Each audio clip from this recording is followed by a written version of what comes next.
Hi guys, it's Shadow. Uploading high-quality audiobooks for you, it's very time-consuming and hard-working process. So please support me so I can keep uploading for you. This is how. You can donate directly through my PayPal or Ko-fi. You will find links in the description. Or you can join our Telegram channel where you will find all paid audiobooks that we provide. Also, you can make requests and you will find proof of payments from our plus 200 paid members. If you can't support me financially, just like and subscribe our videos. Thank you guys, your support means a lot. And as always, enjoy Shadow. Chapter 1, Age of Mech. This chapter is uploaded by Audiobook Novels. Please donate through PayPal to help me keep uploading for you guys. They called this era the Age of Mech. It was not as if the introduction of mech replaced other weapons of war. In the galactic war against the alien races that sought to wipe out humanity, warships and weapons of mass destruction still played an essential role. Yet a nuclear bomb was too destructive if used against humans. Alien races could easily pick up a bargain if humanity constantly weakened themselves to settle internal grudges. These pointless wars would only end when humanity united all of its separate fiefs. Many visionaries have attempted to do so, and succeeded, up to a point. Peace never lasted. The human race had an inborn tendency to fall apart. The grand enterprise of unity failed time and time again. So people separated, still loosely allied by their common ancestral heritage, but with nothing else in common. Wars continued, but a complex web of treaties limited the destruction of essential war material. The human race stood a better chance of resisting alien incursions once it stopped destroying their own settlements and warships. It's all fine and dandy to conquer your neighbor's planet. At the very least, don't bring out the big guns and please leave the expensive stuff in space intact. Not the best solution, but somehow humanity muddled through. With the stagnation of naval battles, ground warfare took on new significance. Infantry, tanks and artillery enjoyed a resurgence of popularity as the fractious human race fought over their own territory. Naturally, any invaders didn't have it easy. Forced to operate on enemy soil, the conflicts often devolved into wars of attrition. Even if the invaders painstakingly triumphed over their enemies, was it worth the effort? They would find out in dismay that they lost more money from their army than what they gained in territory. Most of the warmongers realized that waging war was a money-losing business. Just as planned. The pacifists thought as they patted their backs. The treaties had been extensively drafted for just such an outcome.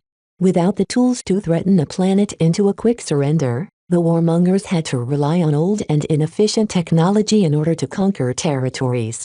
It turned out the peace lovers celebrated too early. Ever since the legendary Mech Liu first stepped on the battlefield with a giant humanoid machine called a mech, war had changed forever. It advanced into a whole new paradigm. Able to perform ably in even the most inhospitable planets, the first mech made a mockery of the slow-paced and static way of war of traditional armies. The human body is the best weapon of humans. One of the lead inventors of the modern war mech remarked after the first models blitzed half a massive nation's territory. Everyone knows that infantry is flexible but fragile while tanks are tough but clumsy. So one day we thought, why not make a new weapon that takes the human form and simply scale it up? It resulted in a revolutionary weapon that charmed humans across the galaxy for its evocative look and inspiring capabilities.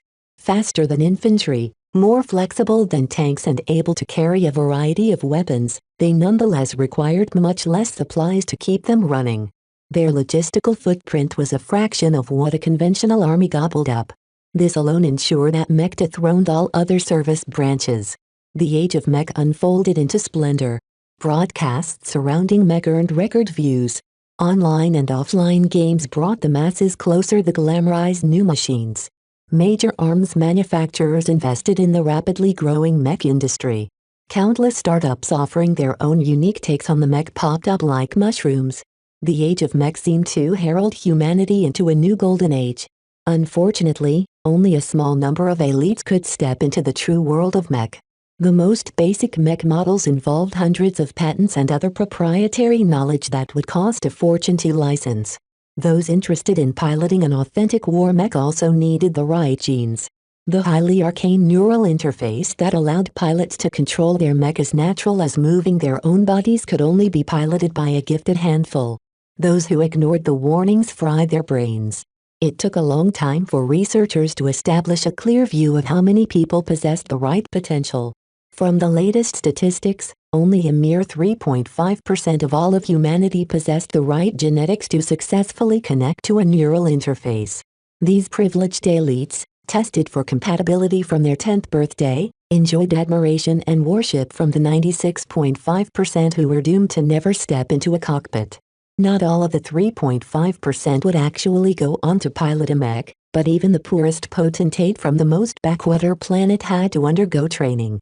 Once they gained a basic proficiency in piloting, they were added to the reserves. Just in case. Wes Larkin's son was born with the conviction that he belonged in the cockpit. His father was a mech pilot. His grandfather also piloted mech. He could name at least 9 direct ancestors who all served honorably in the Bright Republic's renowned Mech Corps. Most of his aunts, uncles and the rest of the extended Larkinson family had a long history of piloting mech. Dad, what's it like to be a pilot? It's dangerous, but it's also the only time I feel alive. His 10th birthday changed his life. His entire world crashed down on him once the doctor from the Republic announced the results. His genetics marked him as one of the 96.5%. In other words, he was a plebeian, a norm. No matter which word was in vogue, Wes became a commoner doomed to never to enter a cockpit in his life. There's nothing dishonorable about having different genes. The doctor reassured the young Wes. He had already crushed the dreams of countless kids. One more hardly faced him at all. No one is good at everything. The rest of the 96.5% get by just fine. Find some passion in your capabilities. Not everyone is destined to follow their father's footsteps. His father, Reinkel Larkinson, half-hearted patted the young Wes back as he gave him an ice cream. What else could he do? His frequent tours of duty left Wes to wallow in his depression alone. And so Wes turned from a precocious boy who dreamed about mech into a sullen teenager drowning himself in games and partying. With a deceased mother and a father absent from frequent tours of service, no one could rein Wes in. He graduated from high school with less than stellar grades. What now? Wes finally pieced himself together once he considered his future. He couldn't waste away his life forever. I'm not a pilot. I'm never going to be a pilot. All I really know is mech. If I am never fated to pilot a mech, then I can still do something else. I'm still a Larkinson. Mech are in my blood. Wes narrowed his goals. If he couldn't pilot a mech, then he'd be the one to make them. In the age of mech, a mech designer led the development of mech. Just as crucial as mech pilots, they came up with innovative designs of mech and shaped them into reality. Some of these designers were just as famous as the aces who achieved incredible feats with their mech. Some of the most prestigious designers worked for the major arms manufacturers. They were able to deftly spit out a casual new design that would be sold 1,000,000 times. These were the star designers, the superstars who had CEOs and head of states at their beck and call. Even a casual sneeze could impact the stock prices of the companies they worked at, for they were just too influential. Many of the larger human states relied on their exclusive designs to give them an edge in conflicts involving mech. Then came the middle class of the mech designers, the entrepreneurs with at least a complete series of mech designs. Adept in all facets of what constituted a mech, these seasoned engineers could take a pile of random parts and come up with unique designs that filled most of the conventional roles any decent client demanded. Some designers focused on churning out loads of mech at the most affordable cost, while others might spend their whole lives on a single model. What was left was the bottom heap. About 90% of all designers fell into this category. This included the fresh graduates, the failed entrepreneurs and the washed-out old-timers with outdated knowledge. They couldn't design anything other than rip-offs or blatant copies of more successful models.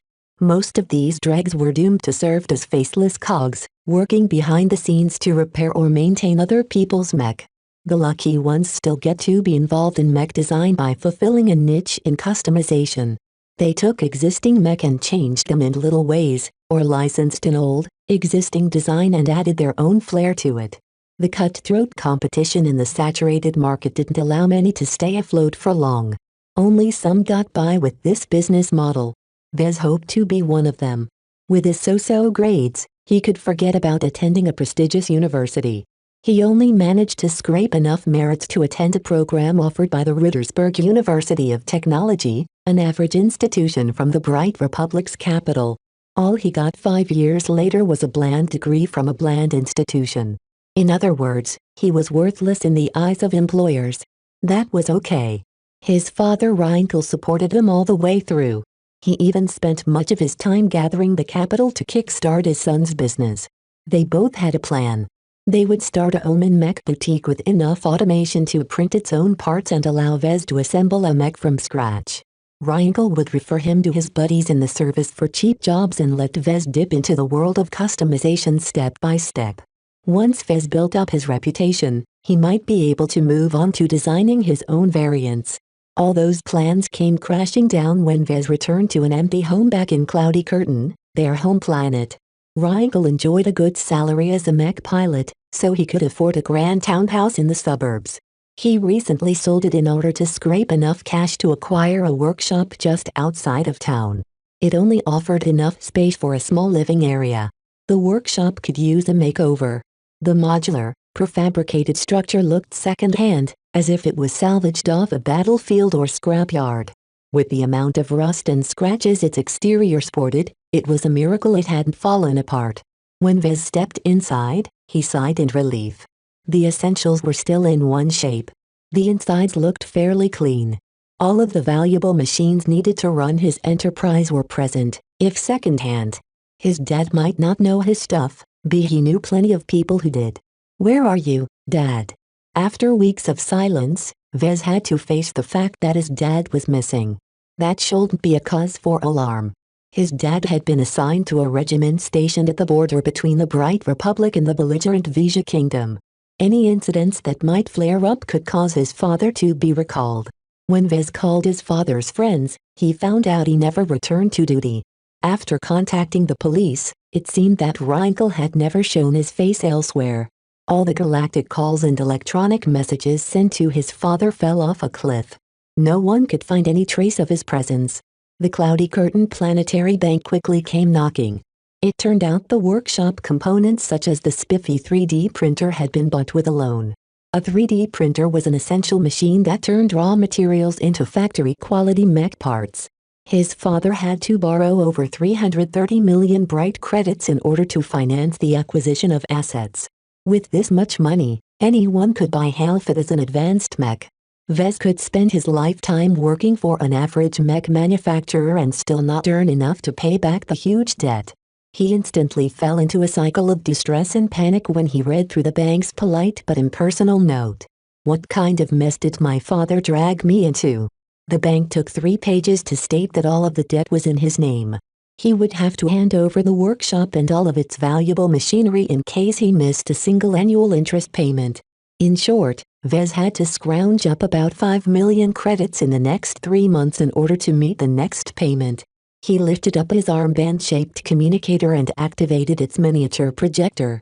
A screen came into view that displayed a menu.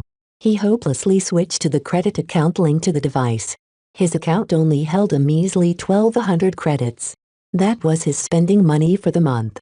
Vez had little means of earning the required amount of money. With his dad gone missing, it was questionable whether Vez was entitled to the life insurance and other benefits his father arranged. Vez followed up his father's insurance policy because he needed every penny he could squeeze out of the system. Nothing came out of the meetings. The insurance company was as obstinate as a dog chewing a bone.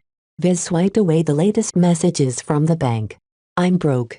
I can't even scrounge up the credits to buy the raw materials I need to fabricate new parts. How am I supposed to do business?" Within a day, he called the bank, the insurance company and the government. What he got back wasn't good. The bank had already written Vez off. They wanted to get their claws on the workshop before Vez screwed something up and depreciated its value. The only useful thing he received from the bank was a package that Reinkel stashed at the bank in case he got out of touch. The insurance company claimed that Reinkel was merely missing in action at worst. As an active serviceman, he might return months or years later, so Vez was not entitled to a single penny until the company received solid proof that he had died. If not, the money would only be released after a period of 5 years. The government was its usual bureaucratic self. Vez only heard lots of incomprehensible jargon before he plainly hung up. He'd get nothing useful there. Vez was alone. His dad had gone off to the deep end, leaving Vez to pick up the pieces. His father only left him with a lousy package with a casual note pasted in front. To my son Vez, in case I'm not home. Opening it up, Vez was mildly surprised to pick up a secure data chip. Most data transfers today occurred entirely wirelessly. People only use data chips when they absolutely had to keep their contents secure. Vez turned off his comms connection to the galactic net before accessing the old data chip. It took 3 seconds to load its contents, which was unusually long for a chip this size. An unknown program suddenly took over the holographic projection. Initializing the Mech Designer system. New user detected. Initiating deep scan in 2400 millicycles. Please prepare properly. Wait, what? Vez asked the program, just before the comm released a huge shock. Vez passed out in an instant. And so began his journey as a mech designer. Chapter 2, Mech Designer System. When Vez woke up, he brushed a hand over his brown hair and wondered why he ended up on the floor. It was the data chip. Vez tried to find the data chip that dropped him like a log. After a quick search, he only came across a fried piece of metals and other melted bits. The chip self-destructed after following its programming. He bewilderingly turned his gaze to his wrist communicator, which was still in pristine condition. That's strange. Anything that could have fried this chip should have melted my comm in the process. How could the chip have melted itself without transferring all that heat to my comm unit? Cautiously, Vez activated his comm, expecting it to malfunction. Instead, it turned online without a problem. After browsing the menu, he found that nothing changed except for the addition of one new program. The Mech Designer System. The name already sounded boastful. The act of designing mech was an intricate discipline that required years of study in the fields of mechanics, physics, material science and more. Even after graduating from college, you merely got your foot through the door. It took more than experience and brilliance for a mech designer to achieve true success. Just the thought of having a single app whip up a simple design in a matter of minutes rankled Vez. The mere thought of such a software devalued the 5 years he spent on becoming a mech designer. Still, his father left him this system for a reason. Vez had no idea where Rangel got his hands on this mysterious app. Since he couldn't get any more answers, Vez decided to run the app. Welcome to the Mech Designer System. Please design your new mech. The message ended there, leaving nothing for Vez to follow up. That's it? Deep scan complete. Registering new user Vez Larkinson. Welcome package granted. You got anything more than that? Please inspect your status. To display this page, say status. Status. Status. Name, Vez Larkinson. Profession, novice mech designer. Specializations, none. Design points, 0. Attributes. Strength, 0.6. Dexterity, 0.7. Endurance, 0.6. Intelligence, 1.2. Creativity, 0.3. Concentration, 0.9. Neural aptitude, F. Skills. Assembly, novice. Business, apprentice. Computer science, incompetent. Mathematics, incompetent. Mechanics, apprentice. Metallurgy, apprentice. Physics, novice. Evaluation, good for nothing loser. Hey, who are you calling a loser? User Vez Larkinson is a qualified loser for having spent half of your life wasting away your life. Your frequent diversions have left you ill-prepared for the future. Your inability to pay off your debt is a direct consequence of your ineptitude. Vez had to suppress the urge to raise his middle finger. Instead, he challenged this stupid system. I admit, I used to be a stupid kid, but I cleaned up my act. I'm a mech designer now. It is your lucky day.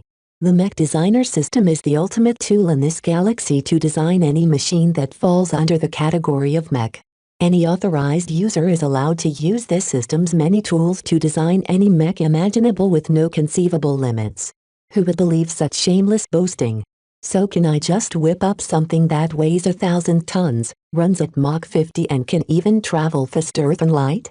Certainly user, But you must design its components and integrate them into a viable design by yourself. If you then wish to fabricate the design using the system, then you will be required to exchange a corresponding energy value expressed in design points. It sounded ridiculous that a piece of software can just wish a mech into existence with energy alone. How many design points does it take to fabricate a mech? How easy can I earn these points anyway? An average mech requires 1,445,645,313 design points in order to be fabricated accurately. Calculating your current combination of attributes and skills. After estimating your capabilities, you are able to earn an average of 3.89 design points per day. Vez was literally speechless. The system disparaged him again in a roundabout way. You seem pretty useless. How am I supposed to get some use out of you if I can only earn about 4 DP a day? Yeah, I thought so. Vez muttered quietly. His finger already hovered over his comm, ready to shut down this useless app. User, please do not exit the program yet. You have yet to explore the menu, nor have you opened up your welcome package. Okay, so give me a menu then. Mech Designer System Menu. Status. Designer.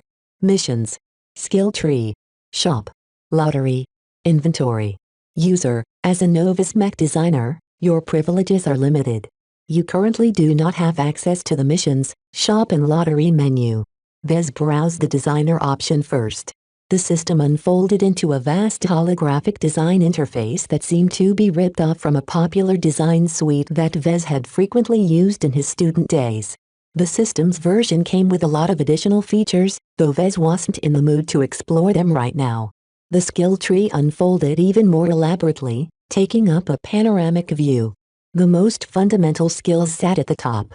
It started with the most basic fields such as mechanics and mathematics. Beneath them nested an unfolding expanse of subskills that seemingly went on forever. He could upgrade skills as diverse as artistic judgment. This skill tree alone appeared way too fantastical and unreal. How could anyone improve themselves with the press of a button? All it took to upgrade his skills was to spend a couple of so-called design points. It was fairly uncanny that the system managed to map his current skills pretty accurately. Vez reserved his judgment for the moment. His father had to have a compelling reason to pass on this absurd piece of software to him. Vez refused to consider the system to be a work of fantasy. He opened the inventory last. It appeared to be a typical, game-like interface except he couldn't store or take out real universe items. The inventory mainly dealt with storing designs and other virtual content, though it offered the option of storing real items later on. Naturally, his inventory contained no designs, but he found the vaunted welcome package in the miscellaneous tab. He curiously tapped it with his finger. The holographic box cheerfully opened up, accompanied by the folk celebratory fanfare prevalent in cheap online games. 3 silhouettes floated in front of him, tempting his anticipation a tiny bit even as he remained skeptical of this system. Congratulations, you have received 10 design points. Please spend them well. Just 10 measly design points? Vez exasperatingly questioned. From browsing the previous menus, he learned that 10 design points was only worth peanuts to the system. With this amount, he could neither afford to increase his attributes or upgrade any skills. The paltry amount only afforded him enough to purchase a soda. He then clicked the next silhouette, which revealed 3 copper lottery tickets. It allowed him to draw 3 prizes from the system's lowest-ranked lottery draw. When Vez activated a ticket, a lottery page projected a prize wheel. After staring at the wheel in doubt, he spun the large object by heaving a lever with his arm. You have failed to draw a prize from your copper lottery ticket. Please draw again. You have failed to draw a prize from your copper lottery ticket. Please draw again. You have failed to draw a prize from your copper lottery ticket. Please draw again. Really, even the lottery tickets from the convenience store aren't so stingy. After using up the lottery tickets, the system's final present unfolded. The silhouette faded away, revealing a small mechanical cat. The pet displayed on the hologram seemed no different from any of the other artificial intelligences available on the galactic net. Popular with little girls around the galaxy, these virtual pets offered companionship and distraction without the hassle of taking care of a real animal. So you got me a virtual cat. Hoop-de-doo. You are mistaken, user. This gold-ranked auxiliary companion is an extremely rare random draw from the welcome package. Congratulations on acquiring your new gem cat. The creature in front of Vez shifted. The holographic interface dimmed as the projection of the mechanical cat brightened. The cat thudded on the floor with an audible thump. Just as Vez thought the system was tricking him, the cat meowed and physically brushed his leg with its very real body. What? This couldn't be happening. The cat felt real. Vez bent down and put his hands around the light metallic shell of the cat and lifted it in front of his face. The cat questioningly purred as it beheld its new owner while Vez processed its appearance. His communicator was just a basic model. It didn't possess the fancy micro-fabrication options that came with premium models. Even if his comm turned into premium model overnight, it was impossible to fabricate a mechanical animal larger than a mosquito. His comm simply couldn't store the required materials. Who knew how the cat came into existence? The system's workings already broke the bounds of reality. Do not be surprised, user. As the ultimate design tool for Mech, the Mech Designer system is able to utilize, redacted, to instantly fabricate any design or item you have exchange at the shop at the cost of design points. Only until now did it sink in that Vez's father had left him an impossibly amazing software. Though he understood very little so far, he was fairly certain that whoever created this system was light years ahead of even the most advanced human scientists. He guessed that the system might be hiding some massive secrets, some of which may even involve alien technologies. These questions were so far above Vez's tiny head that he simply set them aside for the moment. He had more immediate concerns. This cat is kind of cute, Vez remarked as he scratched the mechanical creature's head. Is it supposed to do something more than beg for scratches and hugs? Concentrate on the gem cat in order to call up its status. Pet status. Name, none. Owner, Vez Larkinson. Rank, gold, exclusive. Level 1. Skills. Gem excretion I. What kind of a skill is gem excretion? Concentrate on the skill to see further details. Gem excretion. The ability to convert low-value materials into rare gemstones of a higher value through manual absorption, digestion and excretion. These gemstones provide random benefits helpful to any mech that incorporates them into their design. Certain raw materials have a higher emphasis on the benefits that the resulting gemstones can express. It took half a minute for the description to sink in with Vez. From what he could understand, this cat ate minerals, digested it into gems. These gems ought to be quite valuable depending on their effects. He might be able to earn some quick cash if he sold these shiny gems. Do not overestimate the gem cat. At level 1, the pet can only excrete 1 gem per week. Vez sighed in disappointment. The cat booped his nose with its soft paw. Well, I'm better off now than before, so we've got no grounds to complain. As for you, let me call you lucky, since I'm counting on you to be my lucky charm. The mech cat adorably meowed in response, indicating that its artificial intelligence possessed at least some form of low sentience. Vez searched the cabinets of his workshop and scrounged up a pile of loose ore. The random materials were likely left by the previous owner that his father didn't bother to tidy up when he bought them secondhand. Vez took a head-sized chunk and the small kit somehow managed to gobble up the entire thing in a clear violation of the laws of physics. There was no way a normal mechanical cat could fit so much material in its cat-sized belly. Okay, this is clearly another freaky thing in a long list of impossibilities. No use cracking my head over these miracles. Eve to take care of my money problem first. Vez dropped the cat and left it to explore the workshop alone. He approached his desk and turned on the computer terminal in order to do some research. He briefly went over the manuals of the machines in his workshop. He found that they were basic but reliable models, and didn't differ much from what he used during his studies. He then checked the prices of mech, parts and raw materials at the public markets. Cloudy Curtain was just a regular boring residential planet, famed for its colorful clouds rather than any industry, so its mech market was anemic. If Vez wanted to sell his products to a viable market, then he needed access to the bigger trading nodes nestled in the heart of the Bright Republic. Not anyone qualified to do so. Vez lacked both reputation and a track record. Even if he did gain access, He lacked the capital to acquire the raw resources needed to fabricate a mech. It takes money to make money. That was one of the most important lessons he learned in college. Surprisingly, he did quite well in his business classes. Vez owed this achievement due to his aspirations. It also helped that the classes only involved simple math. After half a day of research, Vez gained a clearer idea on the viability of his new enterprise. He gave up on producing a physical product. The areas of mech design, mech customization or mech fabrication all required substantial capital in order to step foot in them. He needed at least several million credits up front. The only economically viable market where he could realistically offer his services was in the field of mech repair and maintenance. However, his workshop was limited by its scale, and without a reputation he doubted he could attract any customers. He needed to make a start in a market with a low barrier of entry, one that didn't demand any prior investment. Vez made a resigned look at the section of games on his terminal. Iron Spirit, the most exclusive galactic mech simulator in the galaxy. Iron Spirit was not the most played online game on the market. However, its esports broadcasts attracted a very wide audience, allowing the game to foster a large and diverse creators market. The reason for the game's success could be attributed to its adherence to reality.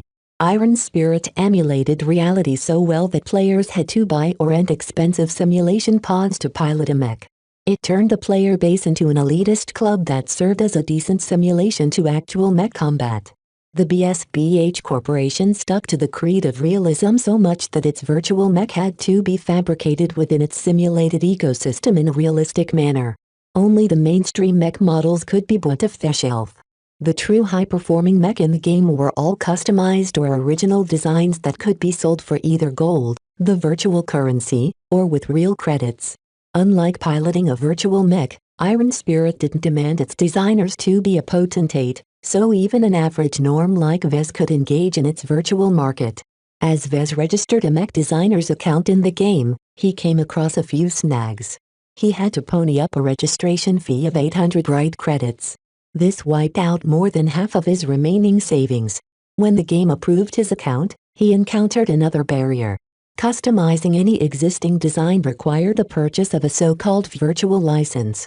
The licenses for the cheapest parts started at around 10,000 credits, while the licenses for the most outdated one-star mech were valued at 100,000 credits. I'm such an idiot for forgetting the licensing fees. BSBH apparently didn't want its virtual mech market to be flooded by a tsunami of awful designs. With no other way out, Vez turned on his wrist communicator and started up the mech designer system. Hey system, I don't have the money to afford a virtual license. Can you lend me a hand? The system accessed his terminal through a wireless connection. It took only a dozen seconds to scan the entire game and absorb additional information from the galactic net. Tutorial mission received. Please enter the missions page to browse the details. Vez obediently turned to the missions page of the system. Mission. Tutorial Part 1. Your first design. Difficulty, F rank. Prerequisites, be an idiot who can't solve his own problems. Description. As a mech designer, it is shameful that you have not completed a single design that is ready for sale. Use the mech designer system and the provided mech model to design a customized mech that has a minimum deviance of 10% and a performance improvement of 2% of its base model. Reward, a random 1-star virtual mech license. A random 1-star virtual component license. This sounds doable. Can I ask how you're able to reward me with those virtual licenses? Nothing is impossible to the mech designer system. With enough design points, the user may even be able to achieve immortality. Please increase your mech designer rank for a more detailed answer. Yeah right. Vez guessed the system had some way of hacking into Iron Spirit's servers. In order to preserve his sanity, Vez stopped his inquiry and instead turned his attention to the designer mode. It wasn't until Vez saw what kind of licenses he had to work with that he practically spat out blood. This is impossible. Chapter 3, First Design. As a reputable mech simulator, Iron Spirit only featured real mech. The base designs sold in its virtual store could be bought in real life with almost the same performance. With its vast and extensive database, the game worked hard to group them together in a simple manner. The BSBH Corporation eventually decided to adopt a 1-star to 5-star rating. They later added even higher ratings with the introduction of even higher performing models. The game's database included many older designs, but its library of current designs was incomplete. Many top-notch mech designs were highly guarded secrets. These so-called next-generation models represented the cutting edge of mech design. The age of mech spanned 400 years, so the game offered plenty of models even without the latest designs. Iron Spirit's lowest 1-star mech models used to plow the battlefield alongside legends such as Mech Liu, the mech pioneer. Compared to contemporary models, these ancient relics fell short in many ways. They were slow, clumsy, inefficient and sometimes looked ridiculous. When Vez took a peek at these clown-like models, he wondered if their designers had a few screws loose. Systems Designer Mode already loaded one such design. The Fantasia 2R incorporated a radical humanoid design scheme, and was the second iteration of a flawed first edition. The Fantasia amassed very little due to its slim and narrow design, allowing it to run faster and longer than the stockier models available at the time. These gains were made at the cost of other parameters such as armor and firepower. For whatever reason, the designer shaped the Fantasia 2R in the form of a woman. Its concave torso, sloping breastplate, thin limbs and narrow head evoked the appearance of a supermodel and dressed in skimpy armor. The older 1R model already looked like a feminist's worst nightmare. The manufacturers doubled down by attaching hair-like sensor threads on top of the 2R's head. The sensors at least served a practical purpose, since they turned the model into a decent scouting mech. Since the Fantasia was such a light and thin mech, Vez had very little leeway in modifying its parts without destroying its good points. In contrast, Vez could easily tinker with heavier models, shaving 10% of its mass without sacrificing too much of its defense. After applying modern techniques to the ancient design, he could easily raise the performance of his variant by 2 or 3% compared to its base model. This Fantasia the system provided me is really too skinny. Since he couldn't go for the route of subtraction, he needed to find another way to add value. Vez could easily improve the design by adding additional components. Unfortunately, the system only provided the license of a single component, giving him very little options. The virtual component license the system gifted him came with an overly lengthy name. The creators called it the Gemini Twin Rear Ejection Energy Booster. The complicated component did 3 things at once. First, it allowed a cockpit to eject from the rear in case of emergencies. It provided a fairly large amount of energy storage, allowing Mech to last longer without resupply. Lastly, it provided a large amount of straight-line acceleration with its boosters, though such boosts consumed a lot of energy. Normally, such attributes matched perfectly with the Fantasia 2R's focus on speed. There was only one major snag. The Gemini's dimensions were drastically oversized. The Gemini had been designed to accommodate the first heavy mech in existence, the Mega Crab. This mech was a behemoth that required 8 legs and twin cockpits for 2 pilots. Trying to affix the Gemini system to the Fantasia 2R was like trying to put a stuffed backpack onto a clueless toddler. If only I had more assets. I can't do much without more licenses. I'm not good enough to modify the base design extensively. Vez tinkered with the system's designer functionality. Surprisingly, he found it remarkably easy to implement his modifications. The design tools responded to his thoughts alone, cutting back errors resulting from unsteady hands or faulty calculations. The designer's assistance to his work was like adding wings to a tiger. Despite his enjoyment, Vez found it hard to wrap up a finished design in a single day. He reluctantly shut down the Mech Designer system and took care of his needs. He gobbled up a cheap nutrient pack and cuddled his new pet to sleep in an unfamiliar bed. Vez wrestled with the problem for 3 more days. He spent most of the time trying various ways to combine the hefty Gemini add-on to the thin and wispy Fantasia frame. From a total of 17 attempts, he outright failed 15 times, leaving only a couple of barely functional designs. When he projected the design in all of its glory, he felt like finding a hole to burrow into. It looked ridiculous. Vez had attached the Gemini to the rear of the frame. It sounded simple, but the Fantasia's various restrictions made it a tricky problem. The profile of the 2R's lower torso was so thin that the Gemini simply couldn't be attached to that location. He already tried to do so several times. From his many attempts, Vez concluded he could only attach the Gemini onto the upper back or the lower waist. Since placing such a heavy add-on too high would severely unbalance the Fantasia to the point of tipping it over, Vez could only add the Gemini onto the Fantasia's waist. The combination looked obscene. His cheeks turned red as he beheld the model's mock-up. Its only saving grace was that the custom design had improved on some points. Though the mech became heavier and less agile with the addition of such an uneven weight, its straight-line traveling speed rocketed upwards. The pilot also enjoyed a massive increase in safety with the improved cockpit ejection system. It could eject both cockpits at once, one real and one decoy.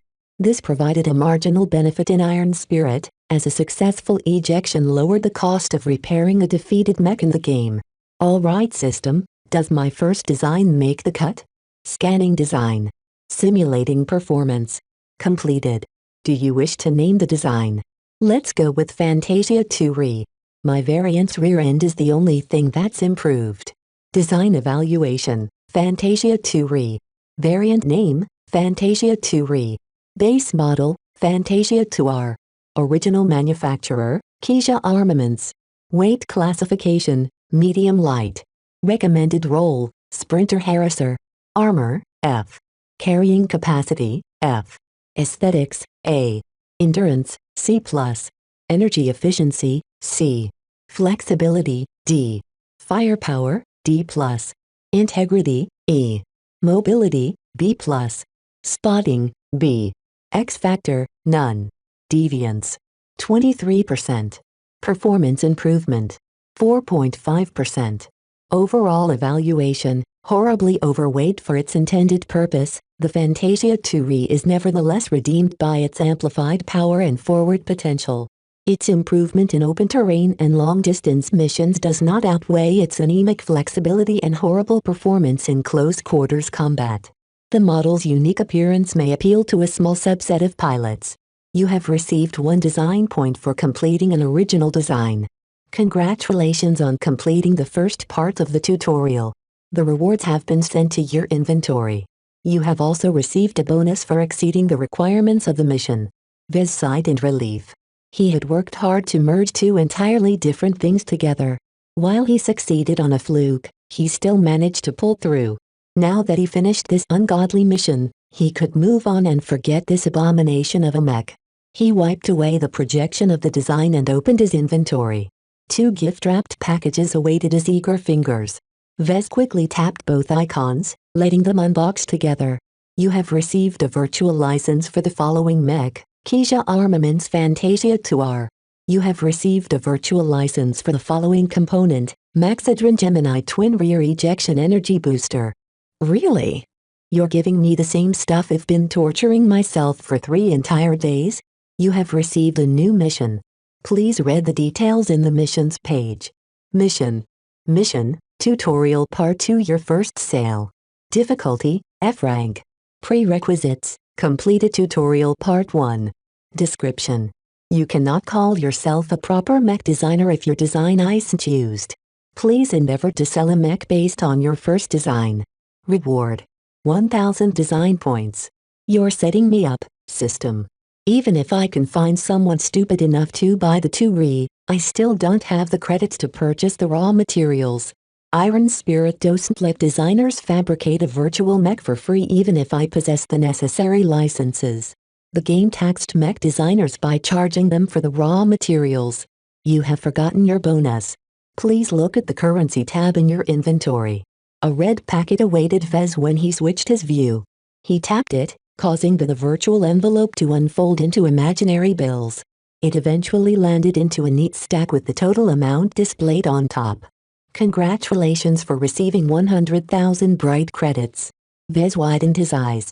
Exceeding the expectations of the system provided considerable rewards. With the sudden windfall, he had a lot more options to earn money now. While 100,000 credits might not let him purchase a license for another mech, he could still purchase plenty of cheap components such as armor plating, cooling systems, batteries and even weapons.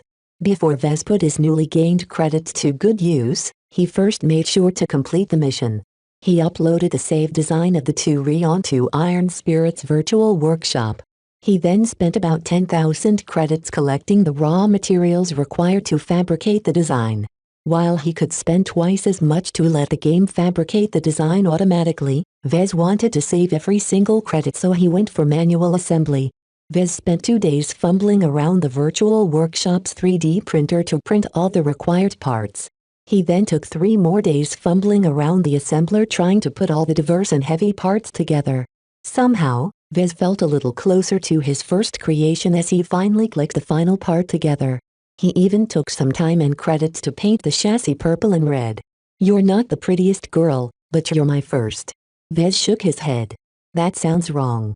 While trying to erase the unpleasant image of mech-human romance from his mind, he quickly put the finished model onto the market. He didn't choose to sell the virtual mech for real credits, though the option was available.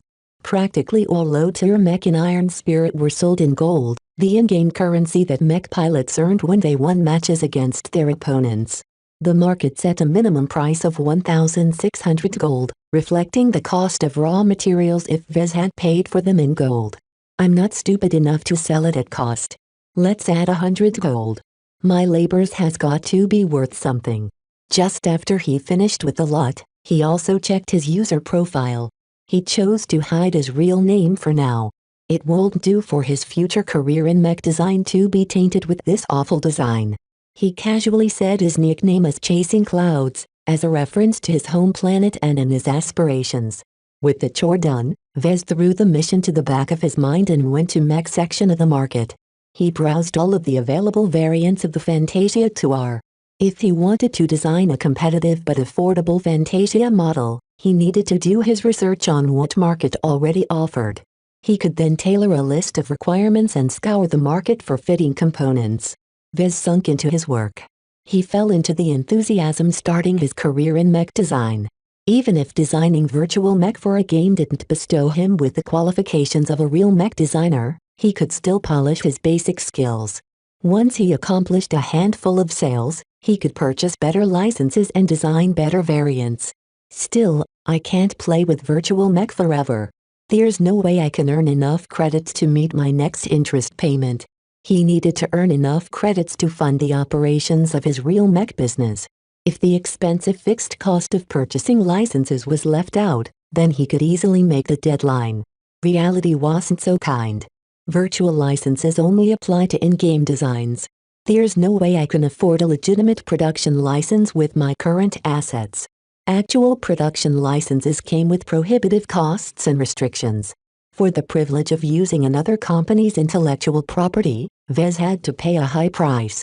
He also had to give the original owners a cut of his earnings.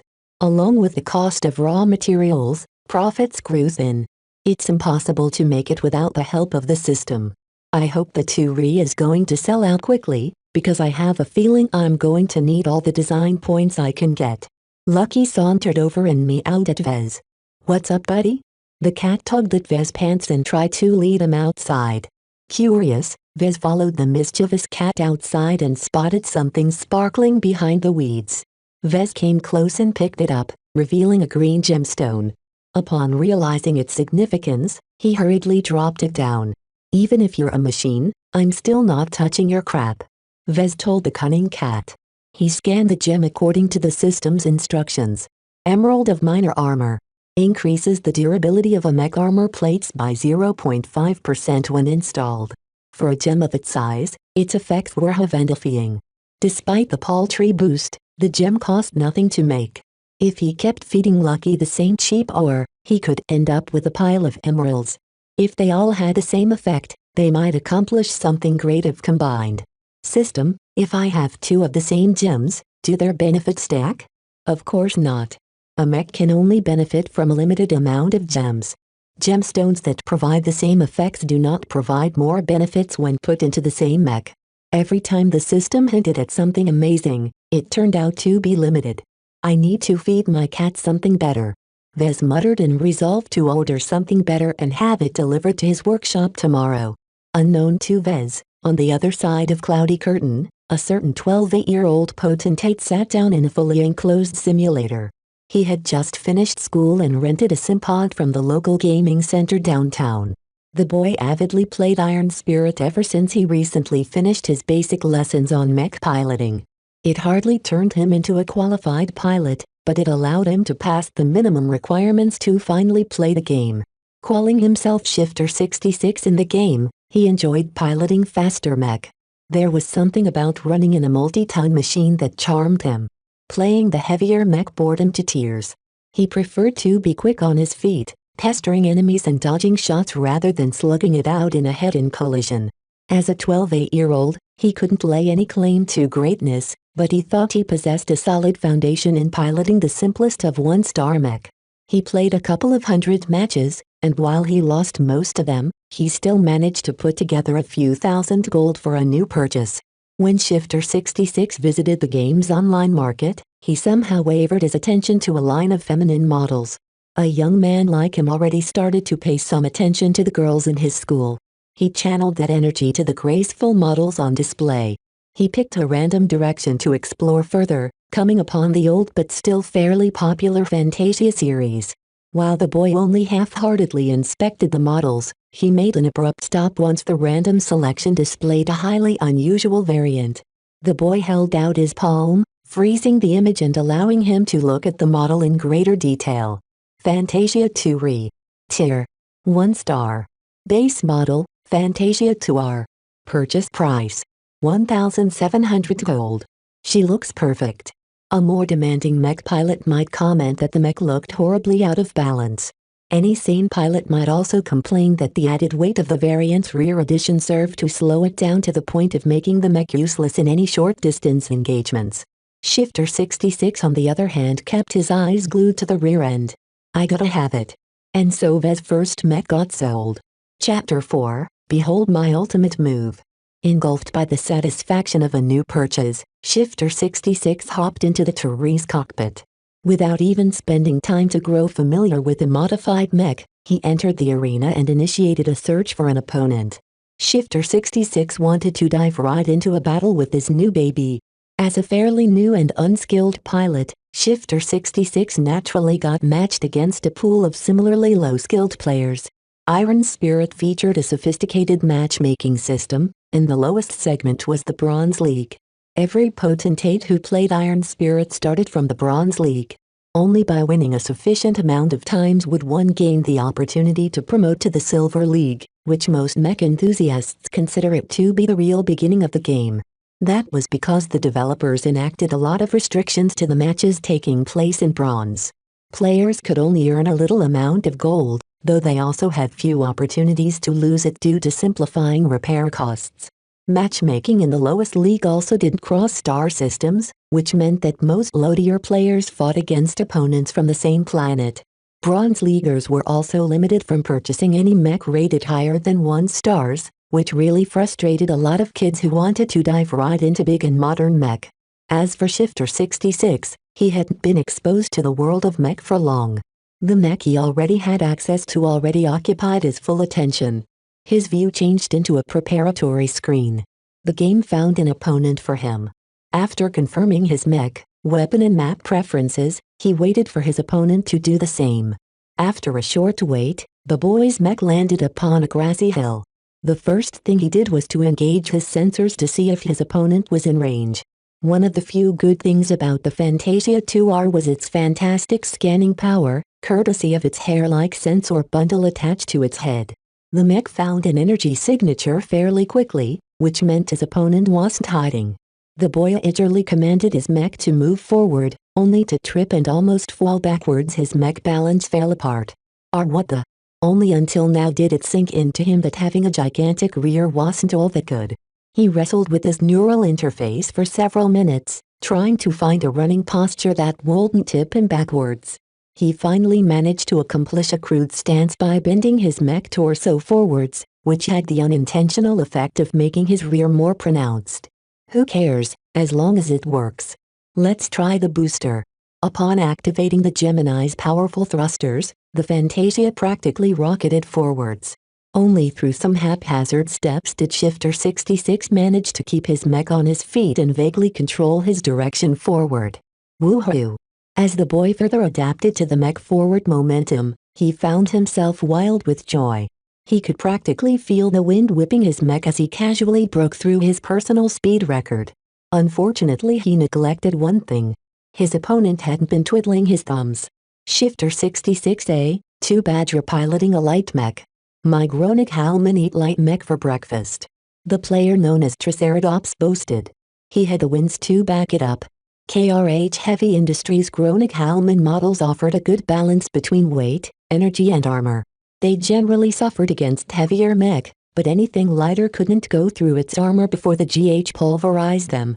The GH's design mimicked the gorilla, so it could bend down on all fours and sprint surprisingly fast in a short duration. Triceratops had already seen the blazing energy signature approaching him on his scanners, so he readied his posture to dodge and chase after the lighter mech. He already licked his lips as he imagined his GH's powered arms tearing the soft Fantasia's frame apart. "Will you walk into my parlor?" said the spider to the fly. However, the Fantasia too ran forward so uncontrollably that Shifter 66 doubted he could even regain control without crashing into the ground. Only until his forward view revealed his opponent's GH model did he realize he couldn't do anything but crash heaven. Unable to even fire his mech pistol with all the jostling, the boy plainly threw it to the side, instead choosing to draw the Fantasia's default sword from the embedded scabbard in the back. "I don't believe my baby will lose to you." The GH appeared to be frozen in shock, but as the distance dwindled, it regained its composure and crossed its meaty arms forward. The sword glanced off one of the arms, failing to penetrate its thick armor. The forward momentum nonetheless allowed it to travel forwards and pierced the GH's chest. The armor yielded helplessly, letting the sword cut deep into the mech and slice through important systems and cabling. The GH lost 35% of its energy and all of its weapons on its left side. An even larger collision followed. The rest of the Fantasia's frame slammed forward, dealing more damage to the lighter mech than the GH due to the differences in mass. The Fantasia's upper torso disintegrated from the impact, shards and other debris flying in every direction. Its head crushed into a pancake against the GH's torso, somehow barreling past the heavier mech armor and penetrating through the cockpit embedded deep within. Triceratops practically had a fright when his view screen burst apart. He hastily commanded his remaining functioning arm to toss the immobilized Fantasia from his partially crippled mech. "Get off me." The feminine mech crashed against the ground face down with its rear pointing upwards. Triceratops had no time to do a detailed damage assessment. Instead he lumbered his mech over to the fallen frame of his opponent's mech and aimed his arm cannon. While the pilot didn't recognize the Gemini module attached to the Fantasia's rear, he nonetheless recognized it was an essential component. Unable to fire. Ammunition feed disrupted. The GH's pilot cursed and abandoned his ranged options. He readied his fist for a punch. Shifter 66 frantically tried to command his wrecked mech to move. "Damn it, why isn't she moving? This is the end of the road for you, punk." Just as the GH landed the punch, a hatch on the Gemini blew apart. It revealed a hard-shelled cockpit, which ejected instantly from the Fantasia with substantial thrust. While it didn't travel with the force of an armor-piercing shell, it nevertheless possessed enough force to smash apart the GH's ramshackle torso armor and pound its pilot into meat sauce. Exhaust smoke spurted out of the Gemini's gaping cavity. Burn marks littered the immobilized Fantasia and the surrounding foliage as the decapitated Gronig Halman mech collapsed like a puppet with its strings cut. Winner, Shifter 66. Huh. The boy groggily wondered as the rewards from the win poured in. It worked. I won. It had been a complete fluke to eject the redundant extra cockpit. In the final moments, the boy pretty much pressed every neural button he could find, trying to get his mech to do something other than being a sitting duck. Ejecting the cockpit was one of the last options left. Ha ha ha ha. I knew my won't disappoint. Shifter 66 spent a significant fraction of his newly earned gold to instantly repair his mech. More expensive mech required manual repairs or payment of real credits to get it done instantly. Fortunately, Iron Spirit didn't bother to milk excessive fees from its beginners, so the boy had nothing to worry about. He threw himself back into the arena. Triceratops, who turned out to be a boy just a year older than Shifter 66, simply sat stunned in the simulator. He couldn't believe he got done in by an ejected cockpit. He loaded the replay of the last match, fast-forwarding to the final moment before slowing down the playback to leave him with plenty of time to watch. The same incomprehensible action happened again, just in a different perspective. Triceratops chose to watch the event from the side. He could see the immobilized Fantasia billowing out ejection fire and smoke from its battered rear module. Its left hatch blew apart, making room for the abruptly accelerating metal shell that protected the empty cockpit. Normally, any ejecting cockpit followed an upwards trajectory as soon as it left the chassis of the mech that held it. If Triceratops had just been a little more patient, he could have let the cockpit fly harmlessly in sky. Instead, he could only watch as his past self moved the GH in the punching range of the Fantasia, thereby exposing its damaged torso to his opponent's crazy strike. He pretty much impaled himself onto the enemy's lance. This isn't real. This stupid mech looks so dumb and ugly. Who the hell made this mech? This Shifter 66 must be trolling if he's bored enough to bring such a mech into the arena. Triceratops opened a window showing the statistics of the Fantasia 2 The numbers made little sense to him, as he hadn't been studying mech very long. Following the link to the seller called Chasing Clouds, he found out next to nothing as the account had been created very recently, with no other mech for sale. The seller's privacy settings caused Triceratops' impromptu investigation a dead end. Well, if I can't find anything out about the seller, then let's check Mr. Shifter 66. I want to see whether you're a pro playing on an alt account. Though Triceratops spent his time in the Bronze League, he occasionally fought against opponents with a much higher apparent skill level on occasion. These monsters mostly consisted of expert mech pilots with a successful career in the upper leagues of the game. Sometimes expert pilots with real-life mech combat experience also took the game for a spin, causing many helpless Bronze Leaguers to cry helplessly as they got beat up in turns. When Triceratops loaded into Shifter 66's next match, he already saw that the battle had reached a peak. The Fantasia 2 had difficulty catching his much lighter opponent, who happened to be piloting a Fantasia 1R.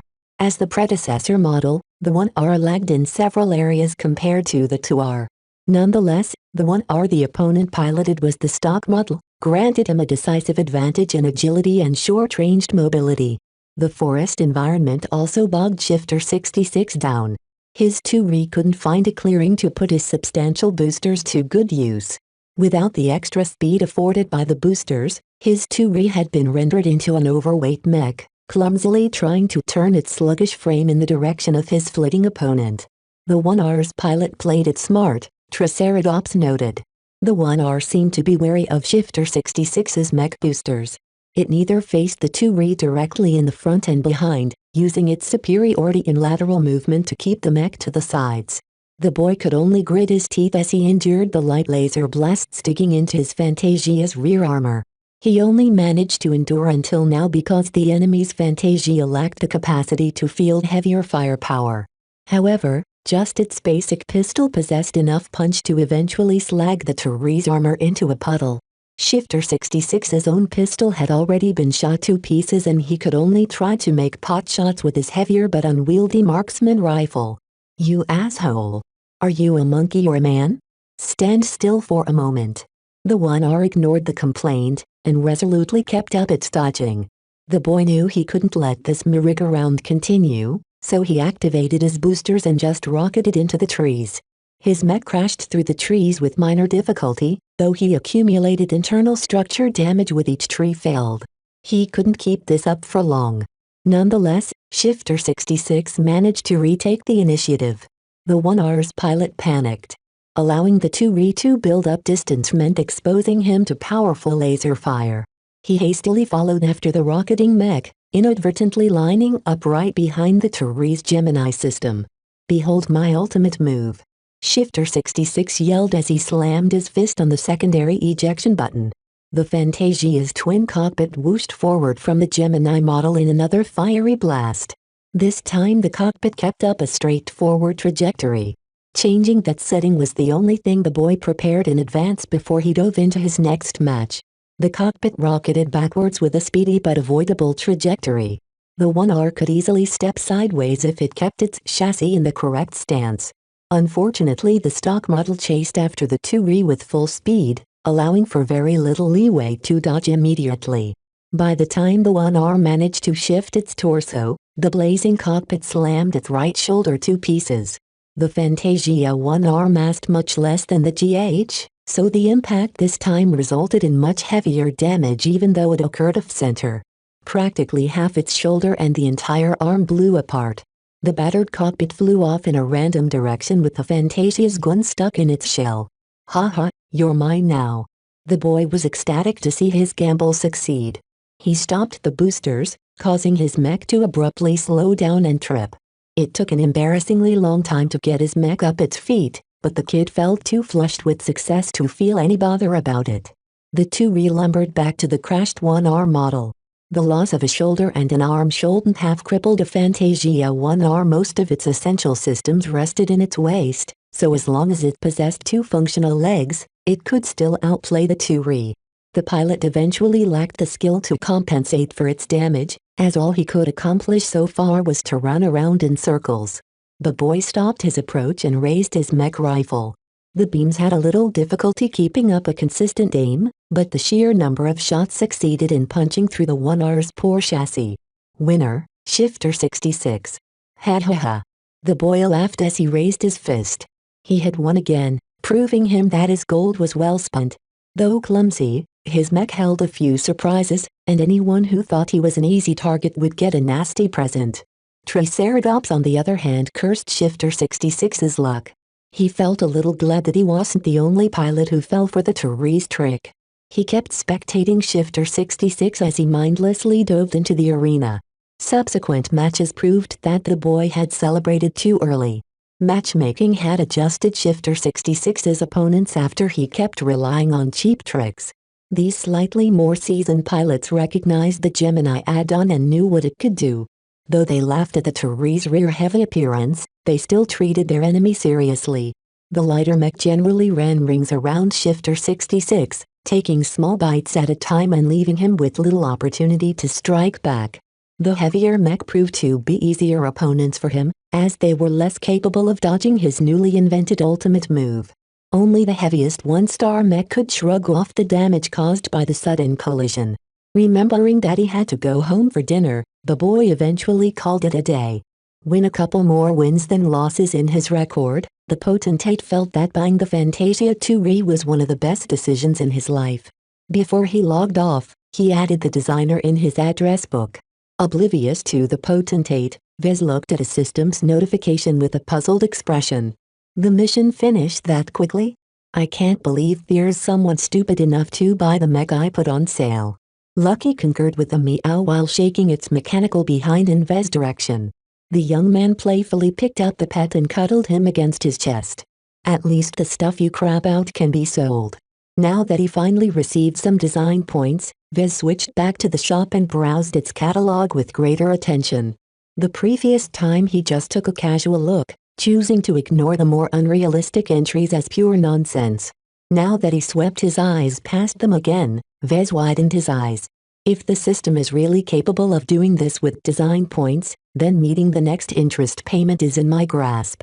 Vez reached an unconscious threshold in his mentality.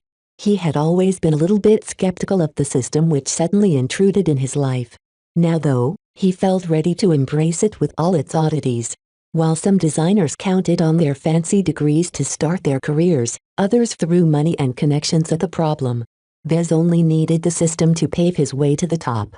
You have received a new mission. Mission, Tutorial Part 3 Mass Production. Difficulty, F rank. Prerequisites, completed Tutorial Part 2. Description. A mech designer should not be content at selling a model once. Real designers must have flocks of people begging to purchase their products. Please sell 100 virtual mech of your own creation within a month. Reward.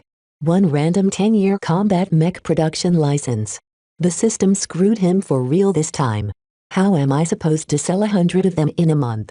This chapter is uploaded by Audiobook Novels. Please donate through PayPal to help me keep uploading for you guys.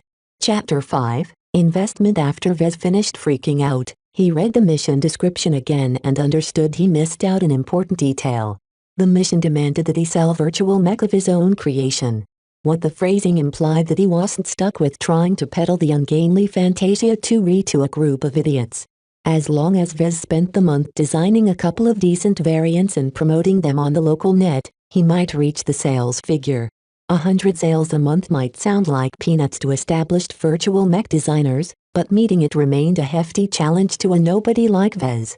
I can't physically build all 100 models by hand, Vez concluded as he formulated a basic plan.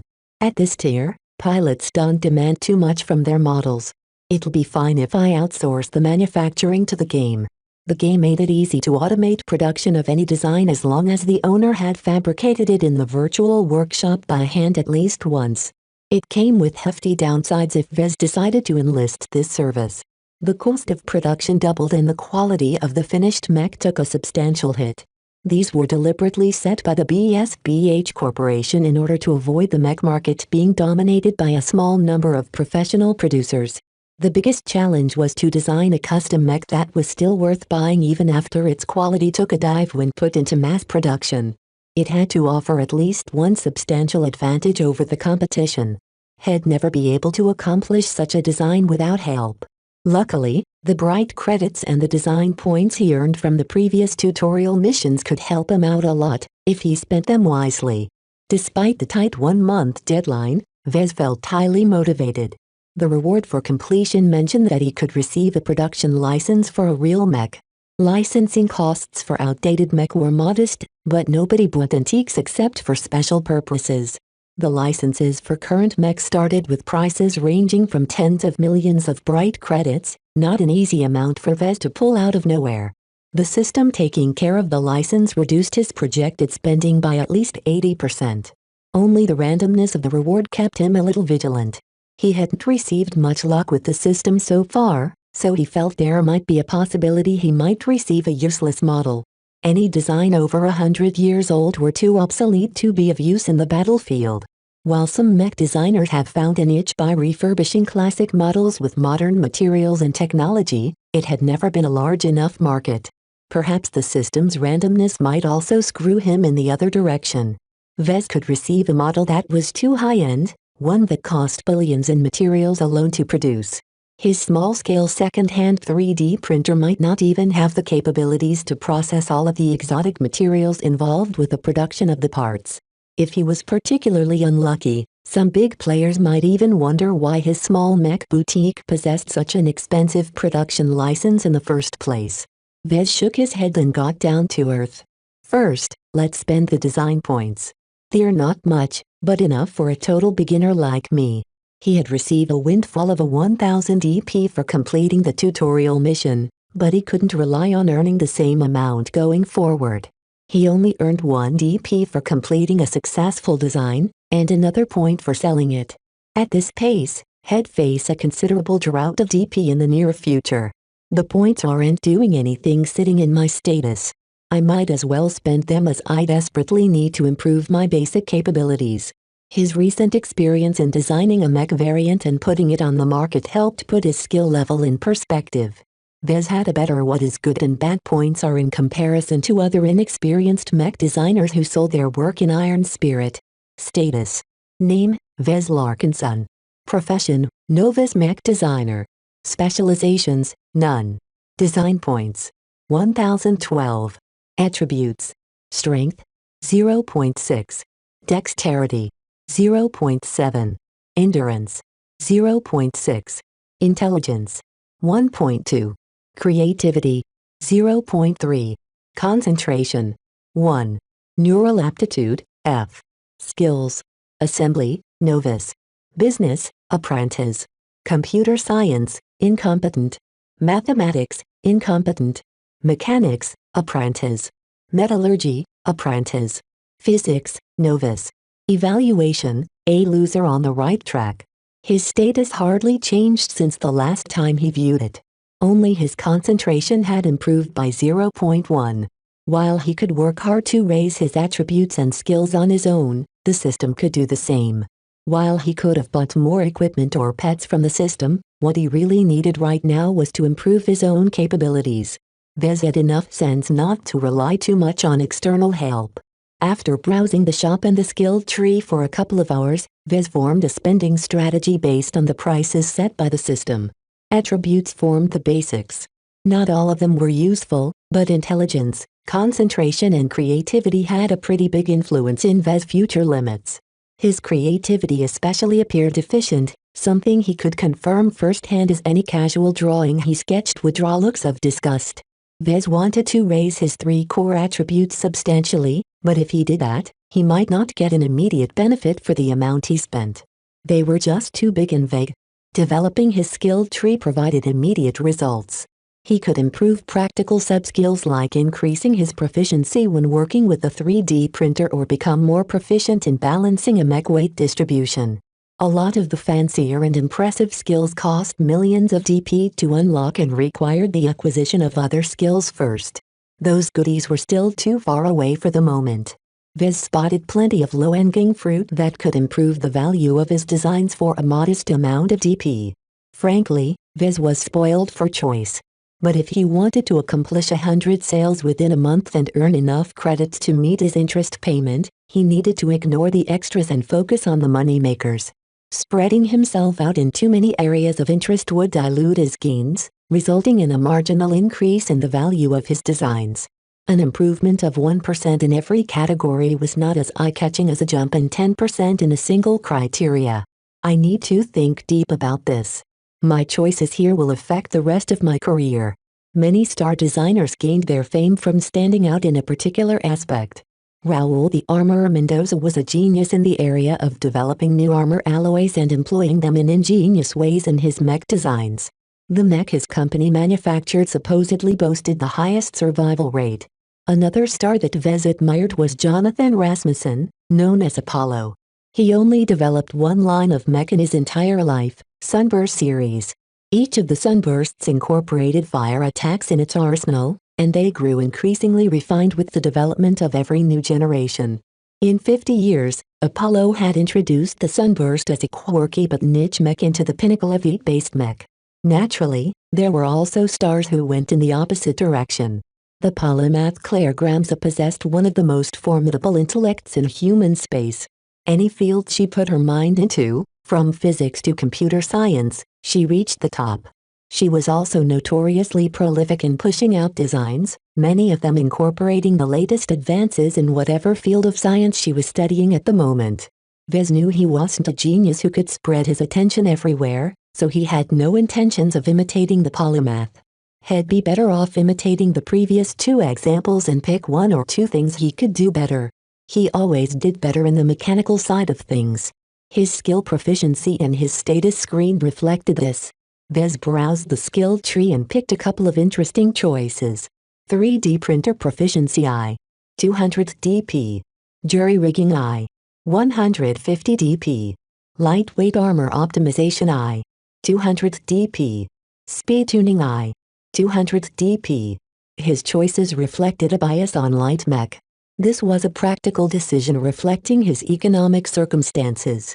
Outside of games, heavier mech were mainly employed in professional and military outfits, groups who generally did business with the major arms manufacturers and disdained taking orders from small, owned mech boutiques.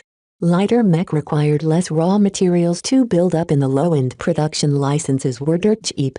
The public market consisted mostly of less formal outfits who tried to save costs everywhere, so they widely used light and medium weighing mech whenever they could get away with it. Vez had little to worry about running out of buyers if he went with this route. He spent much of his remaining points on boosting his creativity attribute. It was a deliberate choice on his part. Though increasing intelligence might provide him with a better mind, it cost a lot more points to improve since it was already relatively high. His creativity on the other hand was severely dysfunctional. Designing mech was not just a science, but also an art. As Vez bought 0.7 points worth of creativity, he immediately felt the benefits as the amount of ideas bouncing around his mind had skyrocketed. He looked around and saw the world in a slightly different way. Everything looked beautiful, and each object had its charm. Lucky looked especially appealing, having been modeled after a cat but retaining its mechanical origins quite clearly. Vez felt as if he had been seeing the world in black and white for so long and only now did he start to see color. This major boost of creativity is really making a difference. I haven't realized that it has always held back my ambitions. Status. Name, Vez Larkinson. Profession, novice mech designer. Specializations, none. Design points, 12. Attributes. Strength, 0.6. Dexterity, 0.7. Endurance, 0.6. Intelligence, 1.2. Creativity, 1. Concentration, 1. Neural aptitude, F. Skills. Assembly, novice, 3D printer proficiency I. Business, apprentice. Computer science, incompetent. Mathematics, incompetent. Mechanics, apprentice. Jury rigging I, speed tuning I. Metallurgy, apprentice. Physics, novice, lightweight armor optimization I. Evaluation, someone who likes them skinny. The results of his spending put Vez in a good mood.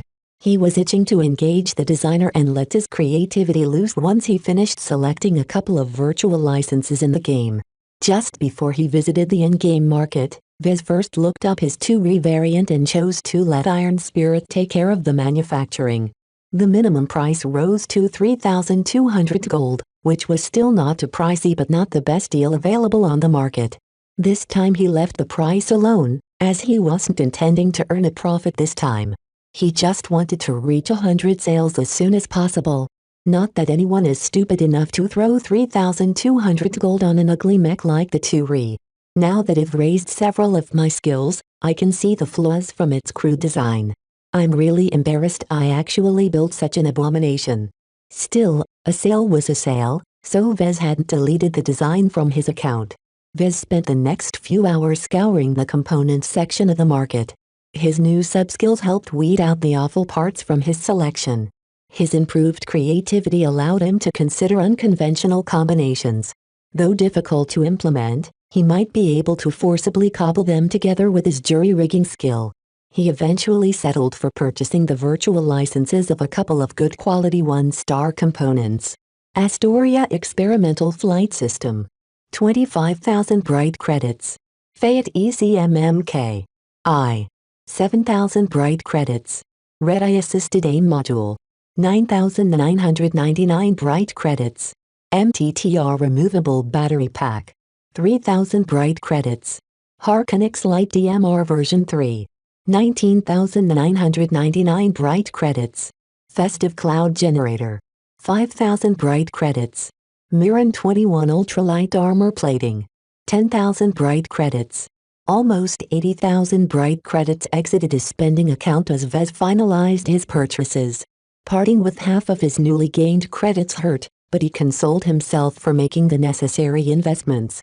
The component licenses he chose performed exceptionally in the 1-star range.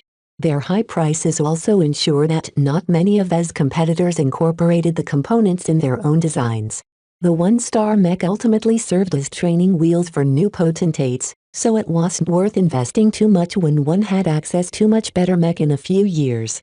Overall, the parts Vez had licensed all revolve around enhancing flight. The early mechs such as the Fantasia lacked flight options due to the immaturity of flight technology back those ages. The Astoria flight system had been invented 100 years after the introduction of the Fantasia, and featured lackluster power, short flight capacity and an oversized wing profile that was easy to damage. But it did the job. It had been one of the first successful modules to allow for mech to fly in standard planetary conditions, thus introducing a new dimension in mech battles. Let's get to work. I have to integrate them into a single coordinated platform. Vez opened the system's designer and loaded the stock Fantasia 2R model in his virtual workspace.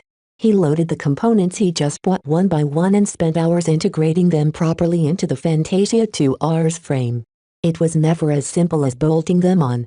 Each placement needed careful judgment and tedious work.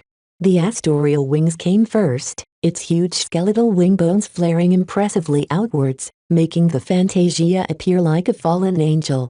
Its combination of thrusters and anti-gravity systems meant the wings had been designed to maximize its surface area. This also made it easy to damage, as any casual hit could reduce the component's performance and ground the mech. To combat this vulnerability, Vez chose to carefully bulk the Astoria's limbs with the Mirin 21 ultralight armor plating. This was a delicate and error-prone job, one that could easily reduce the flight system's efficiency by a drastic amount. He ultimately had to spend an entire day trying to get it right. He placed the Fayed electronic countermeasure or ECM over the left eye, making sure to align it so the short antenna extended from the Fantasia's ear. The ECM ensured that automated and aim-assisted systems had a harder time tracking the mech. It worked particularly well against guided missiles, as long as they were from the same tier. The red eye-assisted aim module had been placed over the other eye. Its red, gleaming lens giving the Fantasia a menacing look. The red eye performed well against mech without ECM, helping pilots keep their aim onto enemy mech once they acquired their targets. Aim assistance was practically essential in all loady or flying mech. Pilots simply couldn't aim steadily enough if they jerked around in the air. All of these systems drained energy, especially the flight system. The modules came with their own energy storage, but as one-star parts they lacked endurance compared to modern alternatives.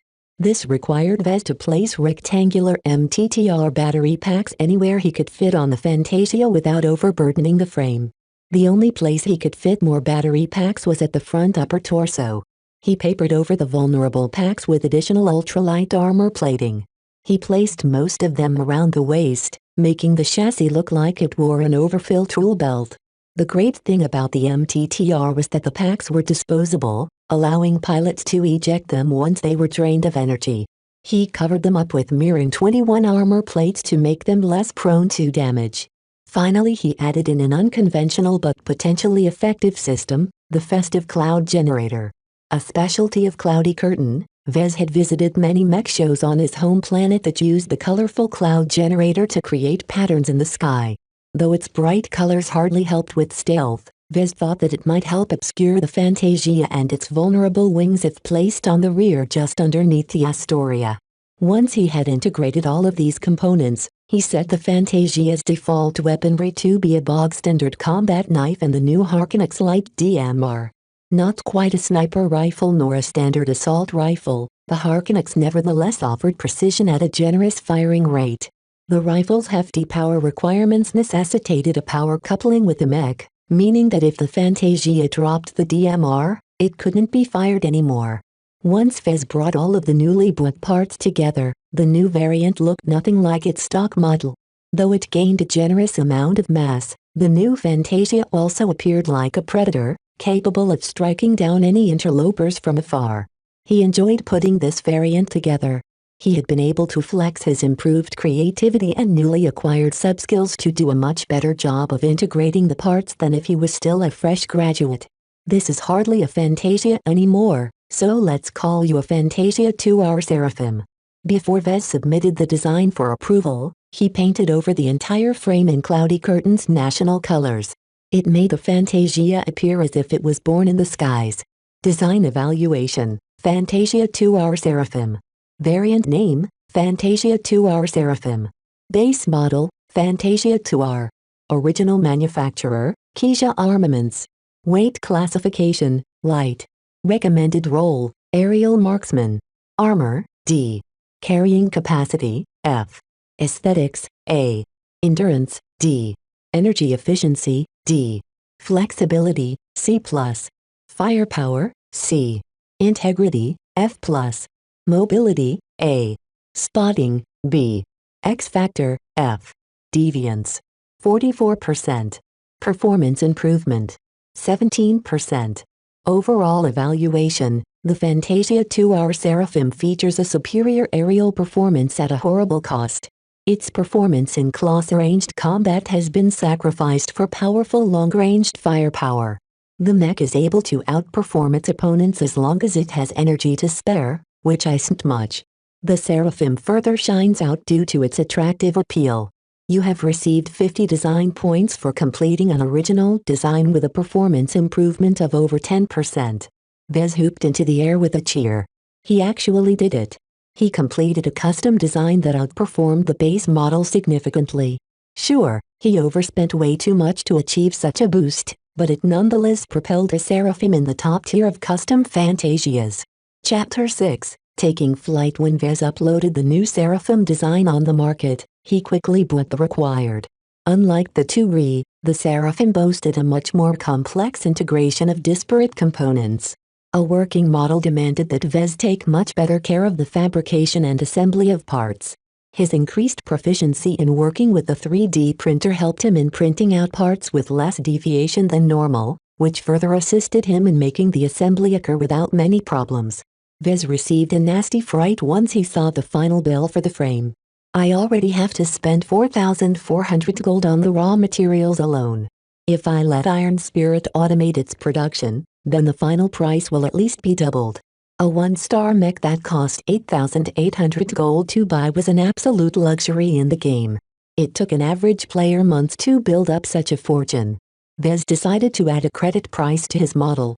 Since it's a high-performing model, I can at least feel justified if I charge real money for the Seraphim. He set a modest price of 3,300 bright credits per model, which was already at the floor of what the game asked of him. If he sold his mech with bright credits, the cost of materials and manufacturing would also be deducted from the same currency, so in essence Vez earned no profits at this price. 3,300 bright credits still put the Seraphim well into the premium bracket. Vez felt a little nervous of competing against more well-designed models that mech pilots could acquire at this price. I don't believe my Fantasia will do too badly. It's one of the few flight-capable mech in this tier after all. That's got to be worth something.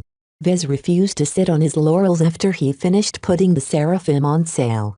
There were thousands of customized Fantasia models and millions of other 1-star variants in the market.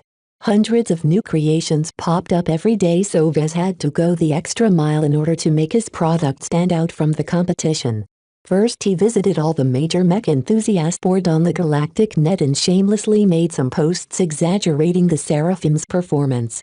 He then visited Cloudy Curtain's virtual mech pilot community and exhorted the Seraphim as a patriotic purchase, as it integrated the planet's famed festive cloud generator. Though his online postings might generate a minor amount of attention, there was really too much crap on the net these days. His pathetic attempts at advertisement might as well be a drop in the ocean. After considering the issue for a few minutes, Vez decided to take the plunge and enlisted a short-term advertising service from the game. Iron Spirit featured a sprawling market, and the developers recognized that some designers wanted their own creations to stand out.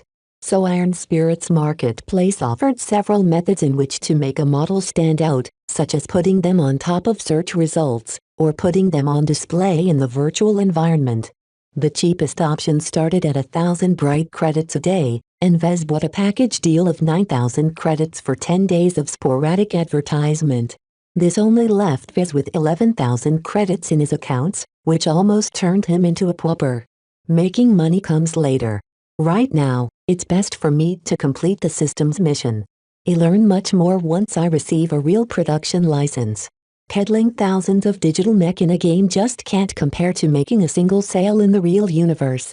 After finishing his publication, Vez had plenty of time left, so he got back to the designer to come up with cheaper variants.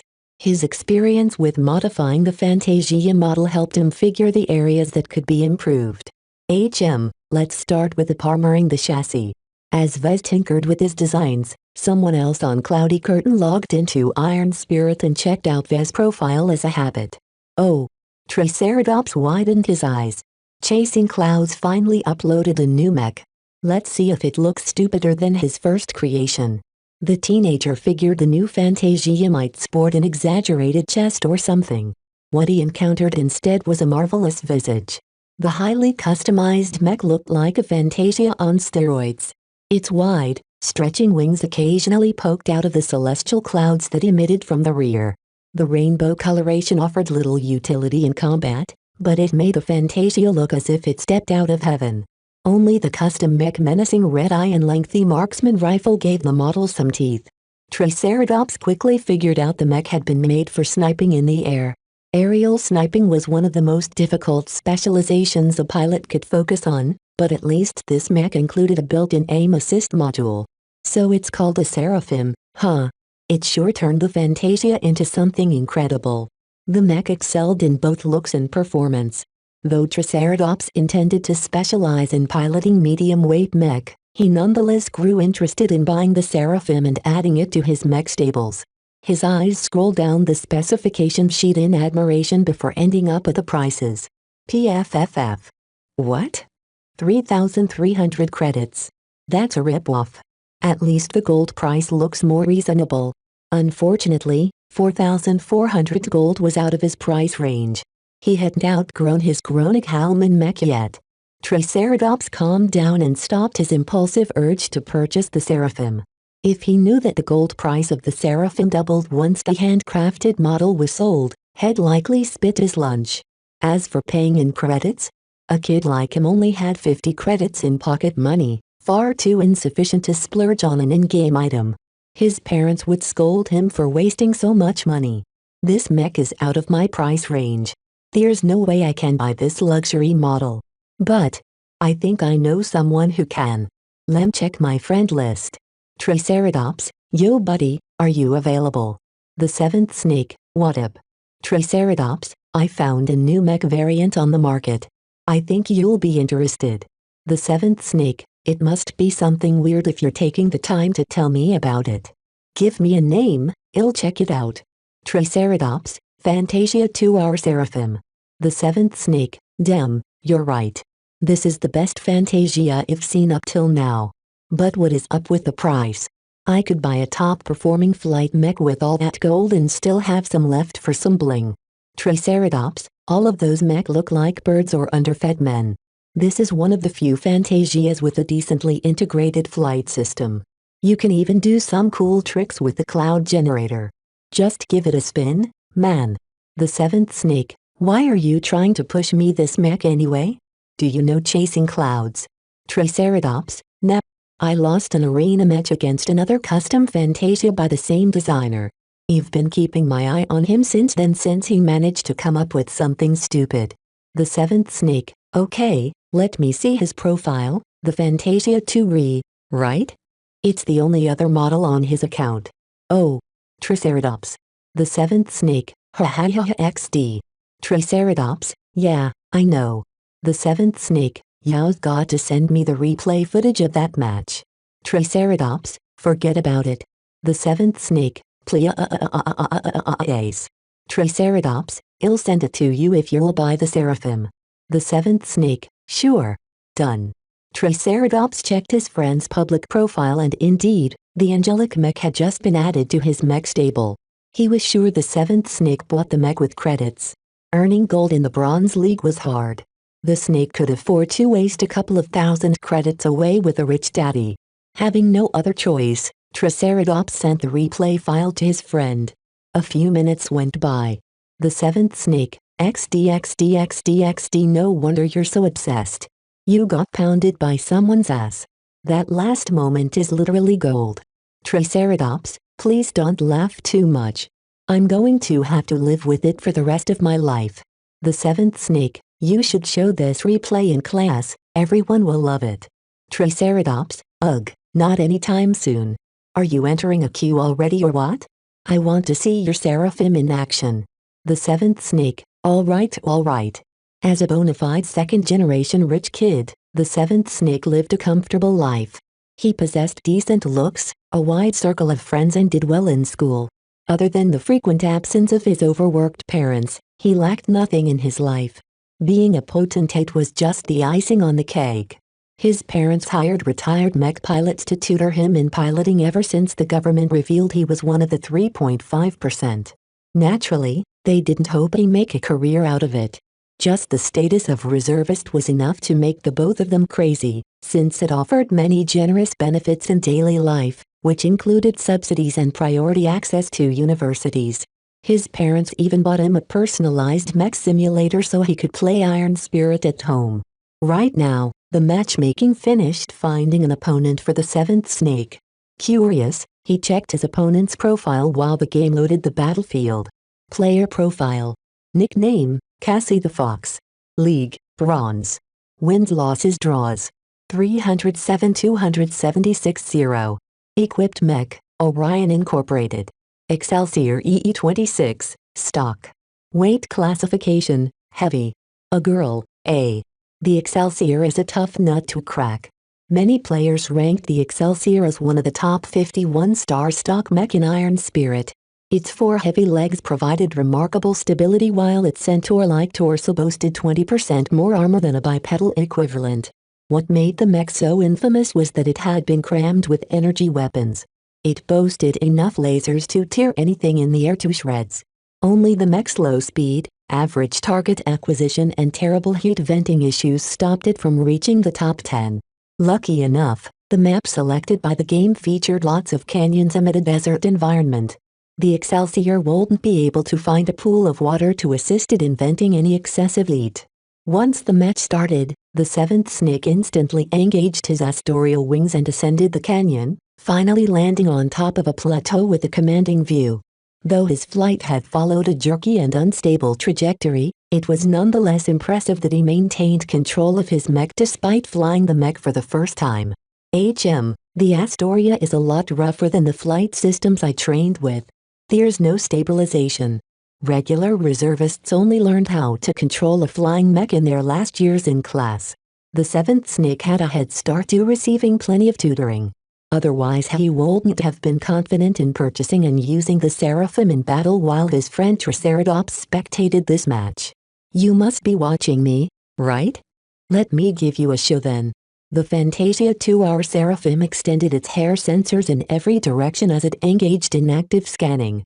This revealed its position, but the 7th Snake didn't mind it as he knew the Excelsior couldn't reach this high up. After a few seconds, his radar displayed a new blip. So she's not even hiding. Good, saves me the trouble of combing the valleys.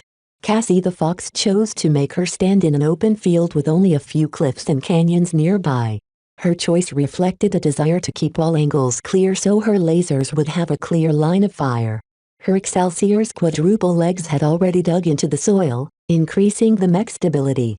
Cassie the Fox wanted to slug it out. I'm not afraid of you.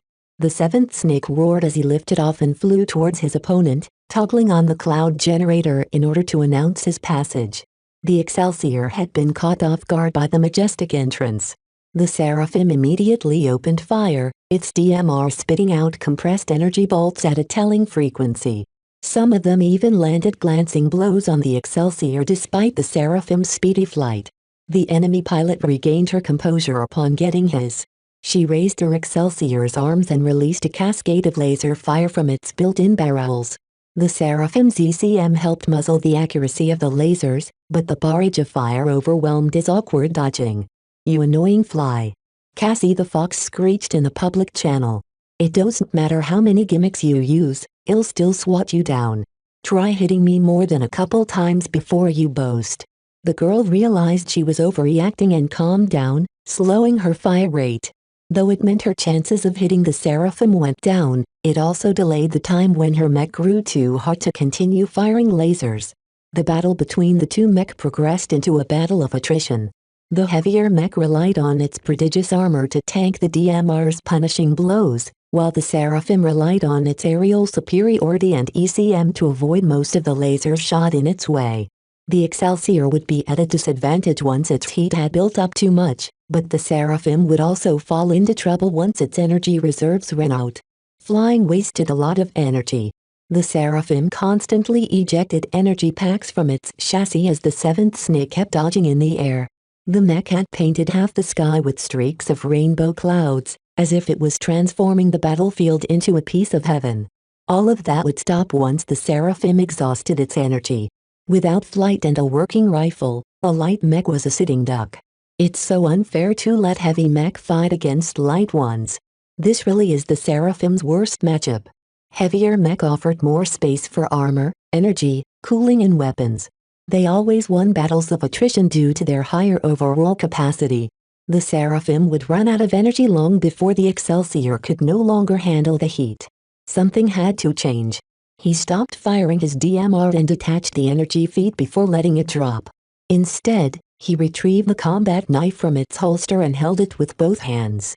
The Seraphim flipped in the air and proceeded to accelerate downward, knife slicing the air as it thrust the weapon forward. "Are you crazy?" Cassie the fox asked in surprise, though she was whooping in joy as she narrowed her firing angle. Now that the Seraphim dove towards her Excelsior, it became a lot easier to hit.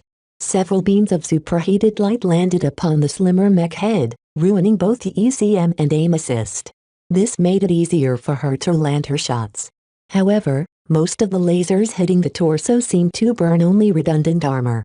Only the hits against the wings of the flight system achieved some real damage. Fortunately, the Seraphim pretty much relied on momentum to dive downwards, so the loss in downward thrust hardly affected the mech by now. Its cloud generator kept pumping out a colorful stream of vapor, making it seem as if the falling Seraphim was the embodiment of God's punishment. The distance between the two mech closed rapidly, and just before the two mech collided, both pilots moved. The Excelsior wasn't stupid to just stand there and take the hit. Cassie the fox redirected her emergency power towards the Excelsior's legs, allowing it to jump to the side with a surprising spring. The Seraphim already anticipated such a move. With only 100 meters to go, the feminine mech made another aerial flip, adjusting its fall along the enemy's trajectory while pointing the mech heels downwards.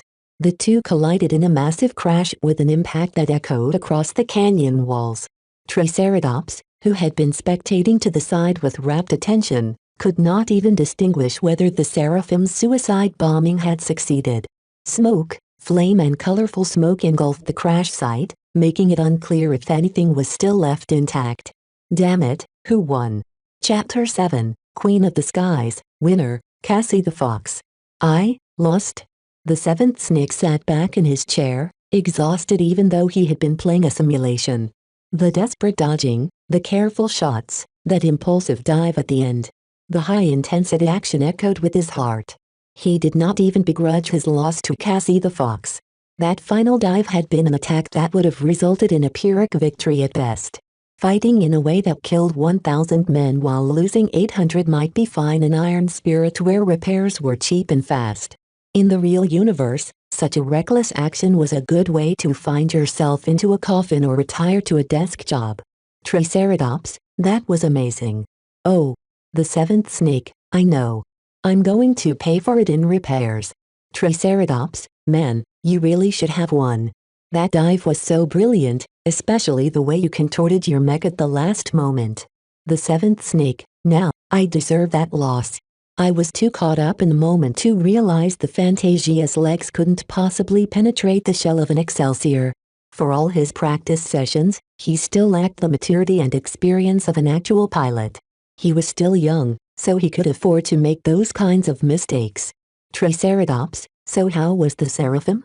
Do you regret buying it? The seventh snake, it's definitely worth it, though I can't say the same for everyone. It has a very uneven performance. As long as you have enough energy, it's great, but if you run out, you're dead. I have a feeling I'm not going to be finished performing diving attacks. Triceratops, yet it would suck if you have to face off against a heavy mech again. They could just tire you out. So how does it compare to your other flight mech? The seventh snake, the firepower isn't the best. It's fast and agile, but it came at a cost to armor and endurance. It's the perfect long-range harasser, but there's other mech that can do the same job a little better. Still, I like this mech. It's really beautiful and I love the cloud generator. It makes me want to pilot this mech all day. Triceratops, do you mind if I share the replay with the others? The seventh snake, haha sure. Do what you want. While the seventh snake dove back into the arena, Triceratops sent the replay to his friends with a note to check out the new variant. Not everyone watched it, as a lot of them were not in the game or weren't interested. Those that did found the Seraphim to be a very impressive-looking variant of the old Fantasia. Only when they searched for the mech in the marketplace did they receive a fright. Some of them even left disparaging comments in the mech store page. 8,800 gold apiece? I don't even earn that much in a year. Whoever pays 3,300 credits for this underspexed mech is an idiot. Fucking get your brain checked, you greedy price gouger. This mech is too sexist. There's no reason at all enlarge its front chest. Mech don't wear bras. Some of these potentates forwarded a replay to their other friends and mentioned the Seraphim's price. This caused a further ripple in admiration over the Mech beauty and scorn over its price. In the end, the sensation died down and nobody took the plunge to purchase the Mech. In the meantime, the seventh snake kept throwing himself into solo matches. He achieved a record of 12 wins and 5 losses so far, an impressive ratio, but nothing to boast about. Very few flying mech appeared in the Bronze League, so some pilots went into battle without carrying ranged weapons. These hot-blooded youths who wanted to get right into the opponent's face could only cry as the Seraphim gracefully drew a rainbow in the air while pelting them with energy bolts. Only snipers and heavy mech posed a threat to him. Their advantage in firepower or armor was so decisive that they had the Seraphim in the palm of their hands. The next match proved to be the most exciting one of the day for the seventh snake. His opponent surprisingly piloted another flying mech. Player profile. Nickname, Dire Wolf. League, Bronze. Wins, losses, draws. 524-363. Equipped mech, Lost Constellations Model VF5, Custom. Weight classification, Medium. Damn, this is a scary opponent. What is up with that insane win ratio? I've never seen a ratio that high in the Bronze League. The seventh snake was sweating in his seat. The mech model also caused him to raise his vigilance. The Lost Constellations Company was one of the more mysterious mech manufacturers even way back then at the start of the Age of Mech. They adhered to a different design philosophy and were the first to introduce an animal-shaped mech in the battlefield. The famed Model VF had been designed like a vulture. It traded speed for power and endurance. Though slow to catch up to any light mech, it pumped out powerful shells from its cannons that could even shred heavy armor as long as it fired long enough.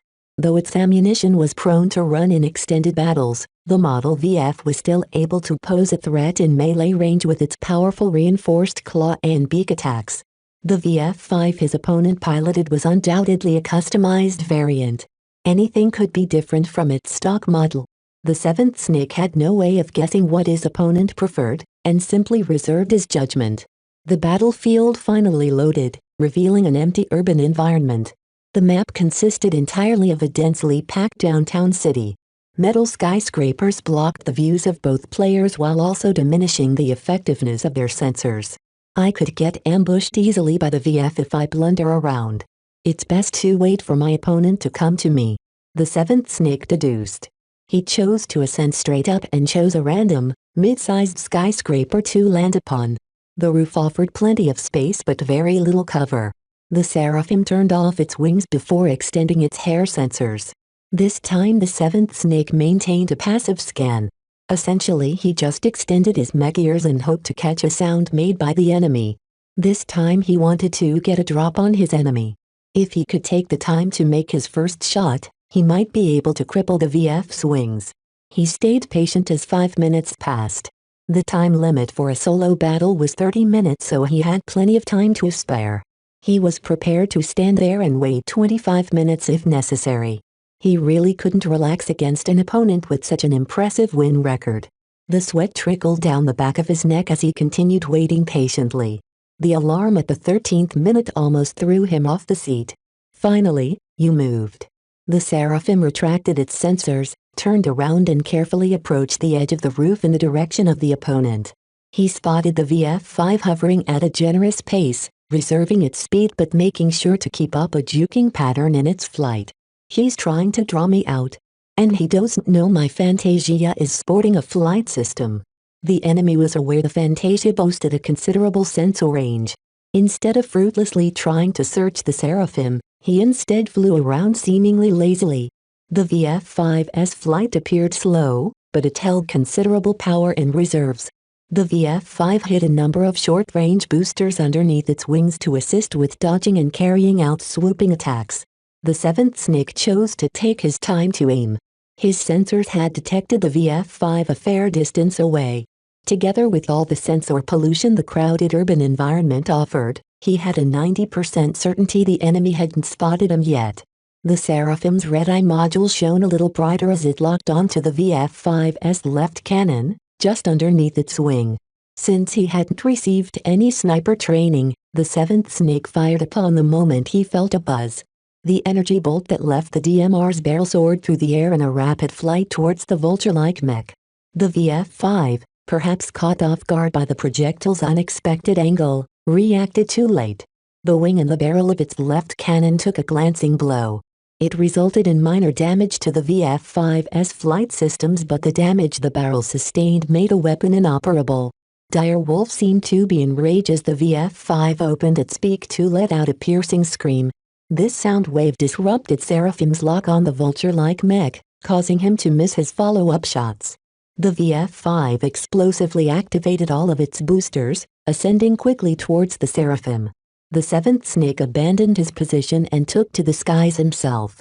The Seraphim widened the distance while continuing to fire back at the enraged vulture. The VF-5 could only helplessly dodge the shots while trying to keep up. It excelled at bullying ground mech by shredding them with its powerful cannons, but with one already disabled and the other firing out of its effective range, the vulture performed rather poorly. Only its secondary machine guns achieved consistent hits, but their caliber was so small that even the Fantasia could tank a few bullets as long as they didn't land in the same location. However, it somehow suffered only glancing blows on its chassis so far.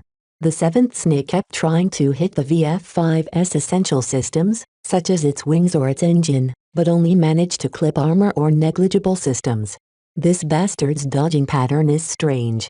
The seventh snake grew more suspicious as the shots kept leading away from where he wanted them to go.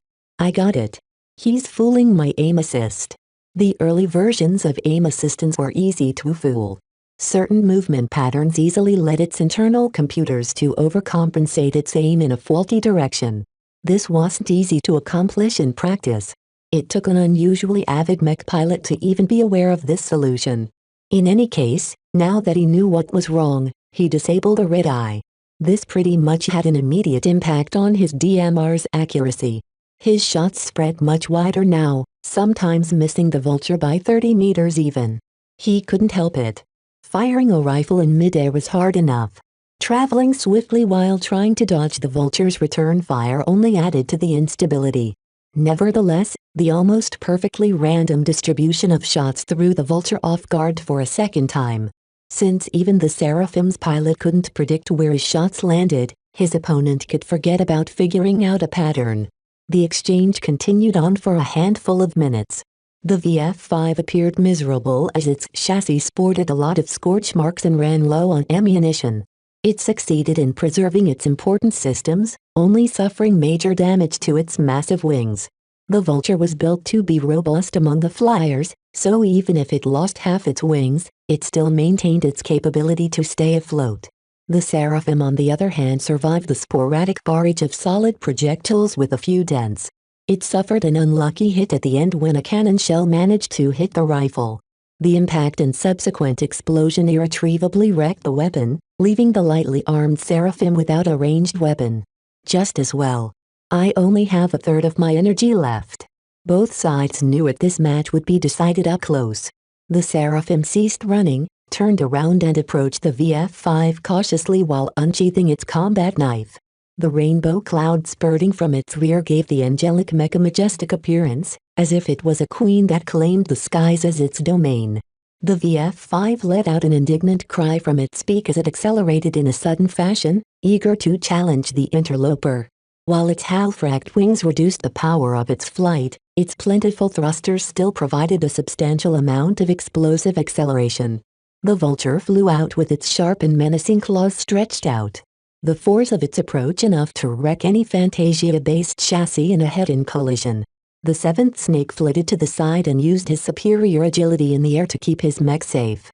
He swiped the VF-5 with his combat knife, scoring occasional hits but unable to deal any critical damage. The cloud generator spurted out so many colorful clouds that the streets were almost completely obscured. This didn't affect either mech performance, as they both switched to alternate vision modes that could easily see through the clouds of vapor. Somehow the VF-5's pilot managed to orient his mech in a way that presented its most armored portion towards the Seraphim. This let the VF-5 use its abundant armor to block the small knife. If the Seraphim's arms possessed more power and carried a better weapon, Then it would have carved the VF5 apart by now. Instead, it had to dodge the VF5's fatal claw strikes with every approach, suffering a few glancing blows in return, one of which simply sheared off both its legs at the knees. The seventh snake felt constricted, and as his energy reserves fell to the last 10%, he again staked odds to a final blow. He stopped dodging sideways and flew towards the VF5 head-on. The vulture noted the change in strategy and extended its claws and its beak in anticipation. At the last moment, the seraphim chose to dodge to the bottom right, straight at one of the VF5's claws. The reinforced limb tore through the seraphim's thin armor plating. The angelic mech head crunched loose while its torso had been sliced halfway through, disabling countless essential systems. The VF5 suffered catastrophic damage in return. The seraphim's combat knife sunk deep in its chest armor, and while it suffered little damage so far, the claw's ranged strike possessed enough momentum to carve through its plates. Red liquid leaked out of the gaps. The seraphim had succeeded in piercing the cockpit with its last gambit. Both mech lost their propulsion and fell. Winner, the seventh snake. Chapter 8, Visitor Vez face soured as his eyes schemed through his analytics page in iron spirit. Really, what am I paying so much crap for? I thought advertisements are supposed to work. He only had 20 days left to complete the system's mission of selling 100 virtual mech. So far, Vez only managed to sell his handcrafted Fantasia to our Seraphim. That meant the other mech he sold lacked his personal care and attention. Not only did their specs degrade, they also sold for twice its already ludicrous price. When Vez visited the Seraphim store page, he encountered hundreds of disparaging comments. 8,800 gold XD. Do you lack a few brain cells? Are you autistic? Then go ahead and buy this gold-plated piece of turd. Can anyone lend me 8,700 gold? I promise to pay you back once I dominate the arena. No one can withstand my secret weapon of crapping rainbows. Don't buy this mech. This is an over-engineered piece of shit that simply slaps a lot of extra parts together. Just buy a real flying mech instead. With comments like these splattered over his mech, no wonder he couldn't make an additional sale. Vez had learned a valuable but expensive lesson with this experience. I lost sight of my target audience. I thought I could have slapped a lot of components together without consequence. But the Bronze Leaguers are mostly a bunch of kids with little golden credits to spare. One-star mech acted as training wheels in the game. As training tools, most potentates didn't bother to make an emotional connection to the mech they piloted, considering them to be horribly outdated. The Bronze Leaguers paid more attention to the amount of performance they could squeeze at a given price. It was a good thing he hadn't spent the rest of his time in vain. Other than stuffing Lucky with ores, he also extensively reworked the Fantasia 2R into a new variant. It had been his most major project to date, flexing all of his new skills to his limit, especially the light armor optimization subskill. The new Fantasia variant sported complete matte gray armor plating. Vez had painstakingly removed its original armor plating and replaced them with the newer and more efficient Mirin 21 ultralight armor plating. To retain and even improve the mech durability, Vez had to recalculate every plate's profile and thickness, bulking up the mech in many areas. Despite the increase in armor, the mech weight still enjoyed a considerable reduction, making it faster and nimbler on the ground. Vez felt highly satisfied with his work so far. He appreciated the miraculous powers of the system for allowing him to get accustomed to such amazing procedures in a matter of days instead of months. In a good mood and prompted by his rich creativity, he even added in the Fayette ECM and the festive cloud generator onto the custom mech head. In keeping up with a ghost theme, he set the clouds to generate only grayscale colors, nicknaming the mech the Phantasm. Design evaluation, Fantasia 2R Phantasm. Variant name, Fantasia 2R Phantasm. Base model, Fantasia 2R. Original manufacturer, Keisha Armaments. Weight classification, light. Recommended role, Scout Ambusher. Armor, C. Carrying capacity, F+. Aesthetics, B+. Endurance, D+. Energy efficiency, D. Flexibility, C. Firepower, D. Integrity, C. Mobility, B+. Spotting, B. X factor, none. Deviance 8%. Performance improvement 11%. Overall evaluation. You have received 50 design points for completing an original design with a performance improvement of over 10%. You have been rewarded with a lottery ticket for achieving superior performance improvement with minimal deviance. Vez widened his eyes at the second message. The system evaluated his custom work to the same standards as the industry, which made sense now that he thought about it. He had learned this in college but forgot about it when he grew delusional from possessing the system. Over-enthusiastic designers who pumped in a lot of resources into a mech and only achieved a couple of % improvement over the stock model were regarded as trash. On the other hand, designers who changed only a few things here and there and can still achieve an improvement of over a dozen% were regarded as masters in their field. Vez had gained the system's approval with the Phantasm's economical design. With 3 cheap components, he partially re-engineered the old Fantasia 2R's frame into a stealthy predator. The Phantasm could do everything the stock model was capable of, but just a little better. The real star of the show was Vez's tedious swapping of its armor. The Mirin 21 might have offered less protection, but it weighed a lot lighter. Padding the Fantasia with additional form-fitting plates offered better protection but still managed to achieve an overall weight reduction.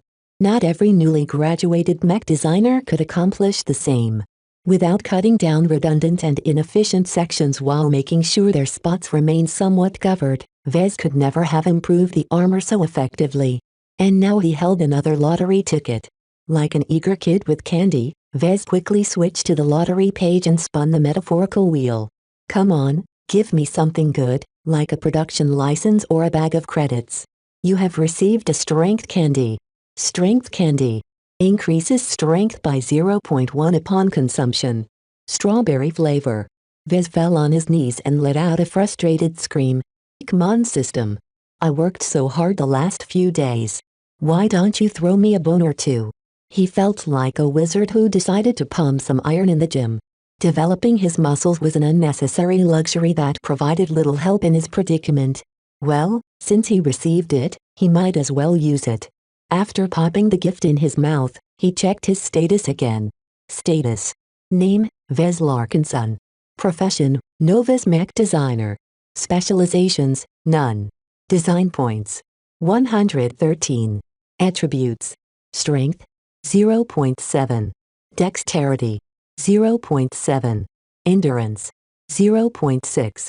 Intelligence. 1.2. Creativity. 1. Concentration. 1. Neural aptitude, F. Skills. Assembly, novice, 3D printer proficiency I. Business, apprentice. Computer science, incompetent. Mathematics, incompetent. Mechanics, apprentice, jury rigging I, speed tuning I. Metallurgy, apprentice. Physics, novice, lightweight armor optimization I. Evaluation, should pursue a career in designing space shuttles. He hardly felt the increase in strength, but after looking at the other benefits the system had brought, he felt pretty content. The system might not think highly of Vez right now, but he knew it could change in the future. After I complete 2 good designs, I will have enough DP to buy a new subskill. The past week, Vez benefited a lot from the subskills he had already bought. Even though they offered the lowest tier of knowledge, they vastly improved his existing competencies and sharpened his instincts. He currently considered whether to buy additional subskills, or begin upgrading his existing ones.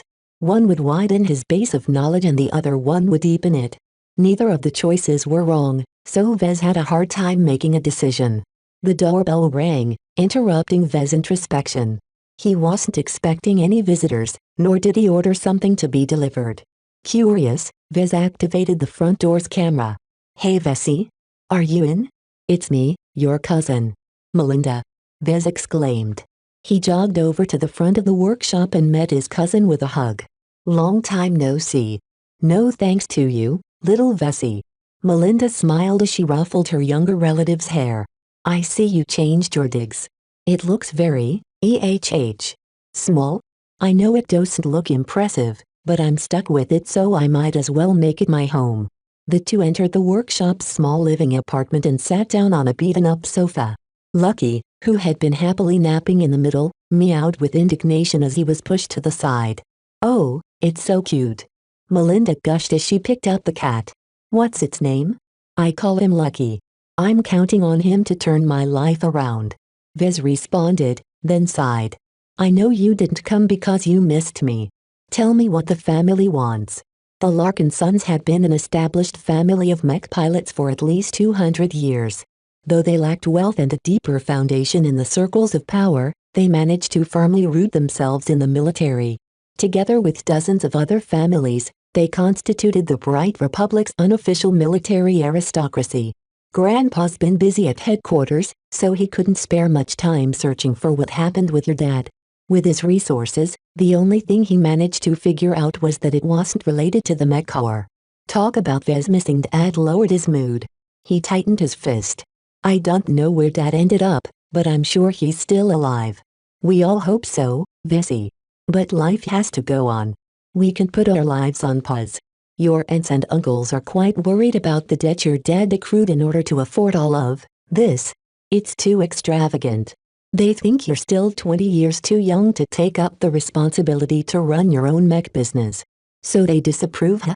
They only want what's best for you," Melinda replied as she put her hand on his shoulder. "You can still turn around and give up the assets to the bank. With your qualifications, my dad can fast-track you into the Mech Corps as a technician. You'll be able to get loads of hands-on experience repairing and modifying next-generation military mech. Your job prospects will improve a lot once you've got a couple of tours of service under your belt." Vez shook his head. "It sounds safe, but it's too slow for me. I want to make a name for myself as a mech designer, not a technician or repairman. Most star designers start their career young. That doesn't mean you have to follow their footsteps. Without a formidable background like wealth or connections, you don't possess the qualifications to enter a cutthroat business like selling mech." He wanted to tell Melinda that she was wrong. Vez did enjoy a background advantage.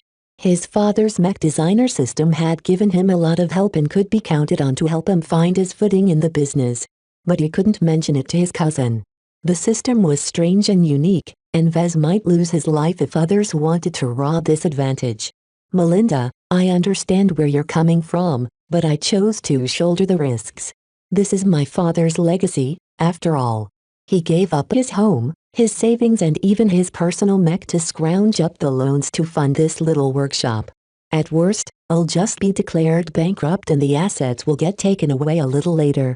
It's not shameful for an entrepreneur to suffer a bankruptcy. At least he'll be content to know I tried." His cousin sighed, but didn't press on. "I thought you'd choose to do so. I guess the only thing I can bring back to the family is to tell them about your resolve. Grandpa also told me that if you decided to stay this course, he'll lean on the bank to make sure they don't pull any dirty tricks." "Thanks. It helps out a lot if I don't have to worry about the bank changing its terms. I'm confident I can work this out on my own. I already have some plans in the works." "Oh, can you show me some of your work?" Vez brought his cousin to the working area of the shop. He activated the terminal and logged into his Iron Spirit designer account. "I've been trying to make a name for myself as a designer in the game. I've made a deal with, I can't say who. I only need to do well and sell enough virtual mech to receive some additional startup resources for my real business. Let me show you my two latest designs." The Seraphim eyed his cousin for its graceful appearance. She grinned and pinched Vez's cheek. "So you started to fiddle with a Fantasia, huh? Do you need me to introduce you to some ladies I know?" "Melinda, I'm not a kid anymore. So other than its gender, tell me what you think about my mech." The Seraphim showcases your fundamentals. You've impressed me with how decently you incorporated all of the components together. While I'm not too familiar with the Fantasia chassis anymore, I'm sure it performs decently in the air. It's just... Yeah, I know. It costs a fortune for a one-star light mech. At least your Phantasm looks impressive," Melinda commented as she browsed through the specs sheet. "I'm not a technician, but even I can see you've worked hard reworking its armor. This is really solid work. If I was still in bronze I'd definitely give it a spin. What's your current league?" "I've been in platinum for a while. I can break into diamond if I work hard." "Heavens. Reaching diamond rank at her age would be an impressive feat. Only freaks of nature and nurtured aristocratic elites could boast such an accomplishment. Sometimes Vez felt that his mech piloting talent had gone over to Melinda. The universe wasn't fair sometimes. Melinda noticed Vez's expression and flicked his forehead. Hey, no need for those thoughts. You might not have inherited all of your father's genes, but you definitely have his heart. Besides, Iron Spirit is just a game. Many of my colleagues in the Bentham Planetary Guard don't even take it seriously. When you make a living piloting and fighting with the real thing, a game just feels too fake. Nodding, Vez agreed with her words. I know. Designing Mech in Iron Spirit is just a springboard for my real universe business. If I manage to achieve enough sales, I can receive a grant of some sorts. I'll be sure to recommend your models to the Munchkins back home. Melinda smiled as she thought of pinching the faces of her cute little nieces and nephews. The Larkinsons weren't exactly unified like real aristocratic families, but they kept in touch even as they spread out over many planets in the Republic. The younger generation often met up and played together, if not in person then in Iron Spirit. Being left out of many of these circles due to lacking the aptitude to pilot a mech had distances Vez a little from the peers of his age. Melinda was one of the few who kept a proactive friendship with him. It was times like these when he faced some difficulties did Vez realize how much family meant to him. A warm feeling embraced his heart and he gave his cousin another hug. Chapter 9, Psst. Wanna buy a mech? After a hearty talk, Melinda had to leave in order to catch her flight back to Bentham. As Vez accompanied her to the door, she turned around and bumped her communicator with his wrist. What's this? Vez asked as he activated his comm. It unfolded into a brochure. It's the Young Tigers exhibition. Isn't it a competition for younger mech pilots to showcase their skills? I hear the Mech Corps and the local mercenary corps organize this event to recruit outstanding pilots. The Bright Republic publicized it every year. It had practically turned into a national holiday. His father even brought him to an event when he was little. Before he found out his aptitude made piloting mech an unreachable dream. That was 10 years ago. Melinda said and reached over and tapped the brochure, flipping it over to the next page. In recent years they expanded the program to include a mech designer contest. It's not as thrilling as the mech battles, but the Mech Corps and a few big players pay a lot of attention to the people who do well in the contest. I see. Vez nodded as he read through the brochure. It's conveniently open to mech designers who have just graduated or are in their final years in college. I guess the Republic wants to make sure it hasn't missed any talents. You should check out the rewards. Vez did, and widened his eyes. First prize Gold Cup, 1 million bright credits. Second prize Silver Cup, 500,000 bright credits. Third prize Bronze Cup, 200,000 bright credits. If he won first prize, then even if he couldn't meet the interest payment, he could at least afford other necessities. The raw materials to build up a mech didn't come cheap. These aren't even the real rewards, Vez. If you stand out during the competition, you might be able to get an audience with the real movers and shakers of the mech business. You can get job offers and commissions if they like your style. Vez smiled ruefully when he heard those words. The bigwigs probably aren't interested in a small businessman like me. I'm not one of those geniuses with fancy degrees from Mars or Estrelin. Mars was the technological capital of the Greater United Terran Confederation, the oldest and most prestigious human superpower. Estrelin was a hub of high-tech mech companies and stellar universities of the New Rubarth Empire, the most militarily dominant human state.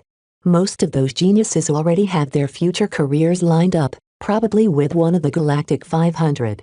Melinda responded with a scowl. When they come back to visit I sometimes wonder if I'm talking to a Terran or Rubarthan. It's like they forgot their roots. The Republic is a third-tier power, after all. Vez lamented, not entirely sincerely. He loved his home country and its high living standards. There were benefits to living in a peaceful backwater. Our next-gen mech are probably considered last-gen by the first-tier superpowers. Those destined for greatness couldn't be contained by the small bright Republic. Vez knew it was no use to feel jealous about those endowed with great opportunities. It all came down to strength. If Vez failed to win the first prize, then he just wasn't cut out for it. With the system backing him up, He might not excel in anything now, but it could be a different story a decade later. He waved his cousin goodbye and returned to his terminal. He reread the brochure for the IT and registered for the competition after making sure he met all the requirements. Good thing the IT starts in 2 months. I'm not confident of winning anything in my current state. Hopefully it'll be different when time passes. Vez went back to work. He logged into Iron Spirit and put in the hours to craft the phantasm in his virtual workshop. Seeing each component roll out of the 3D printer and place them in the appropriate place helped him understand his creation further. When he finished the assembly and tested its specs, he put the new variant on sale. Fantasia 2R Phantasm. Tier 1 star. Base model, Fantasia 2R. Purchase price: 3,600 gold, 50%. Premium price: 750 bright credits. Comparing the new Phantasm to his earlier Seraphim showed a stark contrast in price levels. Fantasia 2R Seraphim. Tier 1 star. Base model, Fantasia 2R. Purchase price: 8,800 gold. Premium price: 3,300 bright credits. His handcrafted Phantasm only sold for 1,800 gold, which represented a great deal. The next models after his first Phantasm would be fabricated automatically, leading to a slight reduction in quality and a doubling of prices. Still, at 3,600 gold, the customer would not be disappointed at the Phantasm's performance. After Vez proudly put his Mech on the market, he visited the usual Mech enthusiast boards on the galactic net and boasted shamelessly about the Phantasm. Not every Mech designer chose to create a variant with the reimagined armor configuration. At the very least, Vez hadn't found any other Fantasia variant on the market with a full-body mirroring 21 armor replacement. A few days passed by. Nothing else changed except occasionally picking up Lucky's gems. The benefits it provided remained minor as ever, but Vez still remained optimistic. Once his cash flow improved, he planned to buy a few exotic minerals and find out if Lucky was worth his gold classification. Vez worked on a 4th Fantasia variant these days, this time focusing on endurance and energy efficiency. He wanted to design a model that lasted longer and could run over long distances without negatively affecting its performance in battle. Though it emphasized different demands, Vez could still copy most of his work on the Phantasm to save time. After all, the Phantasm really presented a total baseline improvement over the original Fantasia 2R. In the meantime, Vez's store page started to receive some views. Surprisingly, a repeat customer bought his handcrafted Phantasm. The 7th snake had also bought Vez's handmade Seraphim. Perhaps the 7th snake could be called a fan. Then came the younger generation of the Larkin sons. While most only intended to give their big sister Melinda face by take a look, some of them grew enchanted by the Seraphim's regal grace or the Phantasm's dark elegance. One rich nephew impulsively bought the Seraphim with credits, wasting 3 months of his personal savings. A couple of other nephews and nieces purchased the Phantasm, recognizing its superior performance as an ambush predator. A few even bought the 2R as a joke, intending to surprise their friends with the model's ultimate move. Thus Vez achieved 23 sales this week. Together with the original Seraphim, he achieved 24 sales in total, almost overcoming on a fourth of his mission goal. Only when Vez finished his latest customization did he log back in to check out his store page. His eyes widened with satisfaction as he realized Melinda had given him some much-needed help. The Phantasm sold well enough at the start, but its sales tapered off as no one else seemed to be interested, as only an occasional customer would come and buy. They must have been defeated by the Phantasm in a match. Together with the 50 design points Vez received from developing his latest design, he gained a total of 73 DP. He only needed a little more than a dozen Mech to accumulate 200 DP. Once he reached that point, he could treat himself to something good from the system's skill tree or store. He uploaded his newest work in Iron Spirit, and again he painstakingly built up its first model by hand. Just like when he fabricated the Phantasm, he felt a deeper connection with the Fantasia chassis by being involved in every step of the way. Once the model had been built up, Vez immediately chose to put it on sale. Fantasia 2R Nomad. Tier 1 star. Base model, Fantasia 2R. Purchase price: 3,400 gold, 50%.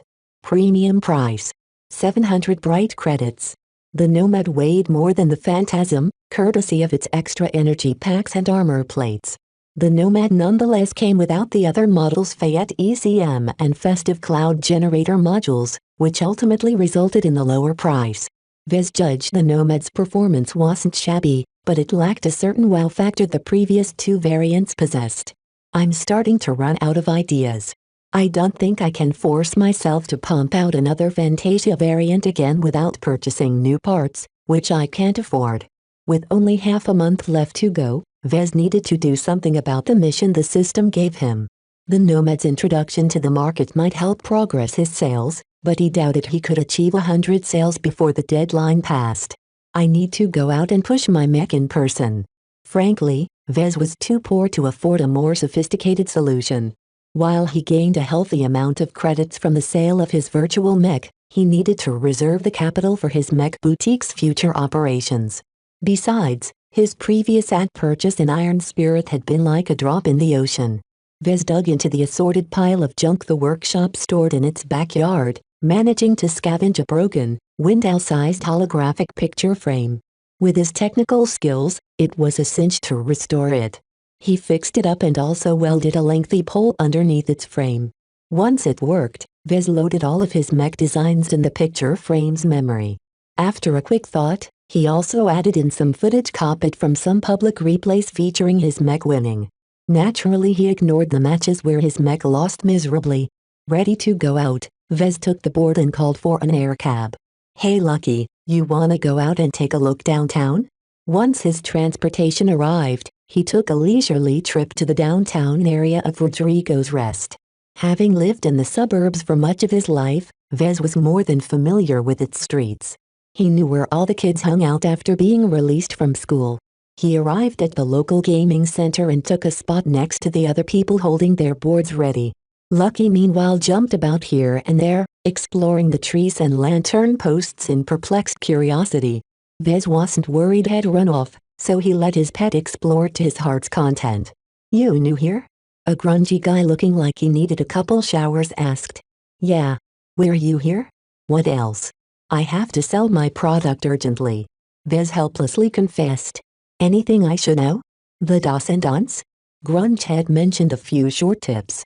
"Above all else, don't annoy the managers. They want kids to come in and out without any hassle."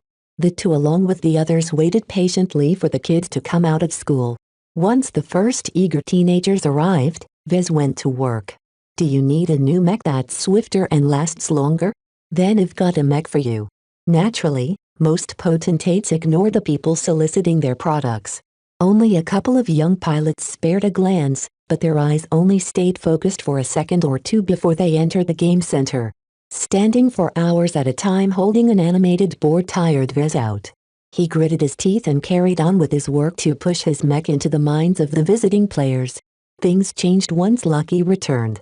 The cat evidently had his fill of exploring the environment. It effortlessly jumped on top of a trash can near Vez and rested languidly atop its cover like a king surveying his serfs.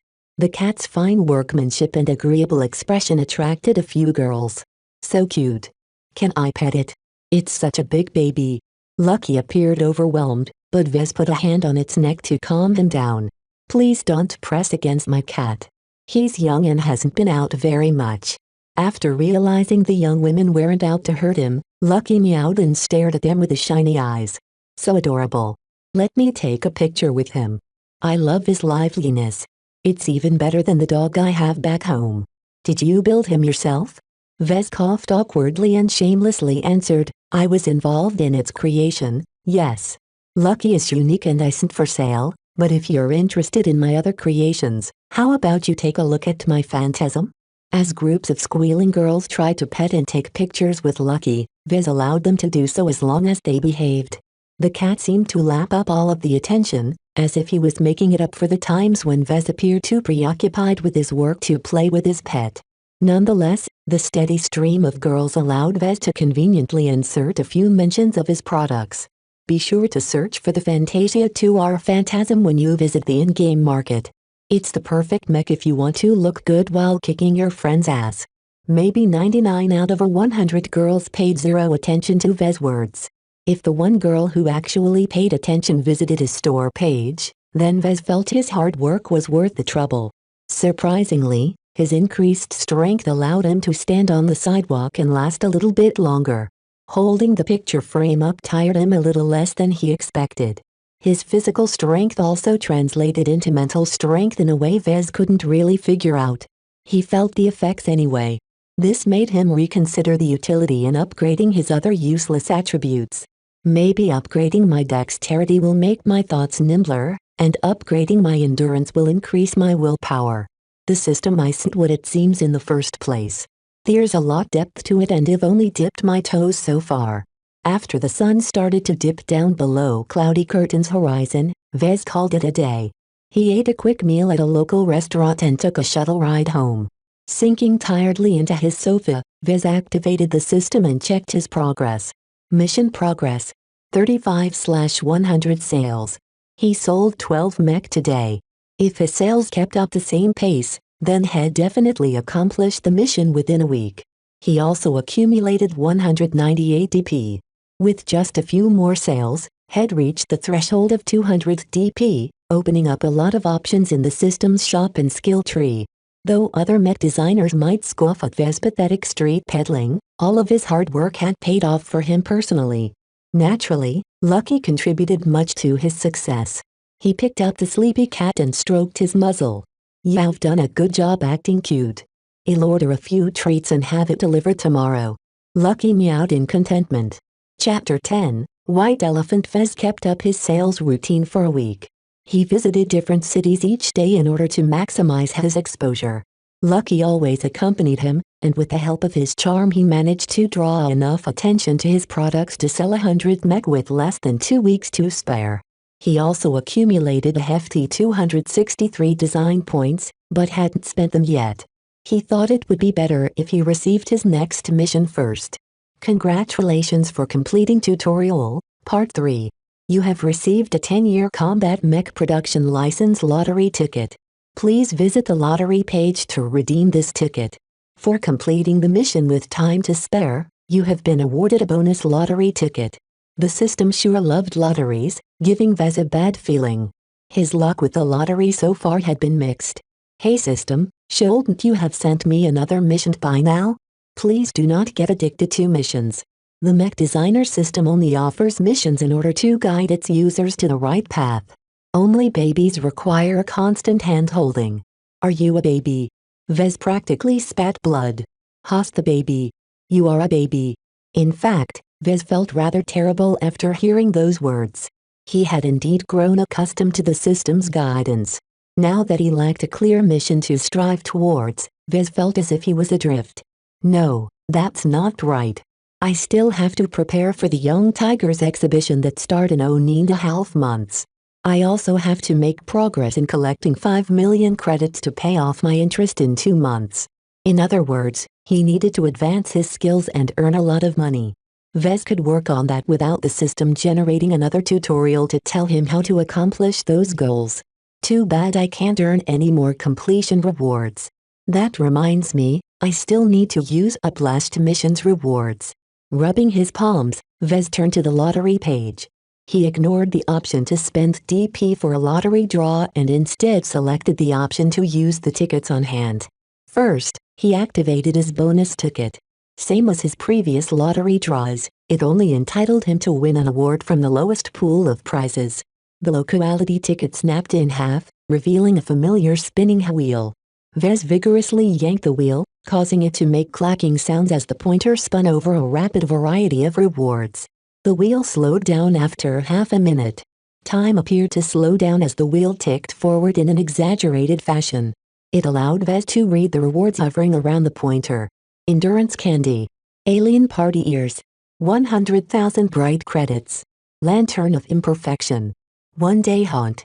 The pointer passed over the endurance candy, swept past the strange ears, and almost landed at the sum of credits. Vez never objected to having more money. You have received a lantern of imperfection. The system ended up defying Vez's wishes yet again. Instead of receiving something that he could desperately use, He instead received an old-fashioned burnished bronze device that had obviously lived better days. Lantern of Imperfection.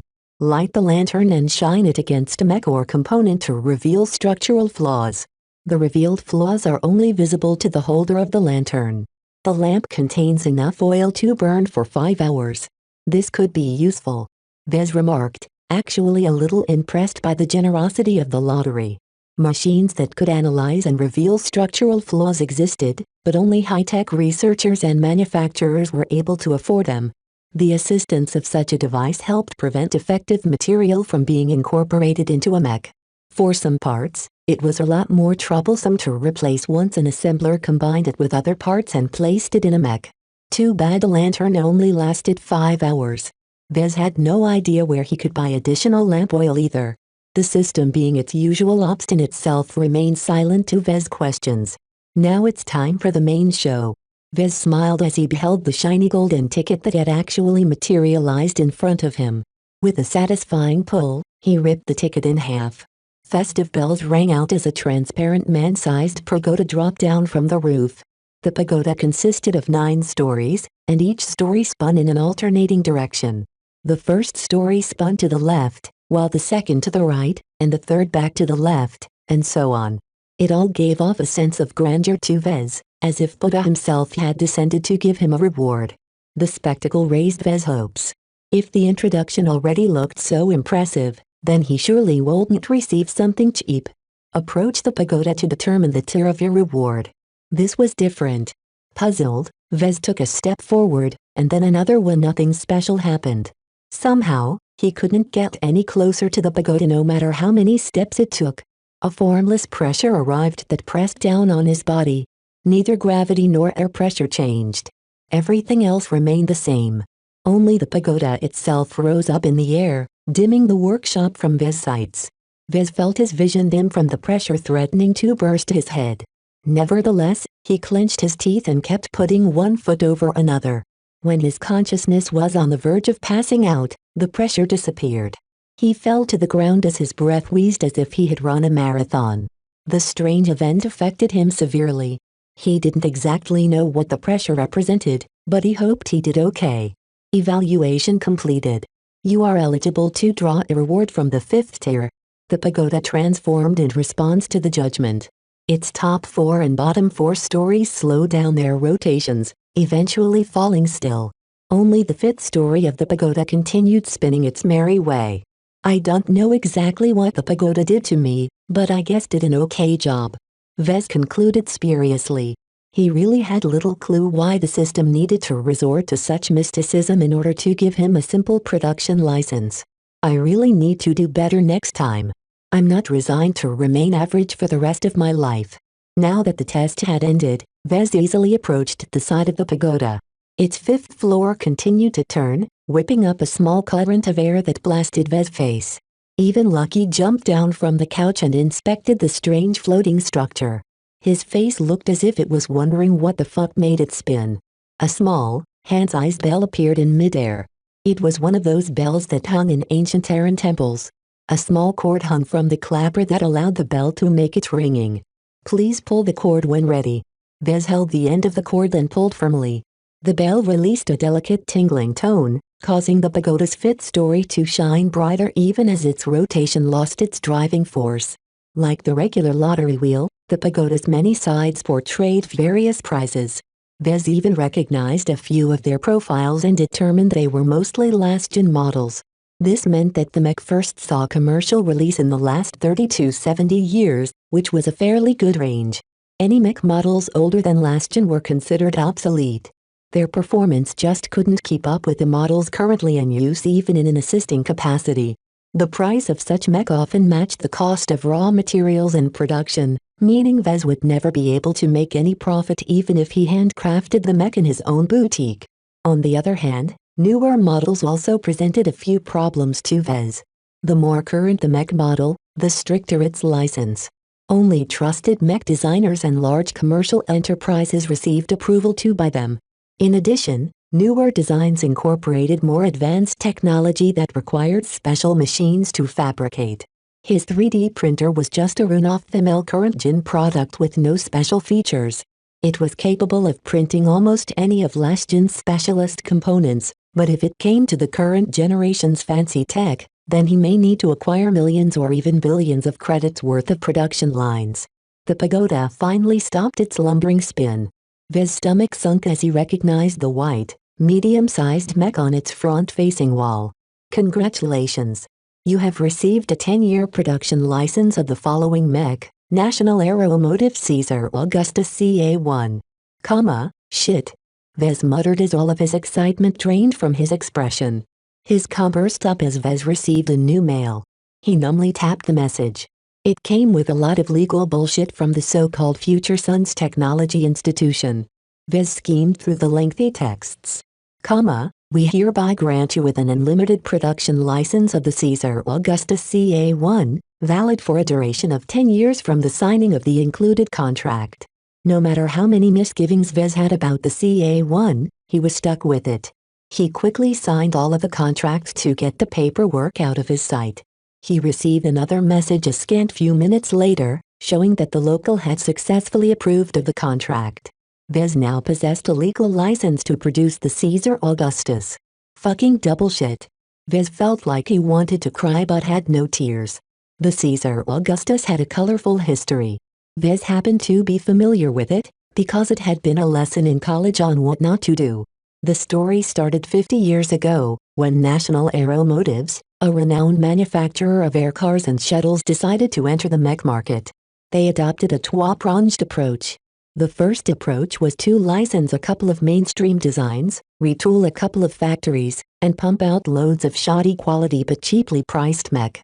The sheer quantity of mech they made allowed them to figure out the intricacies of mech production quite rapidly. The quality of their mech improved with each new production run. The second method was to allow Jason Kozlowski, the son of NA's CEO, to learn how to design mech.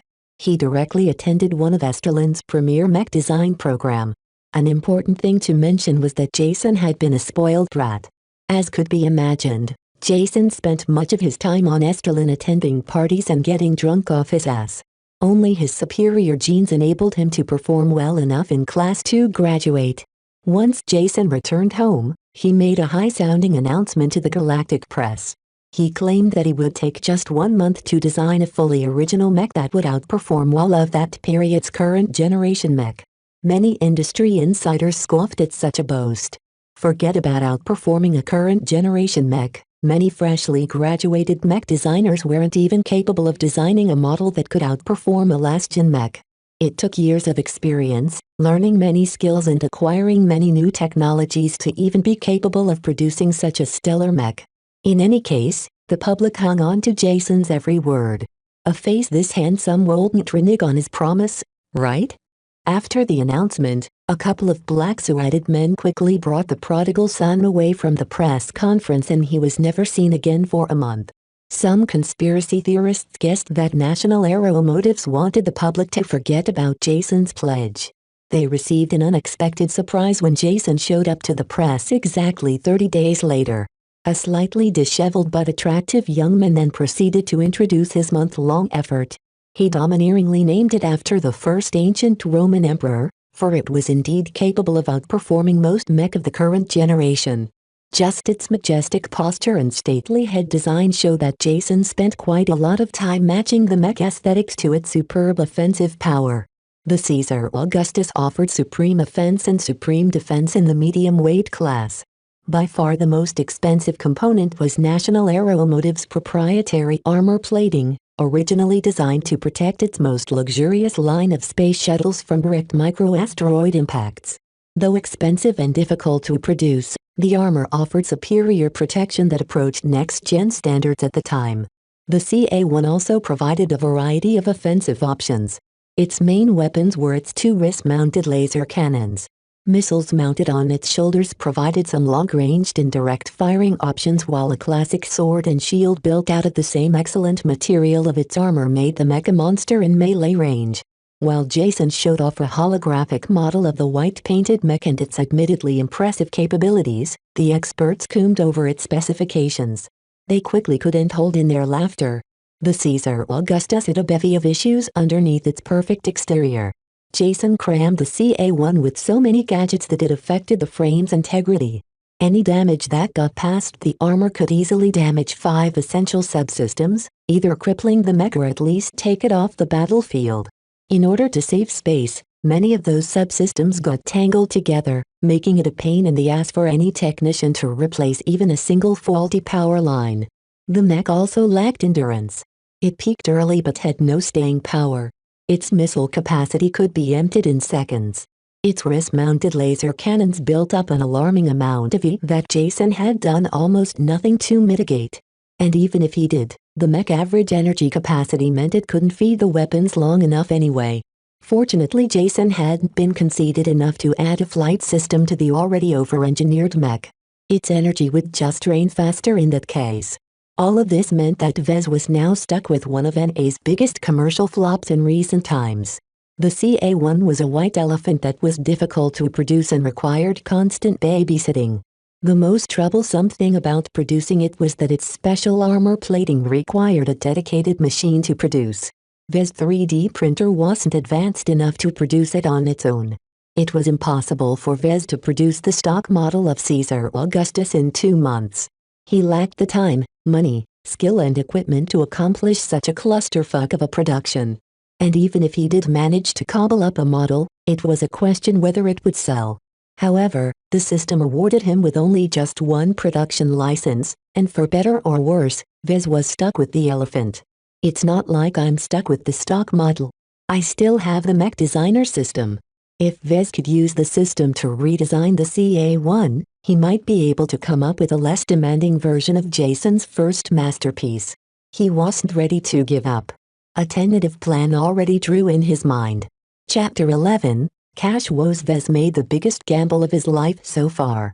If he won, he'd be able to produce a stellar mech and sell it for a hefty profit, making more than enough money to meet his impending interest payment. Success danced on a string, and each time Vez stumbled, he risked the whole scheme coming apart. First, Vez needed to grow accustomed to the Caesar Augustus. Fortunately, a real universe production license also counted as a virtual license in Iron Spirit's terms of service. He only needed to send a copy of the license agreement to the game's support to be able to tinker and sell the model in-game. As a last-gen mech in today's standard, the CA-1 counted as a 5-star mech in the game. This meant only older, more skilled potentates had the capability to buy the mech. The Caesar Augustus could be sold for a higher price, allowing Vez to earn some actual profits from his sales if he designed a good enough variant. Iron Spirit's tiered leagues put a cap on how good a mech you could play depending on how well you progressed in the game.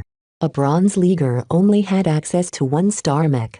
A Silver Leaguer had access to 2-star and 3-star mech, though they could still play around with 1-star mech if they wanted to have some fun. A Gold Leaguer had access to both 4-star and 5-star mech. Most potentates that did not pursue a professional career in piloting mech languished in this league. When one reached Platinum League or further, they gained unrestricted access to every mech, even the mythical 10-star mech. However, the higher the tier, the more expensive the mech cost to purchase and to repair if it ever got damaged. The fancier mech even required weeks of in-game time to repair if they got completely destroyed.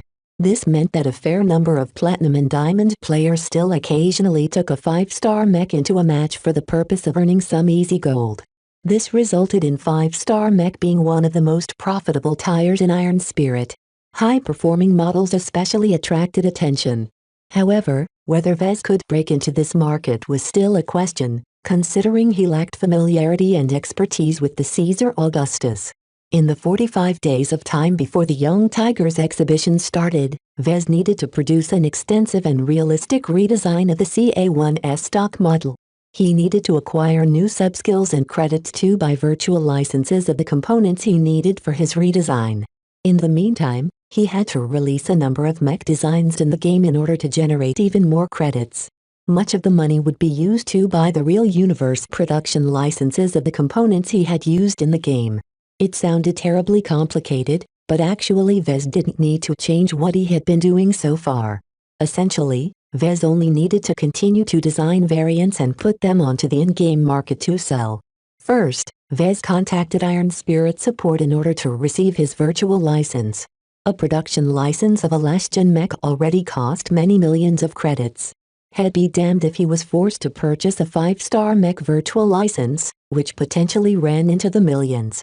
While he waited for his application to be approved, Vez shut off all distractions and loaded the CA1 into the Systems Designer program to begin tinkering with it. He wanted to pry apart its shiny armor and see how much of a mess its infamous internals looked like. Besides finding a replacement material for its armor, Vez also needed to optimize its internals in order to turn the CA1 into a competitive mech. One look and his hopes were dashed. It really did look like someone took a plate's worth of spaghetti and tried to stuff it in a small cup. It was doable, but it mashed everything together and left far too little slack. Cables, pipes and structural supports all crammed right next to each other, sometimes dangerously so. For example, if a certain cable broke and released electric sparks, it could ignite the gas released from a punctured pipe. Though Vez knew these linkages could produce a catastrophe, he lacked the skills and resources to fix them. He could only document each fault he came across and come back to the problem later.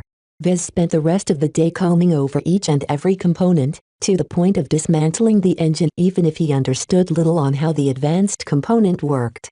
Vez took a deep breath when he finished going over the Caesar Augustus. If he wanted to understand the model deeper, then he needed to fabricate the stock model. He took a minute to log into the in-game market and inspected the model's market conditions. Damn, that's expensive. An average CA1 sold for about 50,000 credits, and that was for an in-game item. 5-star mech belonged to an entirely different market segment than 1-star mech. The latter catered to kids while the former was sold to professionals. The raw materials required to fabricate the mech likely cost tens of thousands of credit as well. Since Vez had set bottom prices to his virtual mech, he hadn't earned even a single credit or gold even after selling over 100 models. I'm earning a decent amount of DP from every sale. If I raise the price, my mech won't be able to stay competitive in the market. It's better if I don't change the prices. The Caesar Augustus represented a marvel of its time. In order to solve its many puzzles, Vez required learning many new skills. But while he needed to save up a lot of DP, he also couldn't go without credits.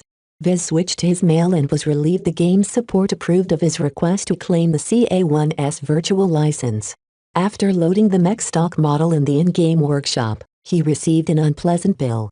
So it costs about 40,000 credits in raw materials to build the base model. Even if the gold price looks a bit friendlier, it's not like I have a bag of virtual gold either.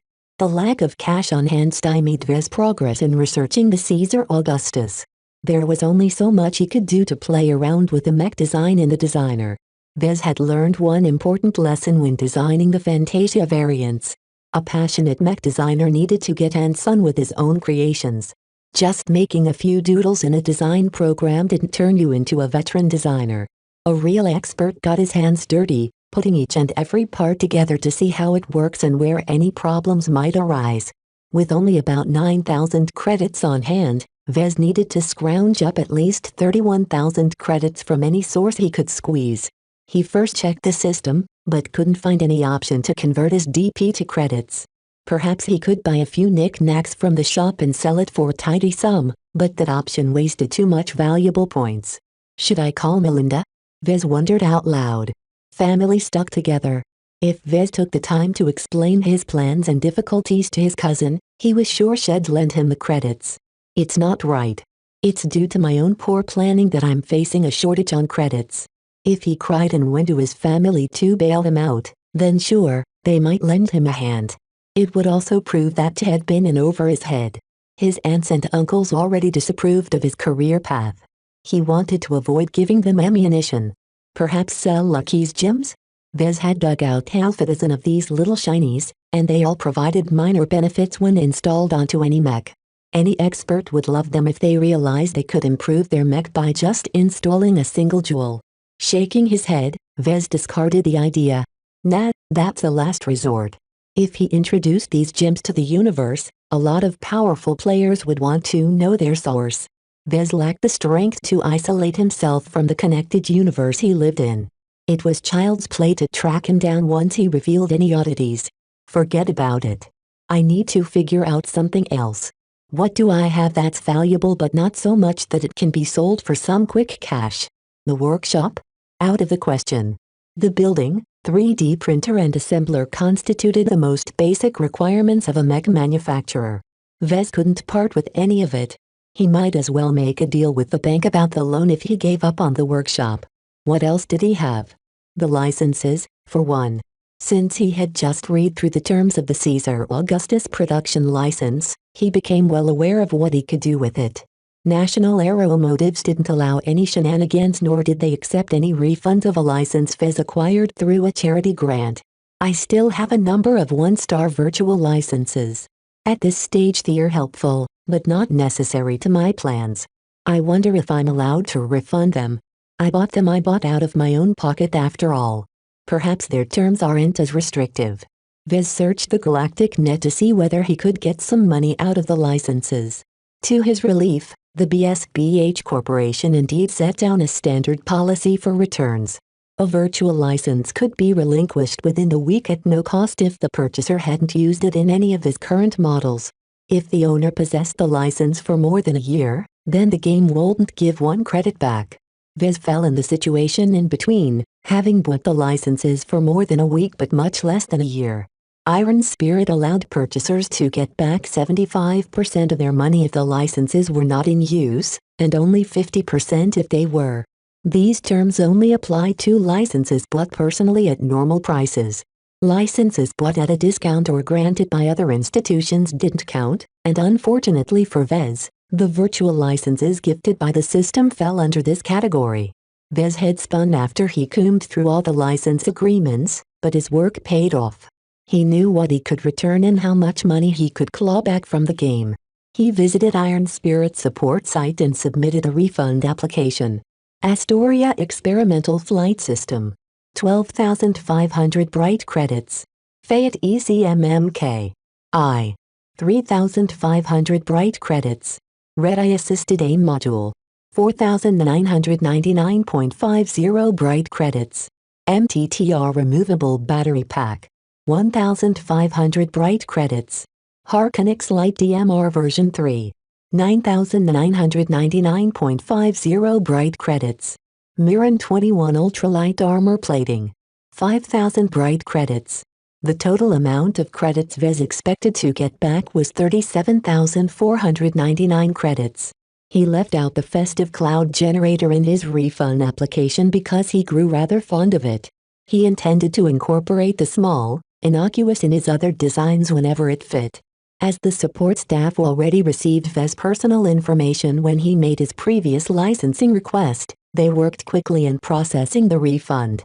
An hour later, Vez received a mail and a credit transfer that indicated his refund application met with success. With about 45,000 credits in spendable cash, Vez was more than ready to start producing the Caesar Augustus, at least in Iron Spirit. Yet before he did so, he hesitated. The Caesar Augustus was a monstrously complex mech. While many processes had been streamlined in Iron Spirit's virtual crafting environment, it still remained a lifelike simulation. If Vez failed to produce a mech that matched the stock model's specifications, at the very worst he'd end up with an unsellable mech. A mech that remained stuck in place meant no new cash flow. Without another source of credits, he wouldn't be able to produce another virtual mech to advance his understanding of the model and earn more cash. All of this meant he couldn't fail at the first step. I'm not alone in this, Vez realized as he slapped his forehead. Just because I can't beg for money from Melinda doesn't mean I can ask for advice. He activated his comm and made a call to Bentheme. Melinda's face popped up. Instead of the casual clothes she wore in her recent visit, this time she appeared in a formal uniform. Hey Vessie, what's up? I'm good, but I've got a little trouble. Okay, tell it to me briefly. I'm technically on shift so I need to get back to work soon. Vez nodded and described how he received a grant license of the infamous Caesar Augustus. Naturally the charity the system set up looked squeaky clean on paper, so Vez wasn't worried Melinda would dig into it and find anything improper. He emphasized his determination to tackle the challenge of mastering its design. Frowning, Melinda tutted her disapproval. "They've sure thrown you off the deep end. The CA-1 is a beast of a machine, not something a fresh college graduate should come into contact with. This sounds pretty shady. Never mind that, Melinda. Just tell me if you can pry something loose from the Mech core or the Bentham planetary guard. Without getting you into trouble, of course. Melinda furrowed her brow. I can ask the mechanics for some tips. I'll also see if I can dig something up from the archives. I'll pass anything I can find along to you as long as it's not classified or proprietary knowledge. Thanks a lot. I'm sorry for troubling you that much. Hey, your family, Vissy. I'd do anything to help. I gotta go back to work now, so see ya later. Bye. With that done, Vez turned to a different issue. With his DP steadily accumulating, he should make a tentative shopping list of sub-skills he needed to rework the CA-1. He opened his skill tree and started to comb over the available skills. Chapter 12, Duo Q. The battlefield finished loading, revealing a ruined city. Craters, broken mech and other war debris littered the landscape. Eerily, no life moved in the city. All was still, except for the desolate wind howling between the cracks of fallen skyscrapers. The silence ended as a brilliantly colored streak rose in the air. The Fantasia R2 Seraphim readied its long-ranged rifle and scanned the surroundings vigilantly. Come on. Let's stop hiding like rats. The seventh snake publicly declared. I'm right here. Shoot me if you can. Nothing responded to his taunts. The slim, gray phantasm that popped up from the side of a broken tank shook its head. I told you they wouldn't fall for it. Congratulations for revealing your position. Now get down and stop wasting your limited energy. Triceratops said as he tried to accustom himself to his new mech. The Seraphim cut back on its wing thrusters, allowing the mech to find some cover among the streets. This is why I hate 2v2. Everyone's constantly playing these clever strategies. The 1v1 arena is a lot more straightforward. The Phantasm's pilot kept his mech in the shadows as he explored their surroundings. I'm not saying you're wrong, but remember it was your idea to 2OQ with 2 Fantasia variants. We have to play a little dirty if we want to win as a pair of light mech. The 2 versus 2 arena provided a more intricate combat experience compared to the solo queue. With a teammate at your back, pilots had a lot more leeway in bringing a specialized mech to battle. For example, one player could pilot a heavy mech laden with missile launchers and magazines. Such a mech could rain death at long and medium range, but was as helpless as a kitten once an enemy got close. However, a teammate kitted out in a melee mech could keep off any mech that approached in the assurance that he won't get shot down from range. Compared to such a classical synergistic team-up, a combination of 2 light mech hardly sounded optimal. Neither mech possessed toughness and staying power. If they weren't able to shred their enemies apart in the first 10 minutes of a match, then they'd run out of juice. Luckily, light mech still possessed some advantages. While Triceratops kept his phantasm behind cover, the 7th Snake Seraphim engaged its active scanning mode. The mech hair sensors extended out and released invisible pulses, most of which bounced back when it encountered the plentiful debris in the map. My scanners are having a hard time picking up anything with all of this junk blocking my scans. My radar is full of false positives. I'm practically broadcasting my position here. It's better than nothing. At least you'll attract the enemy for us while I find a good ambushing position. The bait had been cast, and it only took a couple of minutes for the fish to bite. The Seraphim noted a large energy signature strolling down the main avenue. I got an incoming mech. With an energy signature this large, it's bound to be a heavy mech. No sign of its partner. They're playing the same game as us. Triceratops guessed as he moved his phantasm a little closer in order to peek at the approaching opponent. Do you want me to stay hidden or find an opportunity to jump a heavy? The 7th snake mulled both options before finally deciding on a course of action. It depends on the heavy. From what I can guess, it's likely to be a frontliner. Your phantasm won't have an easy time peeling its armor if that's the case. Triceratops only carried a basic pistol in his phantasm's limited loadout in order to make room for a sword. He could peel apart most mech fitted out as riflemen but faced some trouble against heavy knight-type opponents. Don't do anything fancy. Just sit back and be ready to back me up. Okay, boss. While the phantasm slunk into the bowels of a giant commercial complex, The Seraphim flew into the air and over the skyline. He easily caught sight of the enemy mech, which revealed itself to be a model unfamiliar to the seventh snake. The bipedal mech wasn't built as a knight. Instead, it appeared to sport a shotgun and a pair of shoulder-mounted lasers. The energy weapons tracked the Seraphim in the sky and let loose a barrage of beams. The Seraphim snapped back with a couple of shots of his rifle, trusting his auto aim to ensure it hit the heavy mech. The heavier the mech, the larger its energy signature, which meant that tracking systems had an easier time maintaining a lock. In the meantime, the flying mech cut back its thrust and dropped to the roof of a ruined apartment building, which cut its line of sight. Tops, the fucker's a striker. Its armor doesn't look too heavy, but he's sporting a really big shotgun. If he manages to draw a bead on you while you're closing in, you're dead. No worries, pal. He won't get me if I come from behind. Just keep attracting his attention. Triceratops cockily replied. The Seraphim flew back into the sky and shot a couple more times. He had an easier time tracking the heavy mech than vice versa.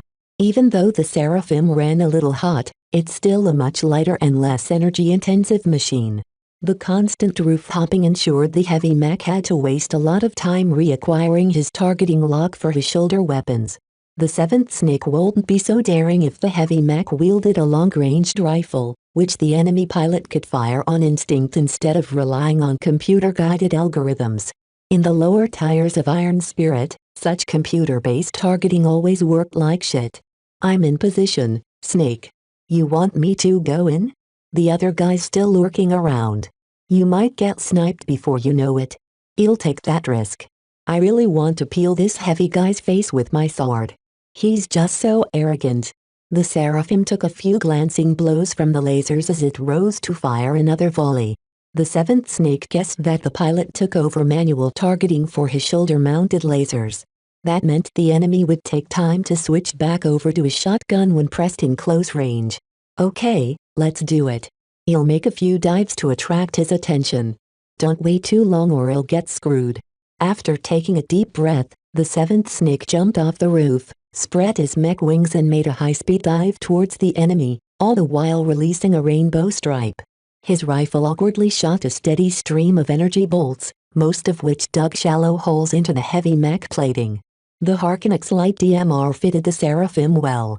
It possessed good range, a fairly high accuracy and didn't gobble down too much energy. Unfortunately, its punch had always been a little undertuned among long-ranged rifles. The heavy mech, despite being under constant fire, practically ignored the DMR's shots, confident his armor could withstand the damage for the moment. The seventh snake gritted his teeth. He'd learned a few new tricks. The great thing about energy weapons was that the wielder could change its power on the fly. He flicked a special switch and paused his shots. Instead, the rifle's chamber started to accumulate energy and heat. As the seventh snake jinked his mech to the side, he fired his overclocked rifle after a full second of charging. A bolt 3 times the size of his regular shots escaped from the barrel. The energy projectile drew a thin white line as it streaked across the air and hammered the heavy mech shoulder, straight up crippling one of its laser cannons. The heavy mech panicked a little. It jogged towards the nearest structure, eager to find some cover against the threatening fly buzzing over its head. Its remaining laser cannon ineffectively released a barrage of automated shots, most of them missing due to the Seraphim's speed and active ECM. Just as the mech barged through the entrance, Triceratops' phantasm dropped from the ceiling. Its emergence happened too sudden, and the heavy mech barely rotated its slumbering torso halfway before his sword sank straight down its neck with the full momentum of a falling mech. The heavy mech exploded into sparks as the sword managed to stab through its power source. The phantasm pulled out its weapon and flourished it with pride. Ha ha ha, suckmatic. Triceratops elatedly boasted as he approached the smoking mech and squatted up and down near its face. You just got owned by the master swordsman. What are you standing for? Fucking move. The warning came too late. A thin but powerful line shot straight through the phantasm's torso, obliterating the cockpit in an instant. A loud sonic boom reached the mech moments later, not that it helped. A sniper. The seventh snake exclaimed, and flew full throttle in the direction of the previous shot. Why did he stay hidden to the point of letting his teammate die first? He already made a couple of conclusions after rethinking the hidden mech previous behavior. This guy is confident in his marksmanship but not to the point of handling two opponents at once. So he let his dumb loud teammate take the lead, certain that we can't resist the bait. Once we're revealed, we don't have anything left to hide. While the Seraphim tried to vary his flight, the next sniper round snapped off half of its wings. The seventh snake struggled to maintain control. He chose to veer to the side but maintain his altitude. Whatever was left of his wings were redlining and were on the verge of shutting down. The seventh snake was in a bad position. Pinned down by a sniper and with half of his mobility gone, he hadn't even caught sight of his remaining opponent. What he did have was a general idea of where his enemy hid. He remembered clearly that the shot came from the direction of the tallest building in the city. I can make it. I only need a couple of seconds. The Seraphim's remaining wings glowed red as the pilot redirected an ungodly amount of energy in its direction. A brilliantly white flare erupted out of the damaged wings, propelling the Seraphim with supreme speed in the direction of the skyscraper. The unexpected overload happened just as the sniper shot his third round, causing it to miss narrowly as the Seraphim had already raced past its original trajectory. I got you now. The seventh snake yelled as his wings finally broke apart from the stress. His overheated mech blared warnings at him as his rear torso's internals were beginning to melt. Since he couldn't accumulate any more heat, he decoupled and discarded his rifle, instead choosing to draw his combat knife. Sheer momentum drew the Seraphim onto the roof of the battlefield-only intact skyscraper. The light mech feet skidded across the surface of the roof as the Seraphim did its best to bleed off its momentum. The opponent's model surprised the seventh snake. It was another phantasm. The gray model set its unwieldy rifle aside and drew its own combat knife in response to the Seraphim's approach. This is going to be tricky. My mech has higher specs, but it's already half dead. My enemy is still fresh. The two mech dove into each other, their knives clashing loudly while their limbs released punches and kicks. Both their cloud generators worked at full steam. The Seraphim generated a lot more clouds, but the black and gray smoke persisted in staying present. The duel between mech progressed in the same manner. Knowing that his mech couldn't hold on for long, the seventh snake summoned all of his passion and unleashed it onto the opponent with only a casual regard for defense. The phantasm player remained cool under pressure, focusing on pure defense in order to outlast his opponent. Once the Seraphim broke down, he could easily swoop down and claim victory. As if I'd let you.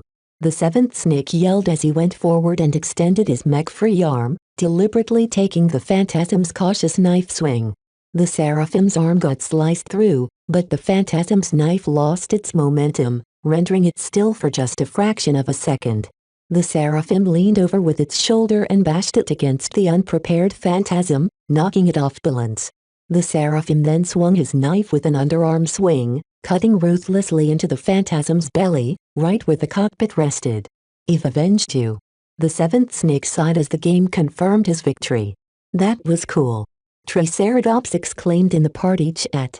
That last moment when you sacrificed your arm, I swear the enemy phantasm just froze. I guess he's too new. His marksmanship is top-notch, but I think he lacks experience in close-quarters combat. Kind of funny how he chose to use that particular model as a sniper. It's not a bad choice in the lightweight class, but there's better options out there. It's the third phantasm I've seen so far this week. The Fantasia variants from Chasing Clouds are beginning to pop up here and there in our local server. Triceratops let out a disappointed sigh. They used to be our secret. You're practically his first customer. You got all of his mech right? Yeah, except for the 2-re, the one with the big behind.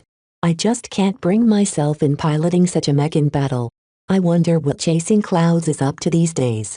He hasn't introduced a new mech for sale in a while. Despite the lack of new models, the Phantasm and Nomad enjoyed modest daily sales. In fact, a couple of potentates even bought the 2-re a couple of times as a joke. V's initial attempts to push his models onto young girls had achieved a small ripple effect. Other girls interested in the feminine-looking mech bought them to play together with their friends. Boys wondering what the fuss was all about checked out the mech in the store, and bought them as well for different reasons. Though not the cheapest or most effective mech, The Fantasia variants succeeded in establishing a foothold in Cloudy Curtain's digital battlefield. They had never been bad models to begin with, they just lacked public exposure. While sales hadn't grown to the point that they had gone viral, Vez nonetheless enjoyed a steady stream of DP even after his last tutorial mission had finished. Chapter 13, First Build the Skill Tree featured a virtually endless amount of skills. With enough design points, Vez could become the ultimate mech designer, capable of drafting a complete design in minutes with his left hand while pointing out the faults of someone else's work with his right hand. Naturally, Vez lived in a world where time and resources were finite, so he didn't delude himself into thinking he'd ever reach that point in his lifetime.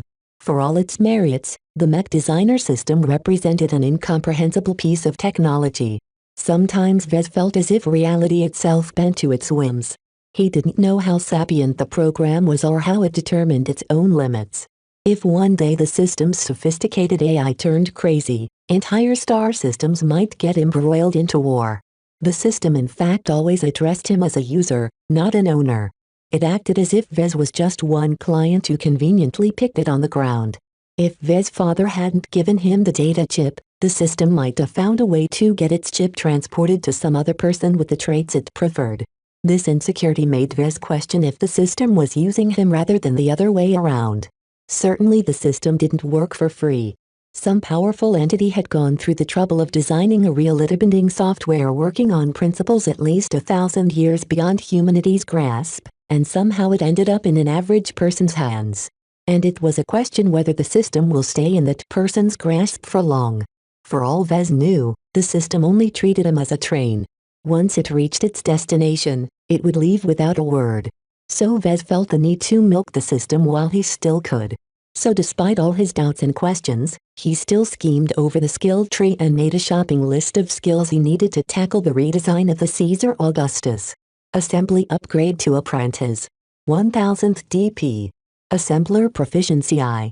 200 DP. Assembler proficiency II. 400 DP. 3D printer proficiency II. 400 DP. Jury rigging II. 300 DP. Electrical engineering incompetent. 200 DP. Electrical engineering novice. 500 DP. Electrical engineering apprentice. 1000 DP. Medium weight armor optimization I. 300 DP. These were the absolute minimum required to produce or to redesign a Caesar Augustus. Vez needed to become much more familiar with the tools in his workshop in order to fabricate the CA1's notoriously delicate components and put them together. And if he wanted to redesign the mech to make it easier to produce, then he needed to become proficient in electrical engineering pretty fast. Since Vez was attempting to fabricate a stock CA1 in Iron Spirit, he felt he should make a start on a purchase. He picked the cheapest option in the list and bought it immediately. You have spent 200 DP to acquire Assembler Proficiency I. Please view your status in order to confirm your skills. Status. Name, Vez Larkinson. Profession, Novice Mech Designer. Specializations, none. Design points, 98. Attributes. Strength, 0.7. Dexterity, 0.7. Endurance, 0.6. Intelligence, 1.2. Creativity, 1. Concentration, 1. Neural aptitude, F. Skills. Assembly, Novice, 3D printer proficiency I, Assembler proficiency I. Business, apprentice. Computer science, incompetent. Mathematics, incompetent. Mechanics, apprentice, jury rigging I, speed tuning I. Metallurgy, apprentice. Physics, novice, lightweight armor optimization I. Evaluation, halfway stepped out of the stupidity cave. His status hadn't changed much except for the painful loss of so much DP. Now that he had the means to produce a virtual version of the Caesar Augustus, Vez got ready. He logged in the game and entered his workshop. It was a good thing the machines in the workshop scaled to the mech you were working on. Iron Spirit remained a game even if it touted itself as a simulator, so it didn't want to scare people off by being too greedy. However, some people spread rumors that the game would introduce a future update that enhanced the gameplay experience of designers by forcing them to start paying for upgrades in their equipment. For now, the game simplified many things for Vez, which he felt grateful for. He only had to pay 40,000 credits to get the raw materials for the CA1 delivered to his virtual workshop. Actually, the cost of raw materials didn't actually represent the value of the digital goods Vez received. The pallets of metals, plastics, ceramics and other materials he received were just a bunch of data that could be infinitely duplicated. The payment acted more like a tax in another name. Some of it ended in the hands of the taxmen, in Vez's case the Bright Republic. Another portion got sent to the intellectual property owners of the many mech and components Vez used in his designs. Only a relatively small portion of credits remained as revenue for the BSBH corporation that ran Iron Spirit. Well, now it's time to transform these ingots and pellets into working components. Vez rubbed his digital hands as he approached the virtual workshop's 3D printer. The house-sized machine was a supped-up version of the one he had in his real universe workshop. Much of its features and quirks carried over. With a familiar hand, Vez started loading the blueprints of the frame, the most fundamental parts of a mech, representing the skeleton that anchored the other components. Since it mostly consisted of solid pieces, with the occasional hinges and joints, the production occurred smoothly. The young Jason Kozlowski hadn't messed with it evidently. Still, due to the higher quality alloys used in its composition, the construction of the frame took up half a day. Next came the power reactor, the part that generated energy from energy cells or processed fuel. In general, the power reactor was a mature piece of technology. Developers only tinkered with it here and there to provide a few more % of efficiency or maximum capacity. They could be easily scaled to tailor a mech weight class, and the CA1 featured a fairly well-designed medium reactor. As a long-standing manufacturer of aircars and shuttles, National Aeromotives produced their own lines of power reactors. Jason borrowed a premium reactor available from the company's R&D division and stuffed it in his design. The reactor required extra precision in the fabrication of its many miniature parts. Vez had printed engines from scratch before with the 3D printer, but this was the first time he took the trouble to print each millimeter-sized component one by one, and assemble them all together by hand. The tedious work took up an entire day. Vez felt he did an adequate job, in that the reactor worked. Whether it performed well, that was for later. With that experience over with, his work on the engine proceeded a little smoother. Unlike the reactor, the engine took in energy to produce motive force. It allowed the mech to move its limbs and run like a marathon contestant. Much like the power reactor, Jason also borrowed it from his daddy's company, so it contained little innovations that made it troublesome to produce. Vez grew highly appreciative of NA's craftsmanship when he finished assembling the engine. After that followed the musculature that made use of the motive force to move the mech limbs. Cheaper mechs such as those used in agriculture used hydraulics, electrical engines or a bevy of other cheap alternatives. Combat mech required something more sophisticated, to better emulate a living being's responsiveness when pilot connected to them neurally. Lucky enough, the technology behind artificial musculature remained stagnant for over a century, so its production went like a breeze.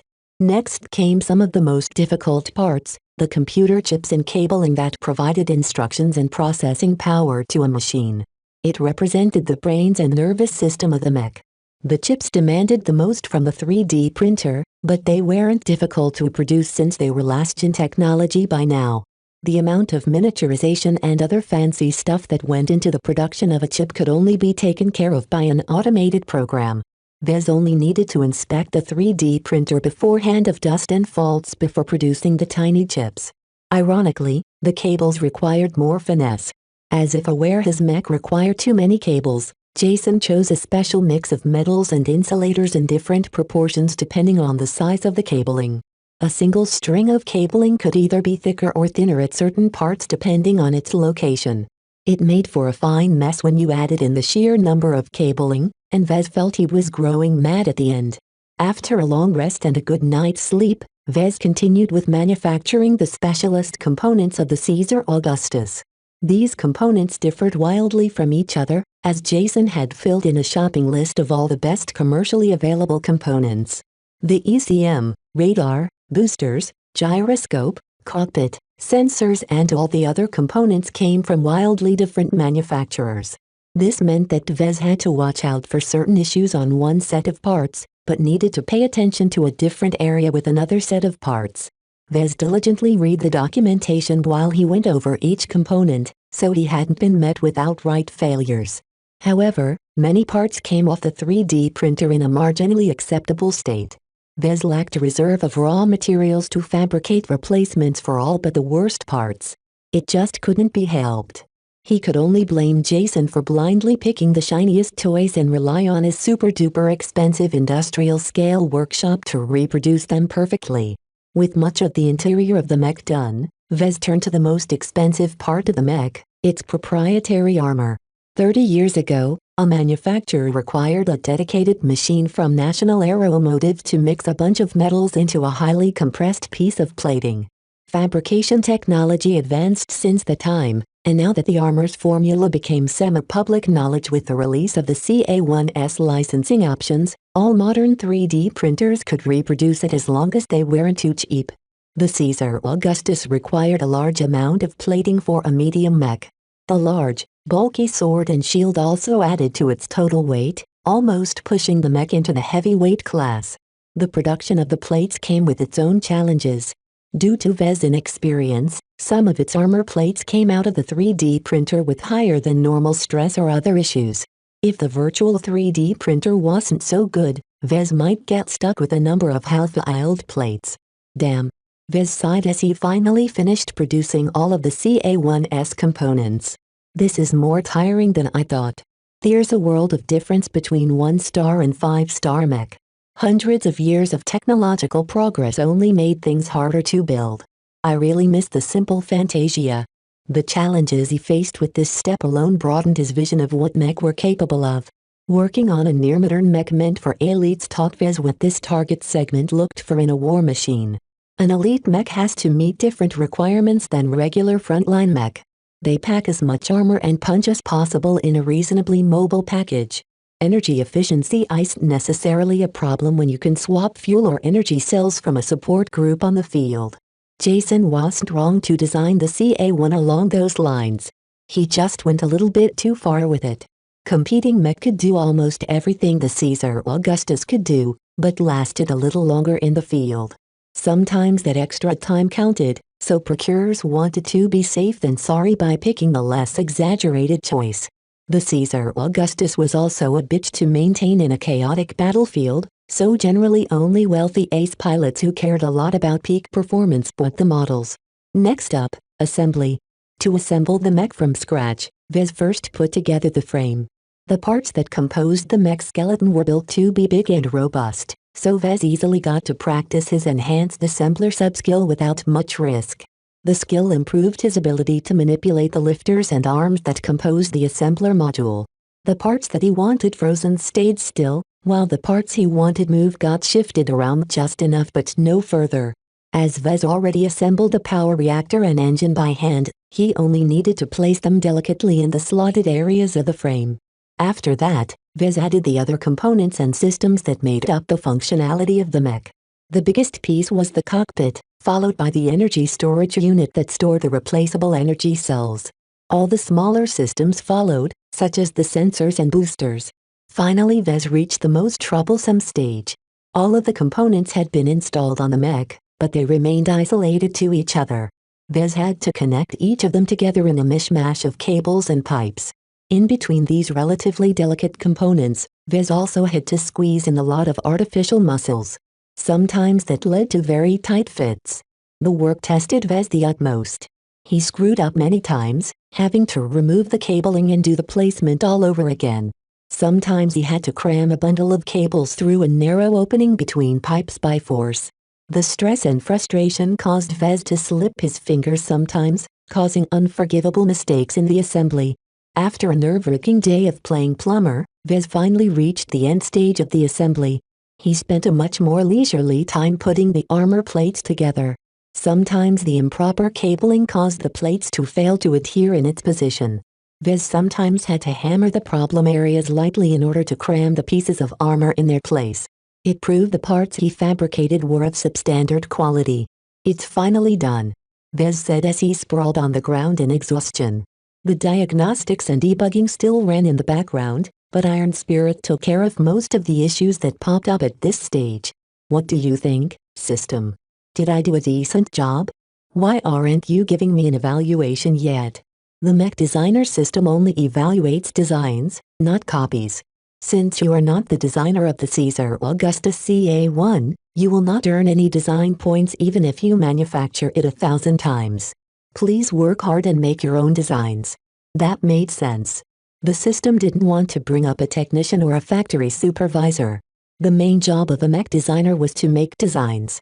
The act of fabricating a mech in person was only done in order to understand the mech better or to ensure its quality.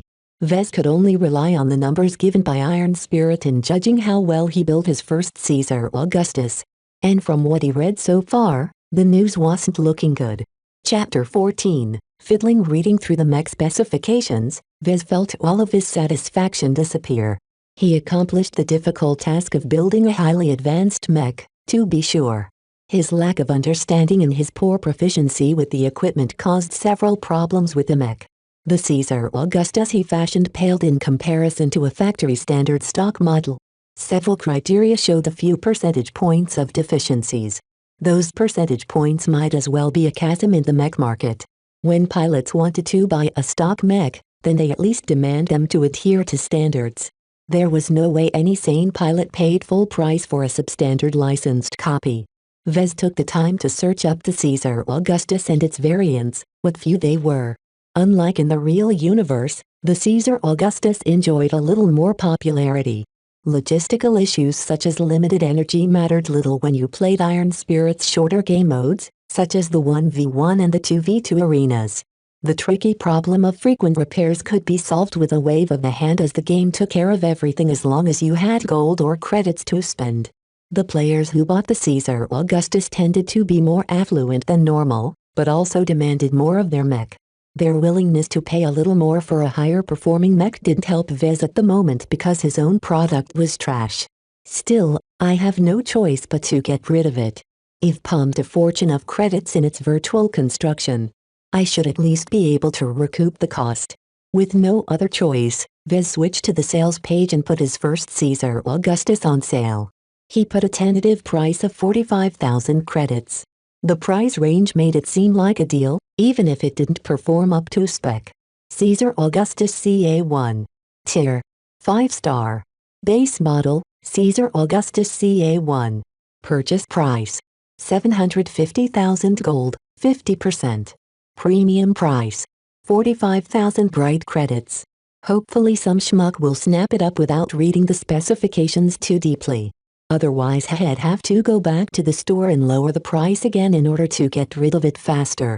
He still lacked a lot of credits and had no reserve left to build another virtual mech. "I'll check back in a few days," Vez said hopefully, but he could not keep out the grimness from Shitone. "One thing's for sure. If I want to untangle this clusterfuck, I desperately need to become proficient in electrical engineering." Vez checked his status and found he had gained enough DP to afford the first skill in the skill tree. As a major skill category, electrical engineering was cheap to learn but very expensive to master, but that was a problem for later. Right now, he spent 200 DP to acquire the first tier of the skill, which the system called incompetent. Raw information and knowledge streamed into Vez's mind. More knowledge than he could handle tried to nestle within in his brain in a span of minutes, and it almost caused him to blank out. He dropped to the floor and tried to hold his screams as he held his head. Countless irrelevant pieces of data pressed against his mind. Lucky even got frightened enough to jump up to a cabinet, wary of any intruders. The pressure eased off after 10 or so minutes. Vez let out deep breaths as he tried to regain his composure. Most of the data seemed to have been tossed to the back of his mind, inaccessible for the moment. Perhaps the subsequent skill upgrades unlocked portions of it. Strange. In order to regain his calm, he took a break, taking Lucky out for a walk. He and his father lived near this stretch of forests and plains for many years. The house of his childhood in the suburbs had been sold, the new owners taking in the property with gusto. Instead, his father moved to build a second-hand modular workshop just outside the town. Its location closer to nature afforded better privacy and made sure nothing else got damaged if his workshop blew up for some reason. "Do you remember a life before the system gifted you to me?" The gem cat meowed with a puzzled tone as he explored the nearby bushes. "Don't know, huh?" Vez said as he stretched his arms and raised his head to look at the wispy colorful sky. "This is my home planet. I lived here for almost my entire life. The only time I left was when I went to college in the capital." The planet Rittersburg seated the government of the Bright Republic. They heavily controlled the climate in order to make it optimal for humans to live there. Sprawling cities, fancy villas and vast stretches of terrain and indigenous wildlife turned it into a paradise, an expensive one, but idyllic nonetheless. Still, Vez vastly preferred the rugged and untamed lands of Cloudy Curtain. The terraforming corporations who transformed the ball of rock into a life-sustaining planet only stuck around to do the bare minimum. They left with their fat paychecks even as incongruities popped up. The local air smelled different than the standard Terran norm. The summers never lasted long and it was cloudy pretty much every day. This was his home. He was an inhabitant of Cloudy Curtain first, and a citizen of the Bright Republic next. Few woes occurring in the rest of the galaxy concerned him here on this quiet planet. This corner of the galaxy was on the outskirts of civilized territory. It held few stars, not much exotic resources, and only a few small alien polities shared the Bright Republic's rimward borders. Mech battles only happened occasionally. Besides the wars between the Republic and the aggressive Vija Kingdom, the most the Mech Corps had to handle were lone criminals and small bandit groups too weak to prey in the bigger neighborhoods. This led to a life of peace and stability, an enviable state of affairs for some people. His father purposely left the livelier planets of Rittersburg and Bentham in order to make his home in snoozy Cloudy Curtain. When Vez grew up on this planet, he felt no different from his classmates and other people around him. Only when he studied at Rittersburg did he realize that the rest of the galaxy moved in different speeds. It both scared and excited him. Eventually, Vez firmly entered this complicated, murky world in order to fulfill his dream to become a mech designer. Just this decision alone brought him into contact with the government, trade associations, suppliers and more. He felt connected to the galaxy, as if anything he did affected the rest of human civilization. Only a little, but it felt as if his existence mattered. What kind of crap am I thinking? I should go back to work. Vez decided, and led Lucky back to the workshop. In the meantime, he made a call to Melinda. "Hi cousin. Hey Vez, I was about to mail you back this weekend. So do you have any results you can share with me?" Melinda sent a few documents over the interplanetary comm. The Caesar Augustus is a rare beast, so the Mech Corps never officially purchased any of its models.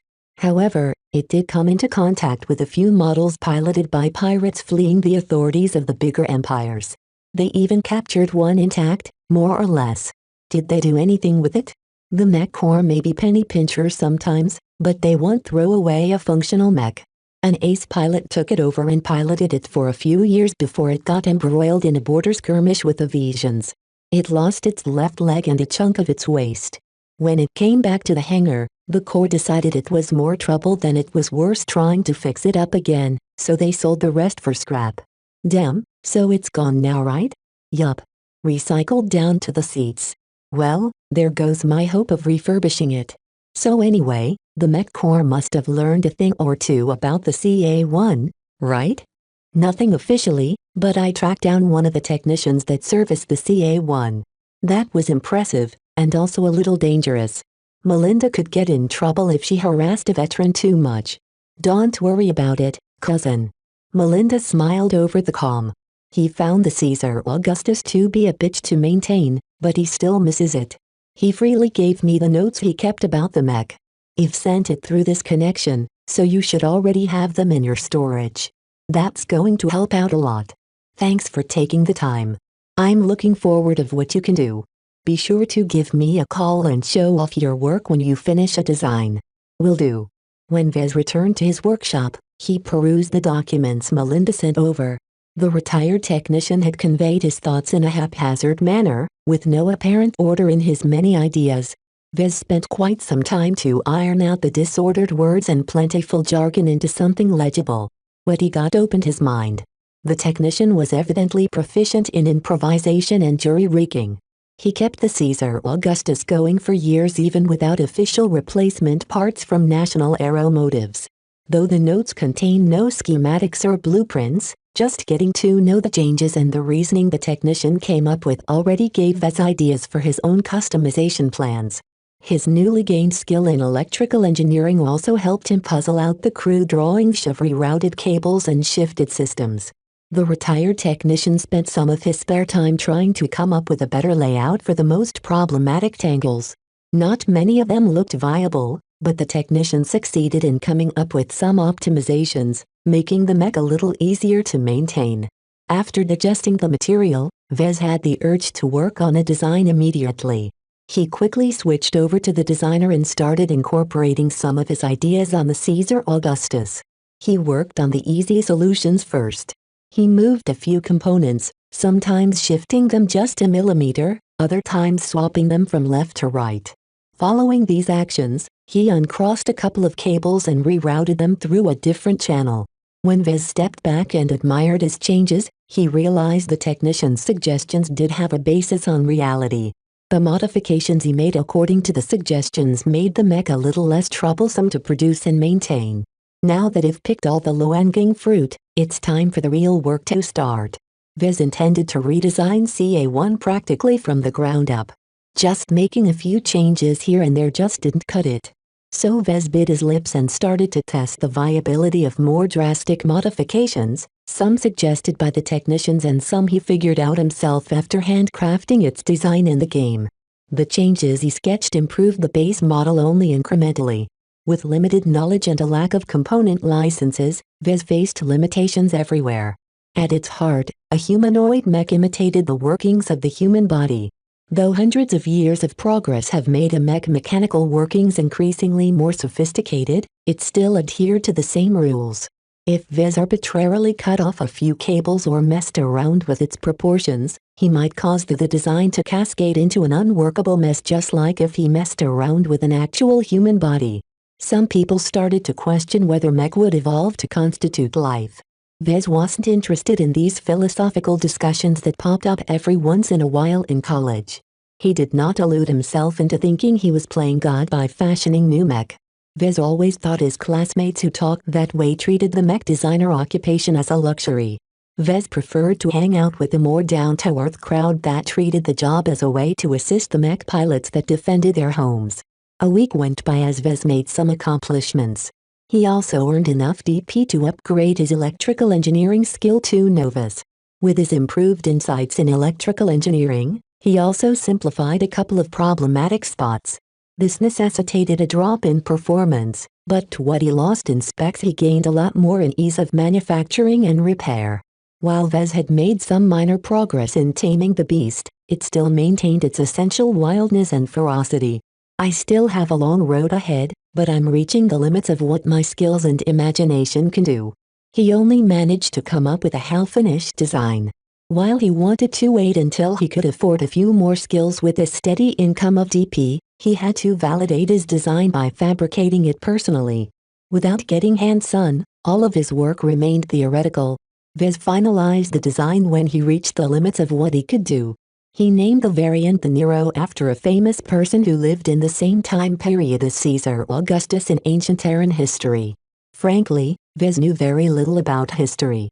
He just made a casual search on the galactic net for some cool names and Nero popped up as some dude with a mixed evaluation. This fit in nicely with what he thought about which is what he also thought about his recently finished design. At least he hadn't gone ahead and named the design the Bastard Son. The system's evaluation of the design was mild, to say the least. All of its core systems and armor remained the same as its stock model, so the system gave him a low rating for effort. The only thing Vez managed to pry from the system was a base reward of 10 DP due to the design being based on a complicated last-gen model. He was ready to start fabricating a virtual mech. When Vez logged into Iron Spirit and visited the markets section, he found to his surprise that someone actually bought his half-baked Caesar Augustus. The Grand Green Road. The username sounded like a complete stranger. Vez checked his friends list and found nothing. Searching the galactic net only revealed that the player wasn't a celebrity. Who the fuck is the Grand Green Road? Well, whoever he was, he saved Vez a lot of trouble. Whatever. Since the mech got sold, I have enough credits to fabricate the Nero. He threw the identity of the buyer to the back of his mind and entered the virtual workshop to go to work. He was eager to see if the Nero he produced could match the specs of a standard CA1. Chapter 15, Father. The center of the bright republic lay in Rittersburg. Though Bentham surpassed the founding planet with its vibrant economy and liberal housing regulations, Rittersburg still remained the seat of government of the 100-planet state. Only inherited and distinguished families were allowed to live in its luxurious housing districts.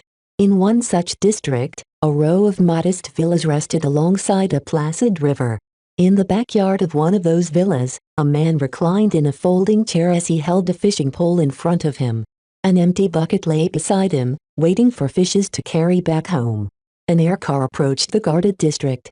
After the local defense systems checked its transponders and scanned the vehicle for any threats, it approved the vehicle's approach. The air car smoothly descended onto the landing pad next to the garage. The door opened to reveal the chiseled face of a man in uniform. The man marched briskly towards the back, as if already aware the occupant of the villa spent his time there. Father. Benjamin Larkson turned his gaze away from the pauper and beheld the new arrival. Arg. As carefree as ever, I see. You've even taken the time to visit your dear old dad. How are the kids? Rambunctious as ever. The uniformed man smiled a little as he loosened up. I don't know how you managed to raise all 7 of us. I had a good wife, as do you, Arg. No matter how much the service takes up your time, don't forget your family. You can do anything if the happiness of your wife and children are at stake. It's half the reason why I made it this far. Arg nodded. Speaking of which, I might have news of my elder brother. Reinkel. I have no idea what he's embroiled himself with.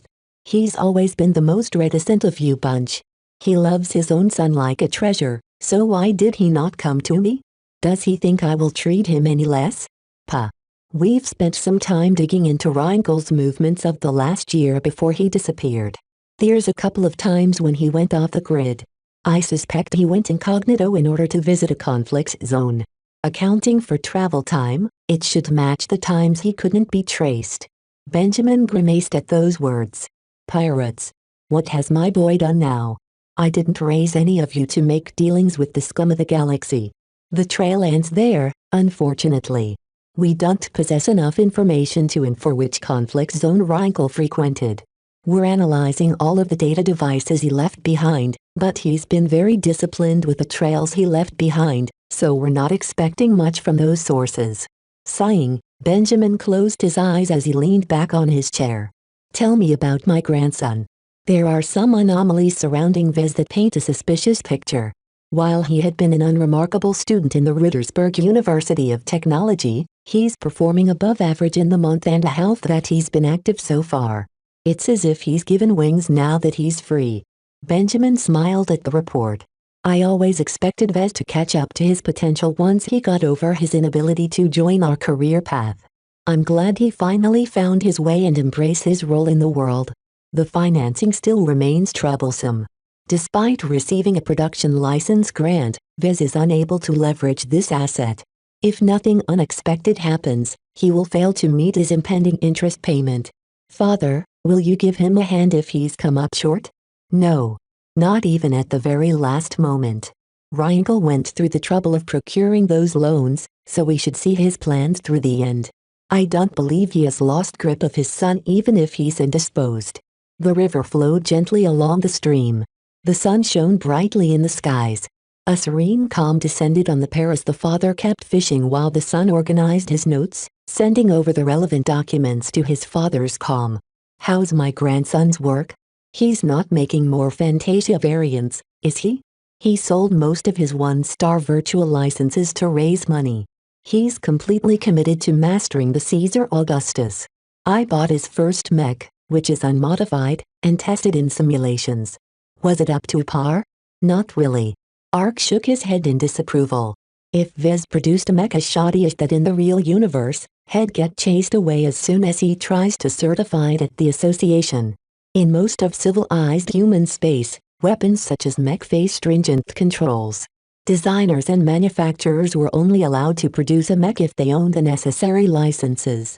When they finished producing a mech, they needed to be certified at the local mech trade association before it receives permission to be put on sale.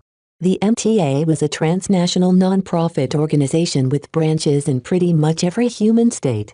A colossus of the mech world, they regulated the civilian production and sale of mech. Most states like the Bright Republic gave them official backing to do so in their territories because they were good at it and adhered to strict neutrality, never overstepping their bounds. In any case, if Ark said that Vez product couldn't pass the MTA's strict certification, then he had a long road ahead of him. If Vez managed to shore up his weaknesses within a month, then he may be able to produce a mech that passed certification. But that required a lot of progress in a very short time. It comes down to time, huh? Benjamin mused. If the interest payment didn't hang over his head, Vez wouldn't be rushing with building a mech beyond his capabilities. It's convenient timing on the bank's part that they chose to hang such a term over his head without compromising a single step. Ark shifted another set of documents over to Benjamin's comm. We've looked at the Cloudy Curtain Planetary Bank. The shareholders and employees are clean. Their books are also in order. The situation is just as it appears. The bank made a negative assessment of the viability of Vez business and just wants to claim the assets before they depreciate in value. Greedy bastards. I'm glad to hear they are nothing more than that, though. Saves me the trouble of another visit. According to the latest reports, Vez should be working on a new virtual mech right now. Do you want me to snap it up when he puts it on sale? Yes, and keep buying one of every variant he sells in that game of yours. I want you to track his progress in this way and give him a little push while he's at it. Don't buy any more, though. I don't want him to grow complacent. Understood, Dead. Anything else? Keep digging into the so-called Future Sons Technology Institution. Any organization with the clout to grant a production license of the Caesar Augustus shouldn't be an obscure player. We still can't make much progress on that front since they're based in the New Rubarth Empire.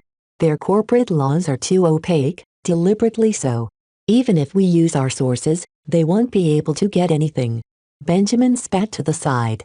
Ark, I don't need to know the shareholders or donors of the Institute. Just find out if a New Rubarthan or a foreigner taking advantage of the local laws is pulling the strings. That should be doable. I'll pass on your instructions. That should be enough on your plate for now. Leave me to my fishing. I'll go over the documents later and send you my thoughts in a day or two. Very well. Goodbye. As Ark left the villa, Benjamin relaxed his eyes and smiled. He held a steady grip on his fishing pole. What kind of father abandons their son? The fish still didn't bite. Back on Cloudy Curtain, Vez released an exhaustive breath as he finished fabricating the Nero in Iron Spirit. The customized Caesar Augustus model still had its problem spots. However, with prior experience and the various modifications he made to mitigate a few bad spots, Vez encountered fewer risks during fabrication. The CA-1A Nero, as he named it, still caused some difficulties, particularly with its armor plates which Vez hadn't modified. Finding a solution for the armor plates. The system offered a fallback. Its store sold various goods as long as Vez could afford the price. The cheapest alternative armor he could find in the shop cost at least 1,000 EP. Vez preferred not to buy them, because the armor plating was several generations behind current standards. No one wanted to buy a CA-1 variant with crappy armor. A big part what made the Caesar Augustus was its sword and shield, which were made out of the same expensive alloys as its armor. Cutting back on the armor meant not just lowering the CA-1's defense, it also affected its offensive power. Luckily, it wasn't a problem he needed to concern himself with today.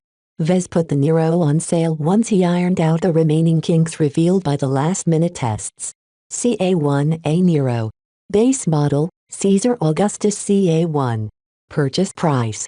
950,000 gold, 50%. Premium price. 60,000 bright credits. Charging 60,000 bright credits for the Nero was stretching the model's value.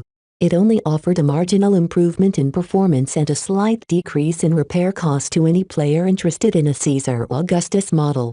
Still, seeing how his previous mech got sold fairly quickly, Vez hoped his handcrafted Nero at least provided higher profits. He wanted to see some validation in the work he put in his models. Now that he finished the Nero, Vez wanted to go back to the designer and create another variant. The problem was that Vez couldn't achieve a breakthrough in either improving the CA-1's internals or replacing its armor. It came down to a lack of skills and resources. I can't afford the things I need. Vez sighed. Stupid system. Why did the pagoda thing reward me with a Caesar Augustus? He checked his status again in order to see how much catching up he still had to do. Status. Name, Vez Larkinson. Profession, novice mech designer. Specializations, none. Design points, 175. Attributes. Strength, 0.7. Dexterity, 0.7. Endurance, 0.6. Intelligence, 1.2. Creativity, 1. Concentration, 1. Neural aptitude, F. Skills. Assembly, novice, 3D printer proficiency I, assembler proficiency I. Business, apprentice. Computer science, incompetent. Electrical engineering, novice. Mathematics, incompetent. Mechanics, apprentice, jury rigging I, speed tuning I. Metallurgy, apprentice. Physics, novice, lightweight armor optimization I. Evaluation, an all-rounder in incompetence. I've acquired a decent amount of skills, but have split my attention. Vez concluded as he saw how many low-level skills he currently possessed. I should either finish upgrading my electrical engineering or pick up medium-weight armor optimization. Raising my assembly sub-skills can wait for later once I start fabricating the real thing. Nothing changed after staring at a status for 10 solid minutes. Come on, system. I'm at the end of my rope. You haven't sent me a mission for a while now. Why not give me something to work with? Do you expect me to beg my grandpa for a loan or something? You have received a new mission. Please check the mission page for the details. Yes. Finally. Vez celebrated as he raised his fists with a grin. He then knelt on the ground, kowtowing towards the computer terminal. You are my god, system. He kept praising the system and its timely missions, completely forgetting the times he cursed the system for giving him missions with ridiculous demands. Mission. Tutorial Part 4 X Factor. Difficulty, B rank. Prerequisites, completed Tutorial Part 3. Description. Some have characterized the profession of mech designer to the modern Prometheus. Are mech purely machines, or are they something more? Please design a mech with a prominent X factor, ranking at least E or higher. Reward. 1 random 10-year medium armor production license, 200 tons of raw materials reserved for armor production. The rewards attracted Vez's attention. With a production license and a couple of containers of raw materials in the bag, Vez faced much less financial pressure in gathering the other materials required to fabricate his desired CA-1 variant. This mission was essential to his future planning. Aha! Vez scratched his head. What the hell is X Factor? User, please research diligently and form your own answer to the riddle of X Factor. There are no wrong answers. Okay. Whatever. Vez had the feeling this problem was a lot bigger than anyone thought. This chapter is uploaded by Audiobook Novels. Please donate through PayPal to help me keep uploading for you guys. Chapter 16, Pieces of the Puzzle. From the esoteric manner in which the system described the X Factor, Vez felt a headache coming. What was all of this stupid talk about Prometheus and life? A mech was a weapon, a tool in which humanity used to wage war. In ancient history, when humans wanted to find a means in which to leverage a power greater than the human body could carry, they turned to horses. When cavalry added their weight to a charge, a normal foot soldier possessed few means to resist such force. With the rise of machines and the fuels that could power their insatiable appetites, warfare evolved. The deadliness of a single soldier remained limited, but could be multiplied if they operated tanks or airplanes. Though the uses of infantry never faded out even until this day, the primacy of machines over man in matters of warfare reigns supreme ever since. The introduction of mech to the battlefield reinforced this principle. Melding the human form with the awesome power of machinery, the mech provided humans with an excellent means to wage warfare on the ground. In the past 400 years since the first mech stomped all over a battalion of infantry and tanks, they remained the mainstay of human planetary warfare. Vez thought deeply and could not rack his brains in figuring out where this elusive X-factor fitted in. It sounded a lot like the metaphysical bullshit that remained a popular topic of conversation among the dreaming students back in college. Man, why am I trying to figure this out myself? Vez shook his head.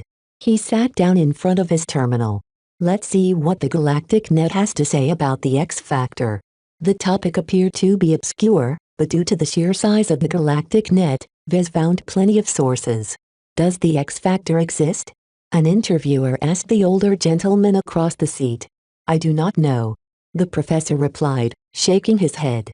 In all my years of researching and developing the neural interface that allows pilots to control a mech like their own body, I have never come across a case where the mech provided measurable feedback to the pilot. The vague stories I've heard about the X-factor all originates from the mouths of mech pilots, who aren't exactly the most authoritative voice in the area of mech design. So you're saying it might be a hoax? I try to keep an open mind, so I'm not inherently dismissing the theory. If someone is able to present me with stronger proof in the form of hard data, then I'd happily convert into a believer. But from what I have found out so far, the primary sources that speak about the X-factor are mostly veteran pilots suffering from borderline PTSD. Age, combat stress and mental injuries all contribute to hallucinations that mislead them to think a mech is doing more than it should. We haven't conducted enough research on the impact of prolonged use of the neural interface to a pilot's psyche. All right, so you remain skeptical. The interviewer nodded. Then Professor, let's change to a different tack. Do you believe that mech are alive? The academic let out a contemptuous laugh. Let me ask you a question for once. Do you believe that mech can think for themselves? At some level they do. All mech possess computing power. Without processors to regulate a mech operations, the pilot would be overwhelmed by irrelevant data. They act as the unconscious mind of a human's body. Since the infrastructure for an unconscious mind already exists, who's to say a mech can't also support a thinking mind? Just because they have the potential to do so doesn't mean that makes it so. In your eyes, there's a small gap between processing data and independent thought, but in my eyes they are separated by a chasm as wide as the distance between galaxies. We humans have worked on artificial intelligence for thousands of years, but for all our advances we have merely achieved a facsimile of sentience. Computers still can't independently dream or formulate their own desires without an actual human hand holding their train of thoughts. And never mind these complex desires. The most fundamental part of life is to reproduce, and I have never seen a mech become attracted to another. The interviewer laughed modestly. Certainly that's true. However, they don't have to lift a finger to reproduce themselves. Us humans are doing it for them by developing ever newer mech. Perhaps we might live in a future someday where the number of mech outnumber the humans piloting them. Are we raising our own doom? What do you think about that scenario? Accumulating war material is a natural state of affairs. No matter if you have 1 mech or 30 mech, the pilot remains firmly in control. All the conspiracy theorists out there who believe that mech are the remnants of an ancient machine civilization don't know what they are talking about. The first mech have been developed using gradual advances in technology, all neatly documented and traceable without any alien influence. The interview went on for a few more minutes along the same vein. Vez had an inkling of what the X-factor was all about. I suppose most people think just like me, that mech don't think for themselves. Vez mused as he scratched his head. But can I still say the same now that I have the system? Vez had gone through a lot since the first time he received the system. He interacted through its menu like it was a software program, but he also talked to it like the system was an individual. Certainly the system responded like a living being, even showing some emotion underneath its robotic exterior. The question was if displaying these emotions merely fell into a programmed response. Was the system programmed to follow instructions all this time? God damn it, this is just like the chicken and egg problem. It just goes round and round. He learned to disregard problems he couldn't solve in a short time. Ordinarily he'd just ignore this issue, but since the mission forced him to figure out the X factor, Vez had no choice but to continue racking his brains around the question of life.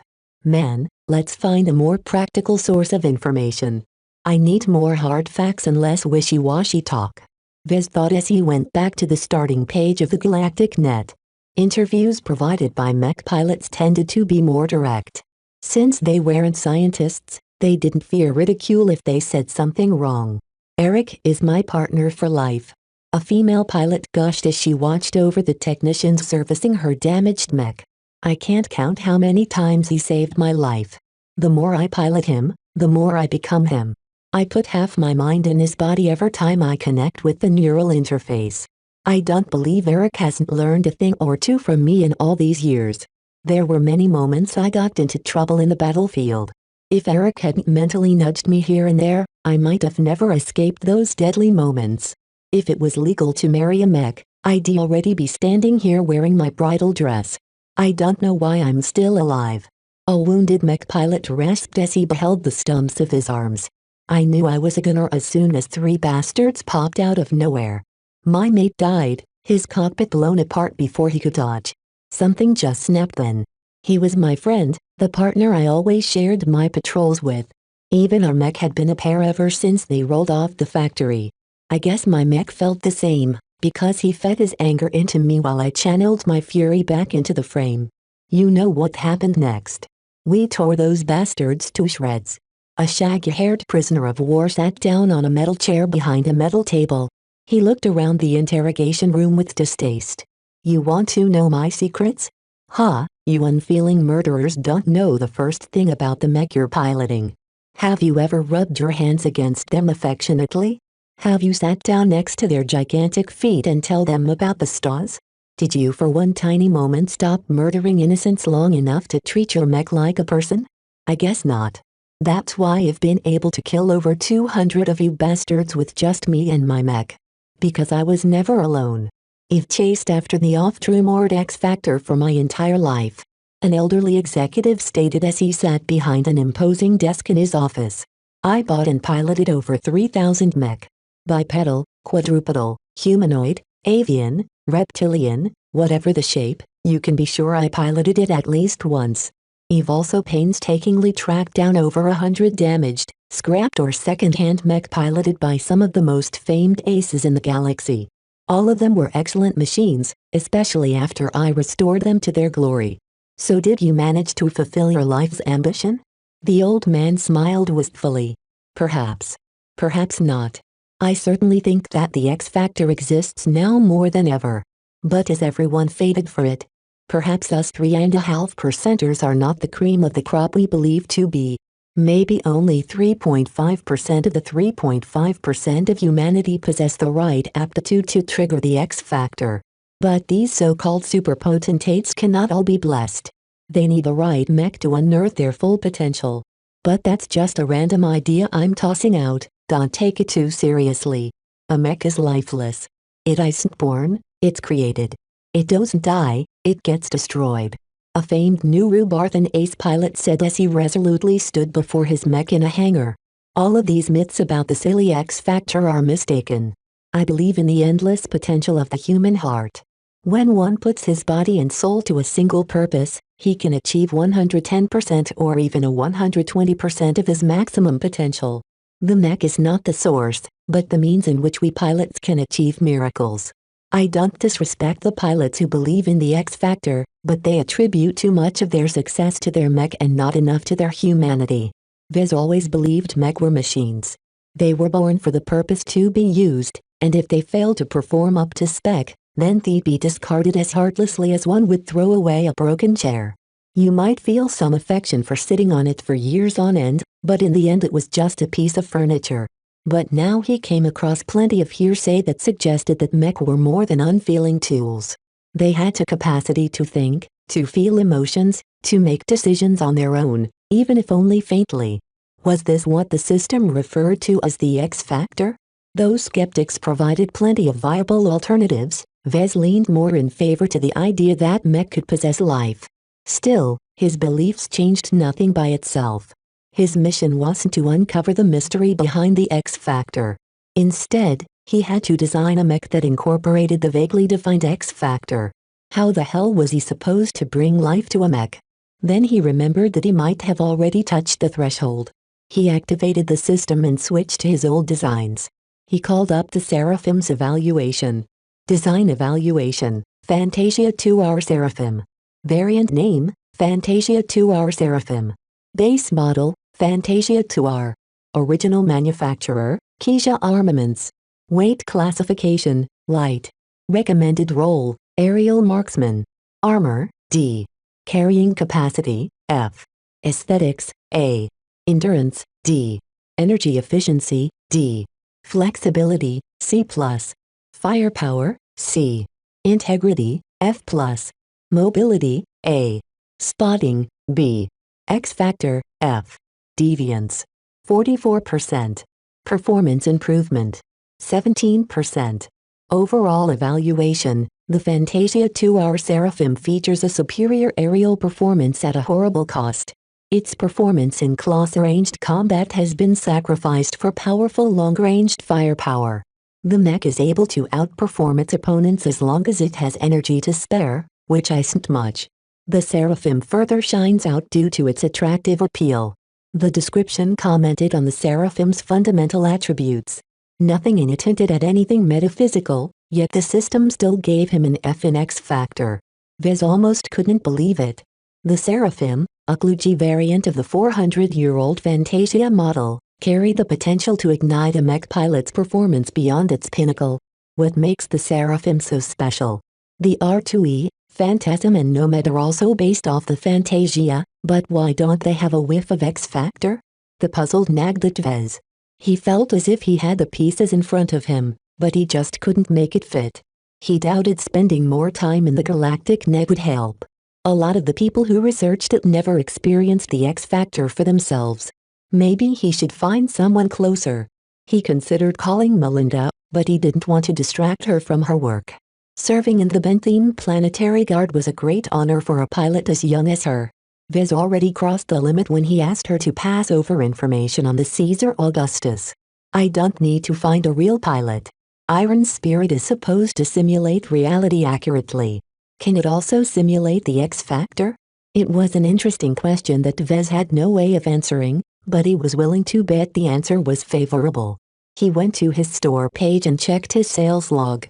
Only 5 players bought the Seraphim. 4 of those only piloted the mech occasionally, with mixed results. Only 1 player piloted the Seraphim frequently and with considerable prowess. A bronze leaguer with the nickname the Seventh Snake. This chapter is uploaded by Audiobook Novels. Please donate through PayPal to help me keep uploading for you guys. Chapter 17, Capture the Flag. Joshua drained the energy drink down his throat and tossed the can to the ground. A cleaning bot appeared out of nowhere to take the garbage away. Mom, I'm home. An elegant woman entered the foyer whilst carrying a babbling toddler. She approached the teenager and gave him a kiss on his forehead. Joshy baby. How was school? I'm not a kid anymore, Mom. Joshua whined as he avoided his mother's embrace. He ran up the stairs to his room. And I did fine in school. My mech trainer complimented me again today. That's good news. The higher your performance, the higher your rank when you become a reservist. Just don't join the mech corps. I'm not going to, Mom. Joshua said as he threw his bag on his bed. I'm going to play with the simulator again, okay? Don't forget about dinner again. Yes, Mom. After fending off his nagging mother, Joshua left his room and went downstairs. He took 2 flights down and entered the basement. Situated in a cooled and isolated room was his personal mech simulator pod for Iron Spirit. An expensive piece of machinery, it outperformed the rental pods at the game center. His parents even forked out the money to dig a secure set of cables to the nearest galactic net node in order to ensure his bandwidth never conked out. All of this turned Joshua's pod into the best performing unit on Cloudy Curtain. As Joshua entered the pod and let it close around him, he leaned his head back into the headrest that served as the neural interface. It hummed as it came to life, connecting Joshua's brain signals to the programs executed by the pod. The world changed. The cool steel walls of the simulator pod made way for a vibrant world. Many young men and women around his age walked through the digital streets of the starting area. Some sat next to fountains, watching the live streams of popular players that chose to broadcast in public. Others entered one of the many stores in order to shop for a new outfit. As for Joshua, he pulled up his friends list and tapped at one of the names to begin a dialogue. "Yo Tops. Hey a snake." Triceratops greeted as his face appeared at the corner of Joshua's view. "Up for another bout of arena?" Joshua shook his head. I don't feel like it. The 1v1s and 2v2s have been getting kind of stale for me lately. I'm ready for something different." "Oh." Triceratops mulled as he switched to matchmaking. "You wanna play Capture the Flag or Base Conquest? Let's do Capture the Flag. It's 5v5 so I feel my skill still matters in that game mode." The two paired up and entered matchmaking for Capture the Flag as a duo. They first received 3 random players to fill up their 5-man team. "Hey fellas." Triceratops greeted his new teammates. "Me and Snake here are pairing up as light mech. Medium missile platform." The third player spoke, his tone conveying his distaste in further interaction. "Okay. What about the rest? Heavy Knight. Just plant me next to our flag and I'll make sure anyone who takes it will be dead." The fourth player boasted.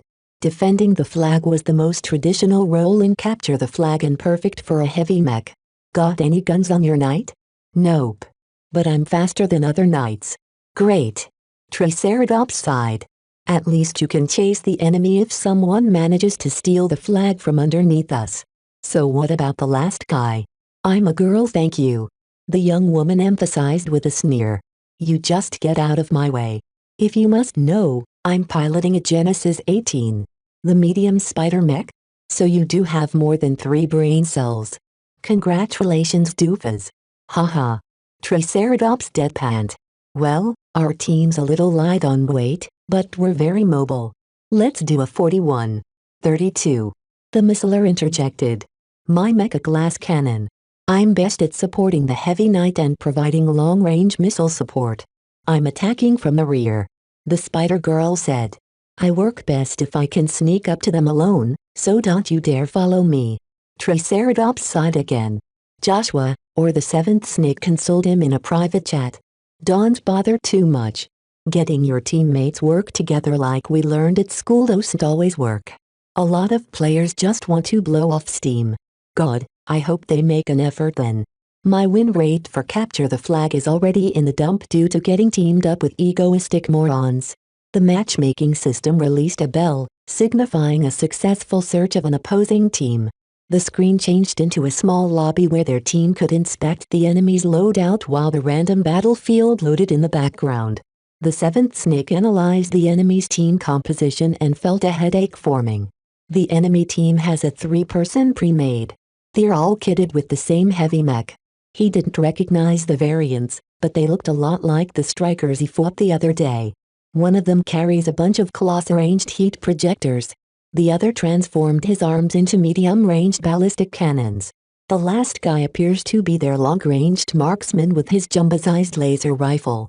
It was a composition that lacked mobility but possessed power in spades. Relying on their tough armor and plentiful energy reserves, they could bulldoze anything in their way. The 2 randoms pulled in their team adjusted to the trio and came with their light mech. Triceratops noted. 1 aerial scout and 1 saboteur. That's plenty of mobility for them to plug their gaps. The 7th snake shook his head. "Not really. You can be sure the 3 meatheads will stick together. We're either going to face a heavy push or a full-in defense. If they keep turtle up in their base, I can bombard them with impunity behind a hill," the missiler said curtly. "And if their team attacks, their flag will only be defended by 2 lights." The map finished loading, causing everyone to appear in a small open fort. A lengthy flagpole stuck out from the middle of the parade ground. "All right, let's move." The spider mech girl crawled over the walls with her 8 limbs and disappeared from their view. The missiler took off in the other direction while the heavy knight planted its feet right next to the flag. Triceratops followed the 7th snake on the ground as he flew up in the air. The first thing we need to do is find the 3 heavies and figure out what they're up to. The 7th snake spoke to his fellow teammates. Me and Tops will scout the enemy first. As a flyer, Snake Seraphim traversed the forest prairie environment with effortless grace. Top's phantasm could only slink through the trees as third as fast. However, the ground mech was able to minimize its emissions to stay hidden while the flyer radiated heat and also color as its iconic cloud generator spewed clouds of vapor. The 7th snake didn't care if he got spotted by the enemy first. Even as his seraphim extended its sensor hair in the flowing wind, he was pretty much waiting to get shot at. After piloting the seraphim for many hours, he grew confident in his ability to dodge. The 7th snake got distracted as a strange notification popped up. Someone is spectating me? That's strange. Oh well, as long as he isn't feeding information to my opponents, I don't care. A barrage of laser fire shot from a cloud. Some of the beams scorched the 7th snake's armor, thankfully not damaging anything essential. I'm under fire by their air scout. Engaging. Tops, keep searching for their heavies, don't let this distraction fool you. Triceratops nodded as his phantasm kept combing the surrounding area. Roger that, pal. My ground-to-air missiles are ready to fire. The missiler interrupted. Maintain contact and feed your target lock to me. No, stay out of this fight. I can handle this fellow myself. Don't reveal your position. The seraphim flared its wings and juked side to side as it fired back with its light DMR. The jerky lateral movements made it hard to hit by the enemy lightweight, but the long-ranged rifle also scored very little hits. That was okay, because Snake increased his speed and approached with fury. His heart pumped faster and his brain went into a heightened state. His seraphim holstered the rifle on his back, which was difficult with the wings in the way, and retrieved a pair of heated knives. Like the fangs of a predator, he wielded them in a reserve grip and rocketed in a charging attack towards the enemy flyer. The enemy mech panicked a bit as it had been loaded for long to medium-range harassment. The pilot felt much less confident in melee than the enemy, so he flew back and engaged his mech thrusters in order to escape the approaching rainbow mech. Death. The 7th snake yelled as he exerted his seraphim to the utmost, managing to slowly close the distance at the cost of overheating his mech wings. I can take it. My mech is meant to rule the skies. The enemy mech dove downwards in order to gain more speed and perhaps seek help from its allies on the ground. However, the seraphim anticipated the move and accelerated just a split second earlier. The brilliant decision allowed it to close the distance just enough for Snake to feel the opposing mech heat. You're mine now. The light mech gave up escape and flipped in the air, presenting its medium-powered laser rifle at him. The seraphim crossed its arms just as the lasers pelted its form, causing a lot more spots to blacken and melt away. The enemy mech evidently overheated its rifle, sacrificing its endurance for a massive boost in firepower. It's too late. Snake yelled as he made his seraphim spin. The rotation allowed it to dodge the last set of lasers while adding momentum to its poised and outstretched knives. The light mech extended its rifle in desperation, blocking with its bulk.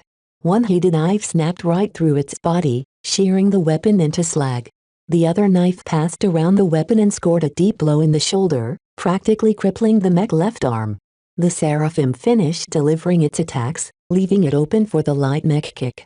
The feeble attack hardly damaged the seraphim, but it successfully pushed it away, leaving the half-crippled mech enough space to continue to fall.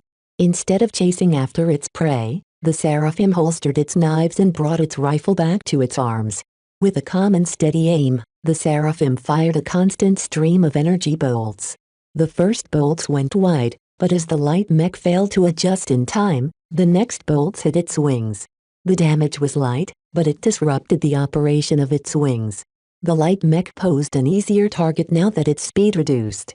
The subsequent energy bolts shredded the rest of the light mech wings, leaving it incapable of correcting its fall.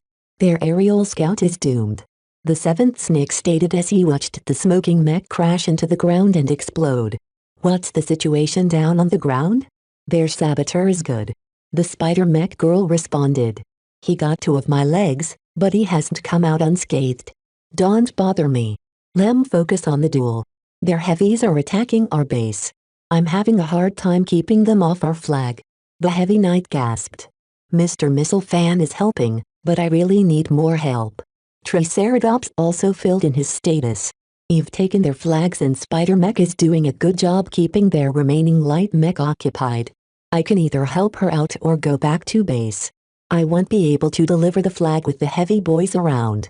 Return to base. We need to destroy at least 2 out of 3 of those heavies in order to give you an opening to deliver the flag. Okay, boss. The Seraphim flew back to base while the flag-carrying Phantasm ran across the terrain while holding a large flag. The 7th Snake assessed his mech damage and energy reserves, and concluded it could withstand one more Alien assault. Damn it. They got my sword arm. I'm only left with my shield now. Hang on, I'm coming. The 7th Snake responded as he broke through the clouds and flew over his team's base. His sensors rapidly detected the glowing hot forms of the enemy trio. The close-ranged heat-projecting enemy pinned down the heavy knight whilst slowly melting its armor. The medium-ranged ballistic gunner had succeeded in blowing off the heavy knight's sword arm and now went to work on its legs.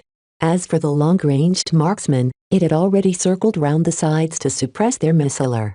To his credit, the missiler used its superior mobility to stay one step ahead of the enemy marksman, taking advantage of the surrounding hills to keep out of its line of sight. All the while, it fired sporadic volleys of arcing missiles onto the other 2 heavy mech with the help of the telemetry the heavy knight sent back. The missiles hadn't inflicted any critical damage to the 2 mech, but the frequent explosions degraded their sensors and stripped much of their top-facing armor. The 2 bruisers were so engrossed in bullying the heavy knight that the Seraphim was practically able to position itself at their rear. It then dived down in a descending, hard-stepping powered fall. The 7th Snake overcharged his DMR, causing its chamber to accumulate so much energy that smoke started to escape. He even overloaded his rear-side cloud generator so that it created a vast rainbow wake that approached the unsuspecting 2 mech like the front of a tsunami. The heavy knight's facing allowed it to see the oncoming attack, and fell slack for a second, which proved to be a fatal mistake as a cannon shell ripped apart its right leg, causing the mech to lose its balance. The heat-projecting mech pounced on the vulnerability while the cannoneer reloaded its shells with the confidence his target was already dead. Just as it was in the middle of swapping its magazine, the cannoneer somehow felt an invisible pressure form from its rear. After switching to the rear sensor feeds, it suddenly noticed a gigantic attack coming from the air. Death. The 7th Snake bellowed as he aimed and fired a humongous energy bolt at the flat-footed cannon mech. The bolt zapped through the air like a hot knife through butter. The huge ball of energy splashed against the mech rifle, coincidentally also damaging its magazine, causing it to explode in a devastating ripple. The bolt fell apart with most of its energy dispersing in the air, but some of the damage landed on the mech front, ruining its surface internals. The 7th Snake had already decoupled and tossed aside his slagged rifle. With his twin-heated knives he struck the damaged and bleeding mech in its head and upper torso. He landed with so much momentum behind him that the knives tore through the remnants of the heavy mech armor and ruined several of its critical systems, the most important of which was the power reactor embedded near the heart area. The cannoneer, now cut off from power, shut itself off. Snake's Seraphim landed its delicate legs against the disabled mech chest and bent its knees to mitigate its falling momentum. That left it open to the remaining heavy mech. The heat projector ignored a heavy knight that had been slagged into a molten statue, and ran back to avenge his comrade. With his Seraphim already running hot like an oven, even a glancing hit by the wide-area heat projectors could cause Snake to be boiled alive in his own mech. Acutely aware of the impending crisis, the 7th Snake acted in desperation. In a feat of exemplary control, the Seraphim spread its legs like a stripper and leveraged its grip on the embedded knives to spin around the unpowered mech torso. The air flashed with white-hot heat and the projectors fired. The cannon mech ruined armor suffered a catastrophic amount of damage while some of its internals even caught fire. The Seraphim's exposed legs also melted into a half-puddle shape, rendering them incapable of supporting the light mech weight. However, the 7th Snake managed to preserve his mech waist and upper body. The Seraphim leaned over, using the burning cannoneer as a shield, and did something stupid. It threw its knives at its opponent. The heat-projecting mech got startled and hastily tried to angle its armor against the incoming projectiles, only for them to fall short and land on the ground. The heat projector grew enraged, and stomped over with his lumbering mech while firing its heat weapon without regard. The seventh snake continued to make his mech hug the increasingly hotter cannon mech, hoping desperately that it would last. Tops. Got it.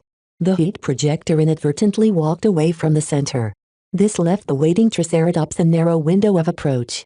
His phantasm swiftly but quietly climbed over the walls of their fort and made a beeline to the center where his own team's flag also rested.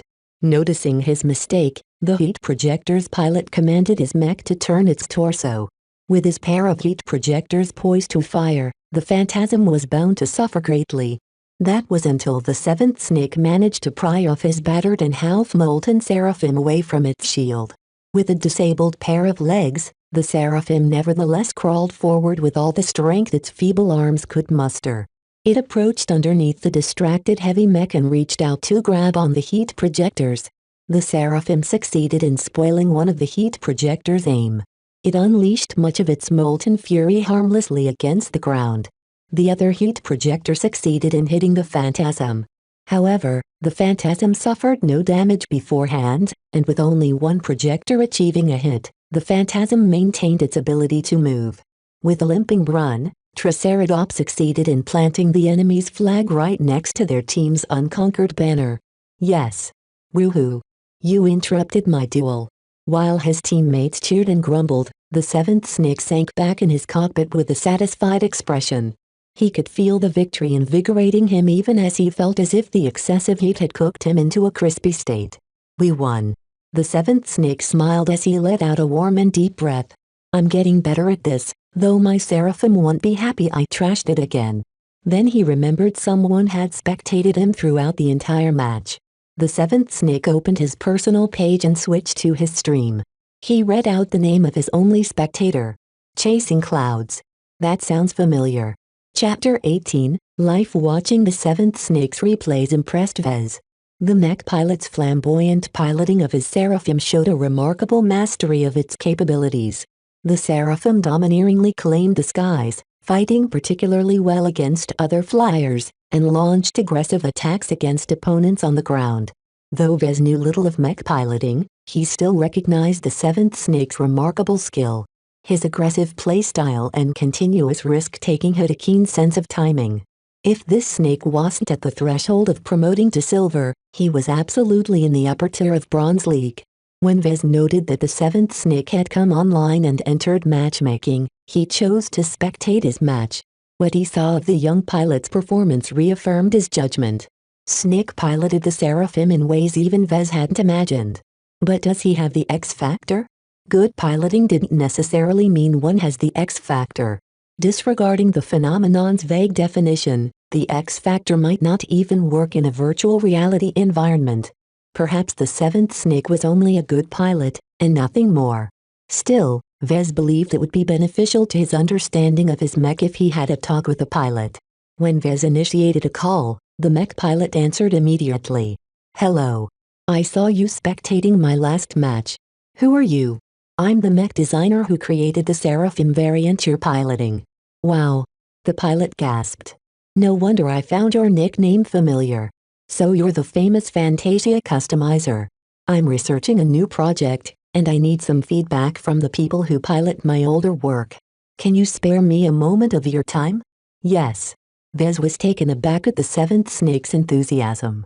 This was the first time since he became a mech designer that someone afforded him respect. Hey, calm down kid. I just want your thoughts on some stuff, so don't be too stiff. Vez told the player, hoping he wouldn't be paralyzed into silence. Let me ask you my first question. Your records show that you've been piloting the Seraphim ever since you bought it. What makes you stick with the model? I think you must have realized by now that it isn't the best mech in its weight class. The seventh snake paused as he tried to formulate his words. I can't describe it. I never thought about replacing my Seraphim. I love it far too much to get rid of it. The mech that I've piloted before are all good machines, but they don't fit my style. What do you mean when you use the word style? Vez asked, wondering if it had anything to do with the X factor. My play style. My way of fighting. Something like that. The Seraphim just clicks with me in a way no other flyer could. It's like we're part of the same brain wave. I can feel my passion engulfing the entire mech when I'm deeply engaged in a fight. No other mech can make me feel this good. Alright. Let me ask you something else. Have you ever experienced a moment where your mech gave you a push? For example, did the mech warn you of danger while you were unaware of it?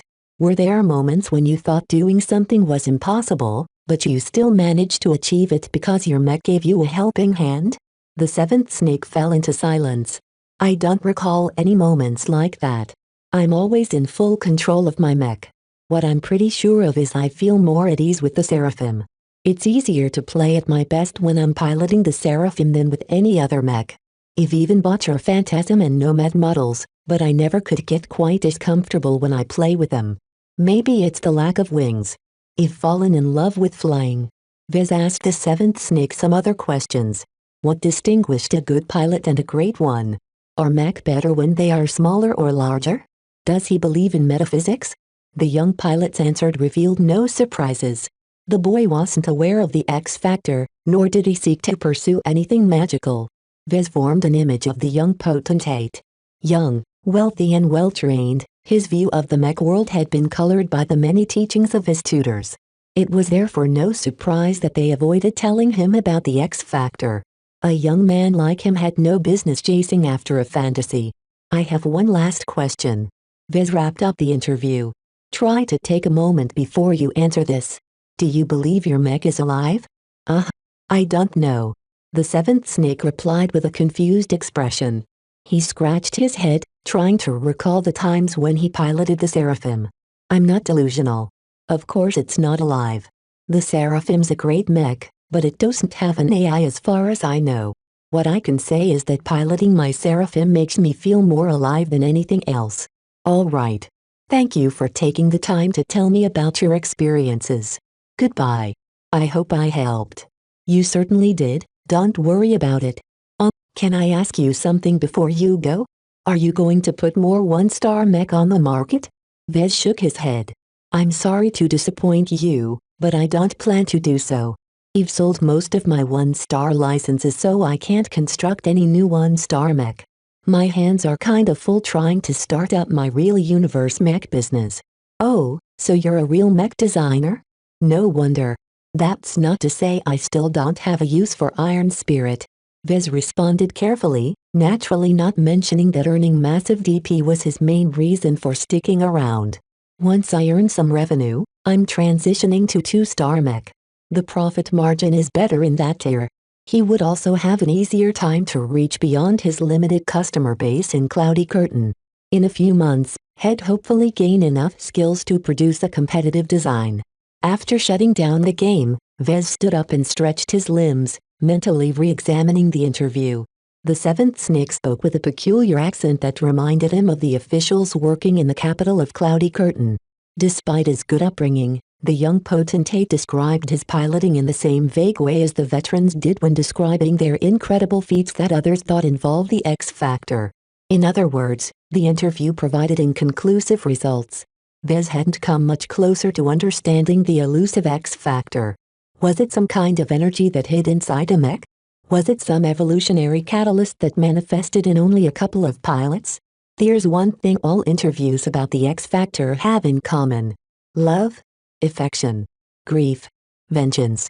Whatever was the case, most of the extraordinary performances mentioned in the Galactic Net were backed by strong and unrestrained emotions. It seemed unrelated. What do emotions have to do with the performance of a mech? That's like suggesting that an air car can fly faster if the driver felt happy or angry. It made no sense. But an air car doesn't have a neural interface. Vez remarked as he thought he found a clue. The neural interface allows mech pilots to receive sensory input from the mech, allowing them to treat the frame like it's their own body. Any decision a mech pilot makes is sent as output through the same interface, thus causing the mech to move according to its commands. Vez went back to his terminal and sought out a few articles about the neural interface.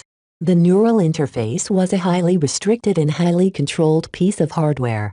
Under no circumstances did any manufacturer allow the neural interface to leak out unnecessary signals. Excessive sensory input would overload a pilot's brains, while excessive movement output would cause the mech to lose control. The neural interface was strictly programmed to detect and block unauthorized signals, and technicians checked them frequently if they weren't tampered with. Pretty much every mech designer and technician trusted the neural interface to work as advertised.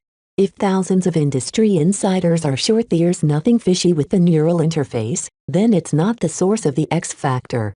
Emotions also elicit brain signals, and since those were different from the sensory and movement signals, they were explicitly blocked by the neural interface. But, what if those signals are inseparable?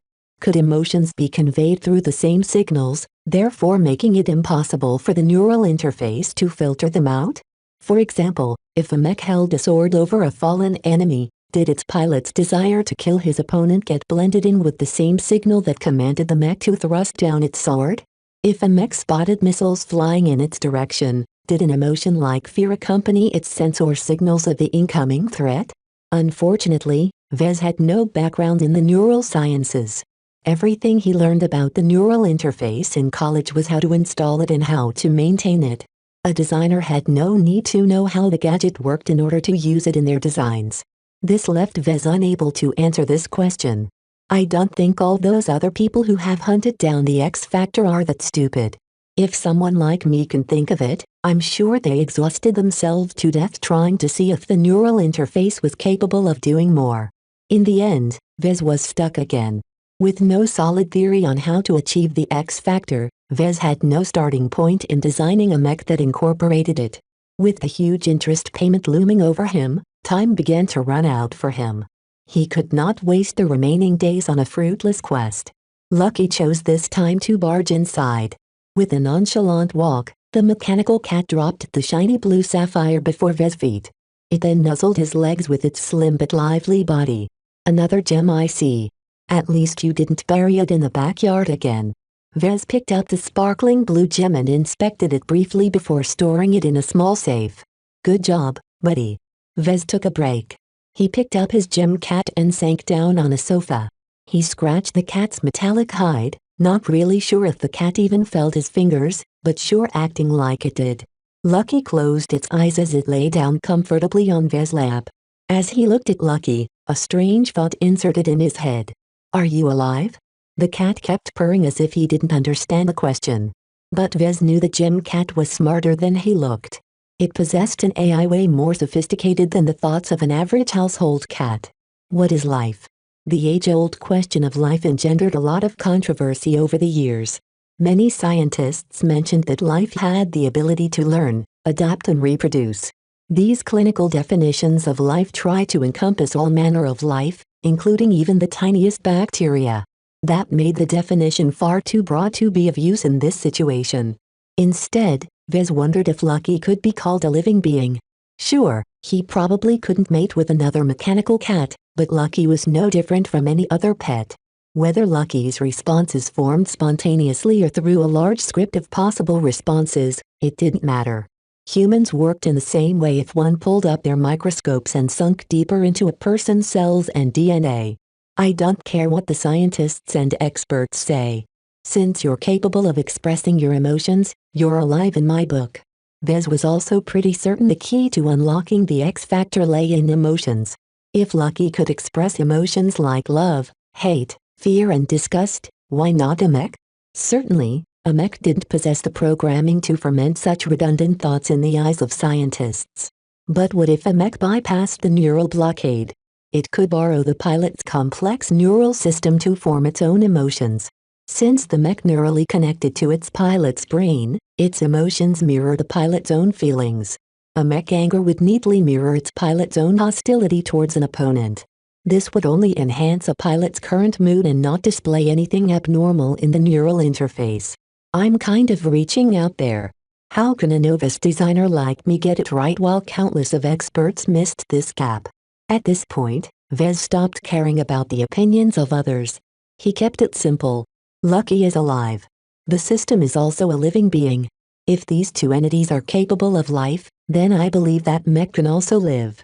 If he presented these words to one of the researchers who studied the X factor for decades, he'd be laughed and ridiculed at.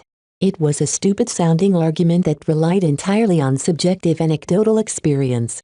But when he looked down and stroked Lucky's back, he felt no regrets. I can't phrase it in any better way, but my faulty logic doesn't matter. My belief is enough. My heart tells me I'm looking in the right direction, and that's good enough. Now, Vez had finally obtained a somewhat coherent picture of the relation between life and the X factor. He felt as if a weight had disappeared. Now I have to put theory into practice. Vez was ready to design a new mech. One that hopefully unlocked the X factor. Chapter 19, Reborn. Vez revisited the CA-1A Nero. He was never proud of the mech, even if he learned a lot about the Caesar Augustus when working on it. The small solutions he implemented in the Nero only helped him fabricate a less horrible Caesar Augustus. In that regard, he succeeded modestly. When Vez checked his sales again, he saw that the Nero had already been sold once for a whole 60,000 credits. At least I don't have to worry about paying for the raw materials of my next model. The Nero always felt like a half-finished job to Vez. Now that he came back with a lot of new ideas, he wanted to revisit its design and see whether he could transform it into a mech that enables pilots to reach the X factor. Vez opened up the mech designer system and switched to the designer page. The designer stored all of his old designs, so he pulled up the Nero effortlessly. When he modified the CA-1S design, he made changes based revolving around reducing its cost and increasing its efficiency. He treated the Caesar Augustus as a robot and rearranged its internals without any regard to its presumably non-existent feelings. Vez wasn't sure working like that was the right approach. In his beliefs about the X factor, emotions played an important role. While he still wasn't certain how to engender these emotions in a giant machine, he had some guesses he could try. First, he theorized a mech designer's emotions and intentions played an enabling role. In other words, his own feelings bled over into the design and fabrication of a new mech. The clues to this idea came from remembering the circumstances of designing the Seraphim. Ice-cold designers who barely put any passion in their designs could never spark a semblance of life in these mech. When Vez worked on the Phantasm, Nomad and Nero, he constantly tried to maximize his gains while minimizing his losses. Though he was upbeat, he didn't put in an excessive amount of passion in his work. Despite being overburdened with toys, the Seraphim had been designed in a fit of passion. Vez vaguely remembered the emotions he experienced back then. He became elated at his first sale, and the completion of his second-ever tutorial missions. He received a windfall of resources and also got drunk on purchasing a lot of virtual component licenses. With such an affected mind, he got straight to work at designing a colorful mech that embodied extreme joy and passion. These all happened to be the same emotions the seventh snake felt when he performed at his best. Vez formed a bold idea. The alignment of the emotions expressed by the designer, mech and pilot determined whether they could produce the X factor. Almost every speculation about the X factor Vez had read on the galactic net only focused on the mech and its pilot. It almost never included the designer. Even if they did, they focused on the designer's physical objectives, not his emotional demands. How can a sword in the hands of a warrior shine bright when the blacksmith forged it casually? There was no proof for Vez's assertion that the craftsman mattered. As far as humanity knew, emotions weren't bundles of energy that had a definable existence in a material universe. It certainly sounded highly unlikely that when Vez designed and fabricated the Seraphim, he somehow embedded it with some sort of rudimental energy. No. Perhaps the mystery lay in purpose and intent. The strong emotions of the mech designer sharpened his intent. A mech designed to break through fortifications would not only possess the physical qualities that enabled it to perform such a task, it would also be built carrying the designer's intent to succeed. Paired with a pilot who carries the same wish, such a mech crystallized the intent of all three entities in a single machine. In order to gift the new Nero with a purpose, Vez first had to look back on the intent of its base model. The Caesar Augustus is a product of a young, spoiled mech designer's desire to show off. Vez concluded as he recalled the debut of Jason Kozlowski. At the time, it was built to be the best all-rounder current gen mech. Jason obviously hadn't been modest in his demands. However, he possessed one thing many other mech designers lacked. He was incredibly passionate when he designed the Caesar Augustus. The heir to National Aeromotives made a bet that he'd produce the design in a month. If Jason spent only 1 month to come up with a completely original design with so much pressure hanging over him, the emotions that he carried over in his creations would be immense. You've done a disservice to the Caesar Augustus, Vez realized as he recalled the times when he fabricated the virtual versions of the stock model and the Nero. Even though he crafted them in a simulation, a lifelike circumstances meant that the frustrations and difficulties he felt must have bled over to his end products. I need to adjust my mood. Redesigning the new Nero without emulating Jason's passion will just deliver another half-assed result. Vez felt as if he was forced to go up to a stage and begin acting while he had zero experience. The only thing he could do is recall the times when he was still young and bright, before his moody teenage years set in. He used to dream of following in his father's footsteps and become a mech pilot. I was naive back then. Naive but happy. Much like how Jason felt 30 years ago when he just graduated from Estelin. While he didn't succeed in summoning up a youthful and arrogant mood, Vez somewhat managed to instill confidence in himself. I don't have anything great to draw upon in my past, but with the help of the system I can still dream of the wonders I'll experience in the future. The Caesar Augustus' main attribute was exuding absolute confidence. Jason believed the mech he designed was the best of the current generation. It surpassed any frontline or elite mech within the same technological boundary. Only the most advanced next-gen models carefully developed and kept hidden by the first-tier states could beat it in a fair fight, and those mech were usually kept hidden from the public, employed only in the most frigid battles by the geniuses of the largest empires. In other words, the Caesar Augustus had reason to be arrogant. After matching his confident mood with the arrogant and narcissistic mindset behind the Caesar Augustus, Vez went to work making adjustments to the Nero. Naturally, in the perspective of improving the Nero's physical capabilities, he only had limited options.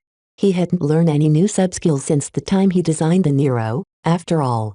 He also couldn't undo all of his work in the misguided intention to emulate Jason.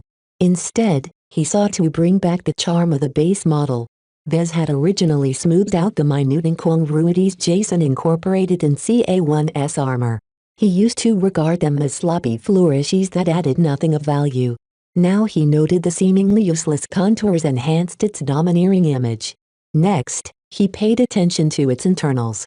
The changes he made to produce the original Nero were minor optimizations. They reduced the risk of catastrophic faults and made the mech easier to maintain, but the underlying idea behind the changes was that he made the mech more timid.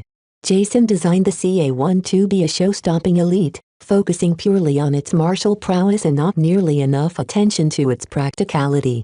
Vez somehow had to reconcile two opposite intents. One was the need to make the Nero more practical to maintain and repair. The other was to retain the Caesar Augustus' aggressive edge. The way Vez decided to go about it was to revert a couple of changes and implement a couple of new ones. The Caesar Augustus emphasized confidence to the point of recklessness. The Nero emphasized self-preservation to the point of timidity. Therefore, the Nero Redivivus should be focused on competence that its systems could take a better beating. Essentially, Vez left out much of the arrogance embedded in the base model. Since he hadn't made any major changes, Vez finished updating his Nero after only half a day. After Vez added in the finishing touches, he let the system evaluate his redesigned variant. He aptly named it the Nero Redivivus, after a somewhat dubious legend that the ancient Roman emperor rose from the dead. Vez imagined he succeeded in bringing his older work back to life. Design evaluation, CA1B Nero Redivivus. Variant name, CA1B Nero Redivivus. Base model, Caesar Augustus CA1. Original manufacturer, National Aeromotives. Weight classification, medium heavy. Recommended role, Elite Vanguard. Armor, A. Carrying capacity, C. Aesthetics, B. Endurance, D. Energy efficiency, D+. Flexibility, E. Firepower, B+. Integrity, E. Mobility, D+. Spotting, C. X-Factor, E. Deviance, 4%. Performance improvement, 3%. Overall evaluation, a customized design that barely improves on the original. While it is slightly easier to fabricate and repair, this variant offers barely any benefits. Rare among other variants, this design has not butchered the base model's X factor. Instead, it has retained a shadow of its presence. You have received 50 design points completing an original design of a last-generation mech. You have received 100 design points for designing a mech with a trace of X factor. Yes, I did just enough to get it to work. Vez rejoiced, happy for reaching the finish line just as he put in so much work. The windfall of DP he received also helped. At least Vez received some indication from the system that his attempts to recreate the vaunted X factor succeeded. I haven't wasted all of my time. Vez waited for a moment, but nothing else had happened.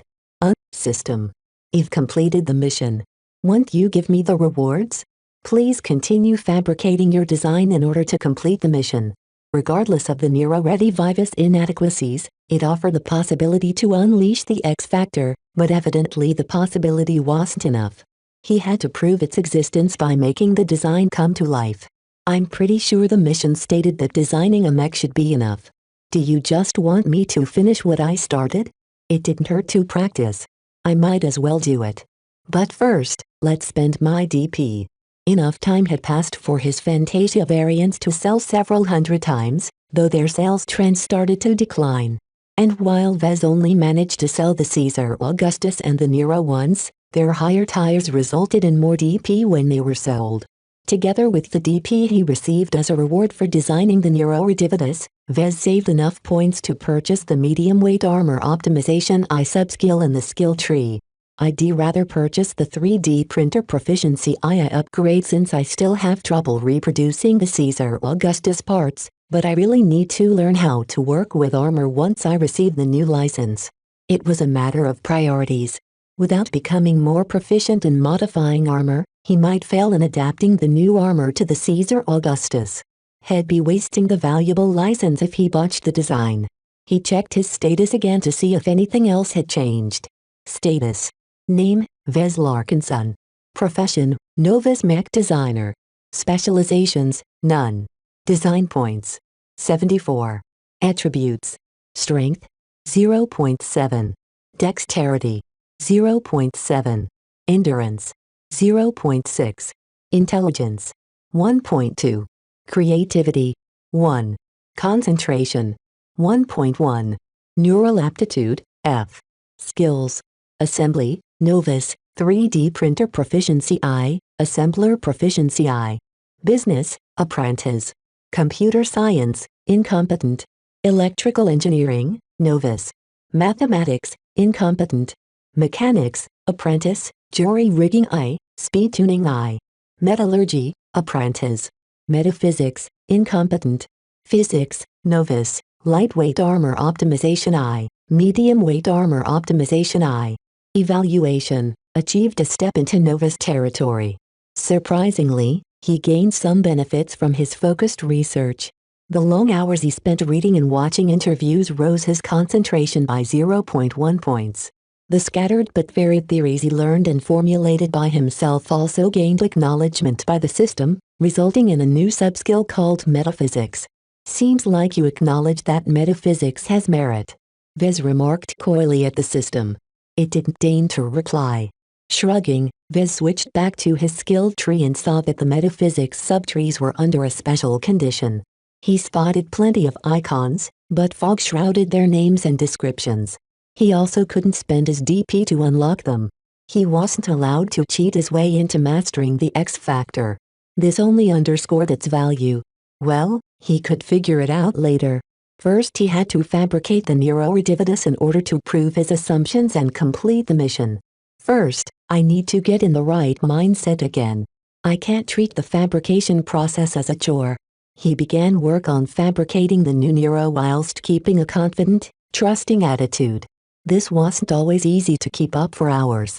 Vez frequently took breaks in order to keep his mood fresh. This caused him to take twice as long to finish the Nero Redivivus, but when he finally read through the testing and diagnostics of the completed model, he gained a pleasant surprise. Despite his fumbling, the Nero Redivivus had actually improved. Its construction went a little smoother, causing less substandard parts to pop up.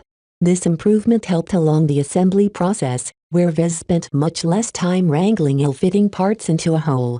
"I'm finally done with this," Vez sighed. He visited his store page, removed the first Nero from his catalog, and added in the Nero Redivivus to take its place. The system finally gave Vez what he deserved. Congratulations for completing the mission. The road to understanding the X Factor is long and bumpy. There are many destinations at the end of the road. Believe in yourself and advance towards the endpoint unique to you. You have received a 10-year random medium armor production license lottery ticket. Please visit the lottery page to redeem your ticket. You have received a 200-ton medium armor raw materials package. Please visit your inventory to open the package. Vez was already filled with glee. My luck's been bad lately. The heavens must surely compensate me this time. Hopefully I won't encounter another pagoda.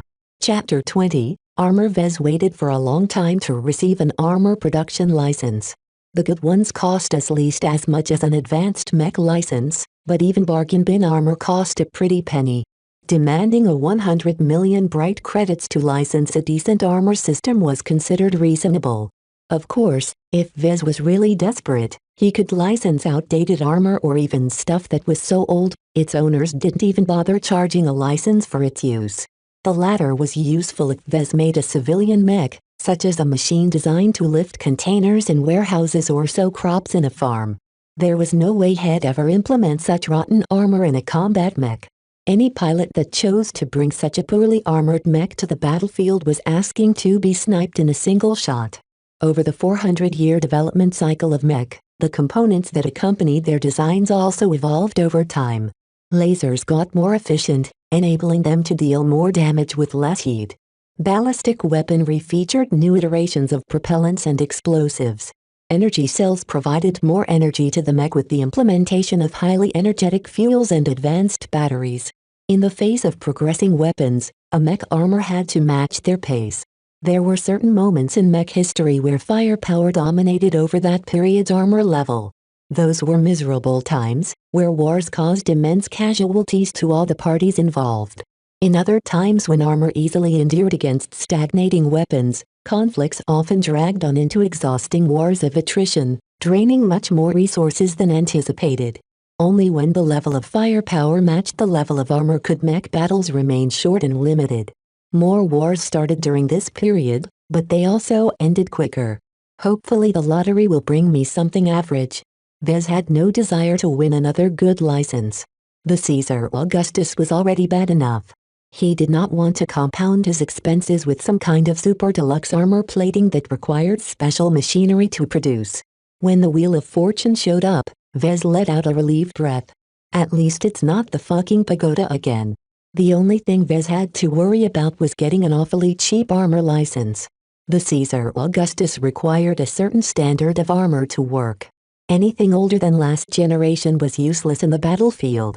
Even certain newer alloys might not work if they aimed at the bottom segment of the market. Wish me luck, Lucky. His gem cat meowed disinterestedly, not even deigning to glance at the holographic prize wheel.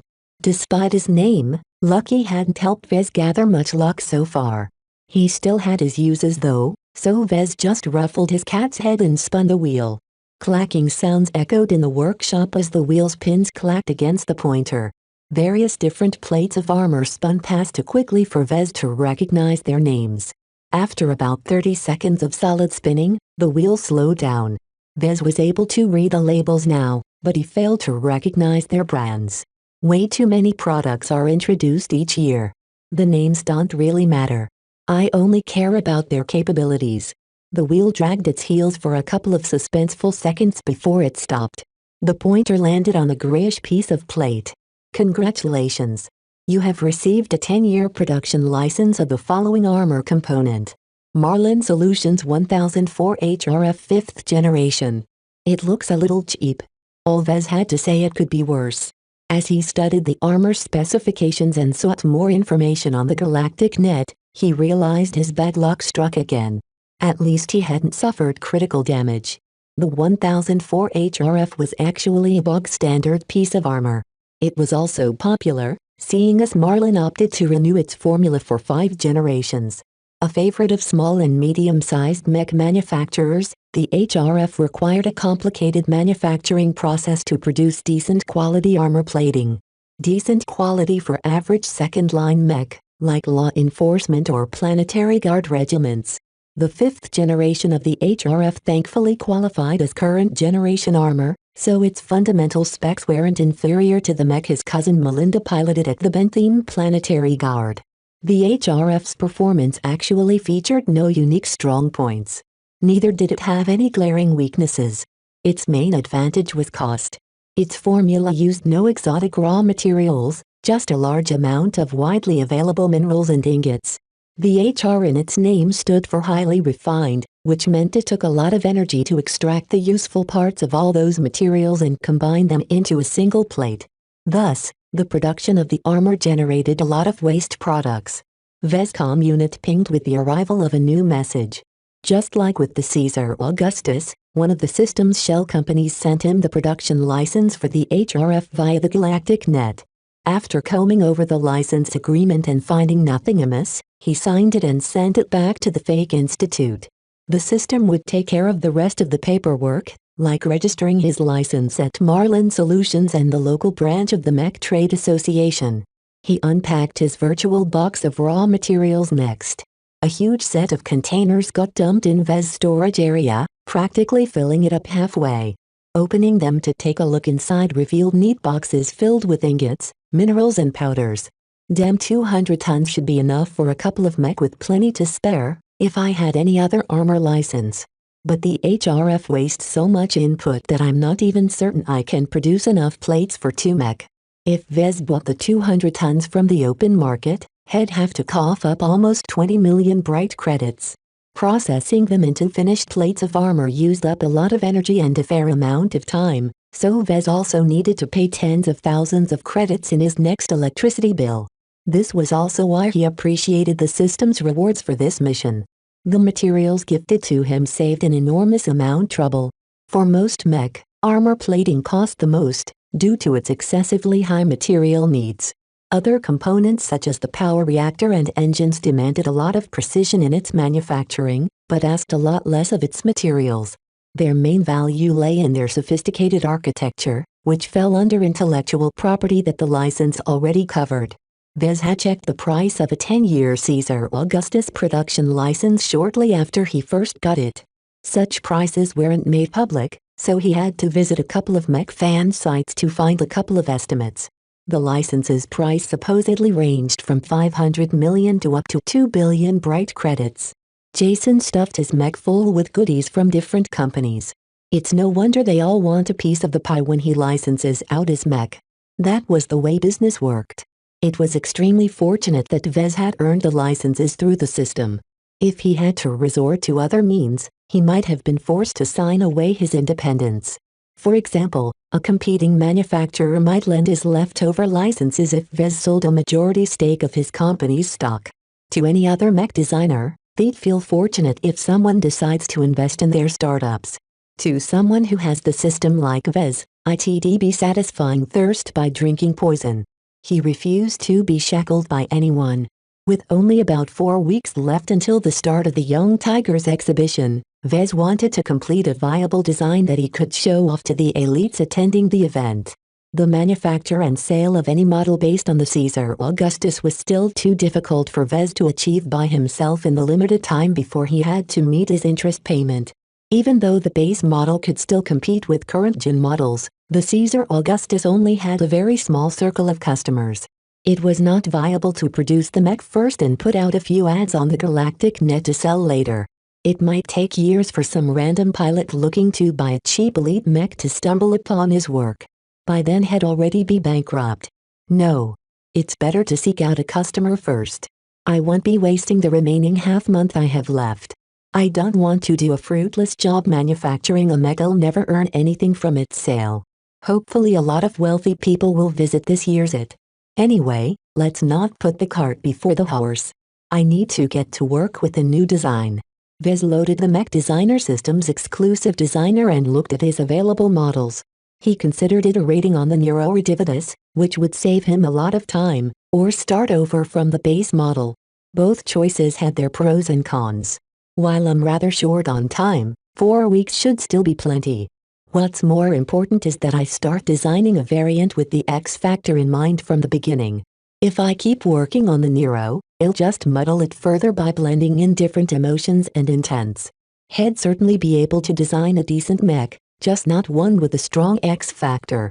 The X factor doesn't matter very much if I'm designing a mass production model. But if I want to sell something based off the Caesar Augustus, I need to tailor it to an elite who treasures his mech as a partner. I absolutely can't be casual about this point. With the base model loaded, Vez wasn't in a hurry to fiddle around. According to his self-made theory about actualizing the X factor, the intents of the designer, mech and pilot had to align. This sounded simple, but Vez wasn't designing an original mech. Instead, he adapted from another designer's existing work. What really happens to the X factor if a mech has multiple designers? The Nero Redivitus show that the X factor hadn't disappeared from the base model, unlike with the first edition of the Nero. This meant that if the intents and emotions of the two designers overlapped, the X factor would be preserved. This fit in with his theory. But what if he had an opposite intent from the original designer? Say Designer 1 has developed a mech design that emphasizes defense. Designer 2 comes along and makes a variant of the design that focuses heavily on offense. Would the opposing intents neutralize themselves, or would Designer 2's intentions override Designer 1's original imprint? The truth might be a mix of the two, where Designer 2's intent becomes predominant but in a diluted form. I don't have enough time to experiment with intents. Vez chose to keep his intent simple, one that did not clash with the base model. I want a mech that retains its dominance. Though it's too outdated to become a mainstay in a modern battlefield, it can still rule over civilian and mercenary mech. A warhorse. An aggressive mech that needs to perform at its best when the pilot needed to show off his prowess. It didn't need to stick around in extended engagements and try to outlast the enemy. It preferred to break through and smash any obstacles in its way. He already had a name in mind for his new variant. The Mark Antony. A rogue and a bastard, he nonetheless served as a daring cavalry commander under some dude called Julius Caesar. He later became rivals with the guy who eventually got called Caesar Augustus, and died because he wasn't as competent. Sucks to be you, but I got to thank you for providing a fitting story to your name. Mark Antony's history paralleled with how Vez envisioned his mech both in its role and its relation to the base model. The Mark Antony would be a cheaper and less armored version of the Caesar Augustus. It should retain or even expand on the aggressive arrogance of its base model in order to prevent its opponents from exploiting its weaknesses. Now that Vez formed a strong image of his future design's purpose, he could finally begin working for real this time. Let's start with the armor. It's the biggest job by far, and I need to replace the original model's armor wholesale. This is going to take a while. Chapter 21, Cladding. Designing an armor scheme for a mech took a lot of skills and knowledge.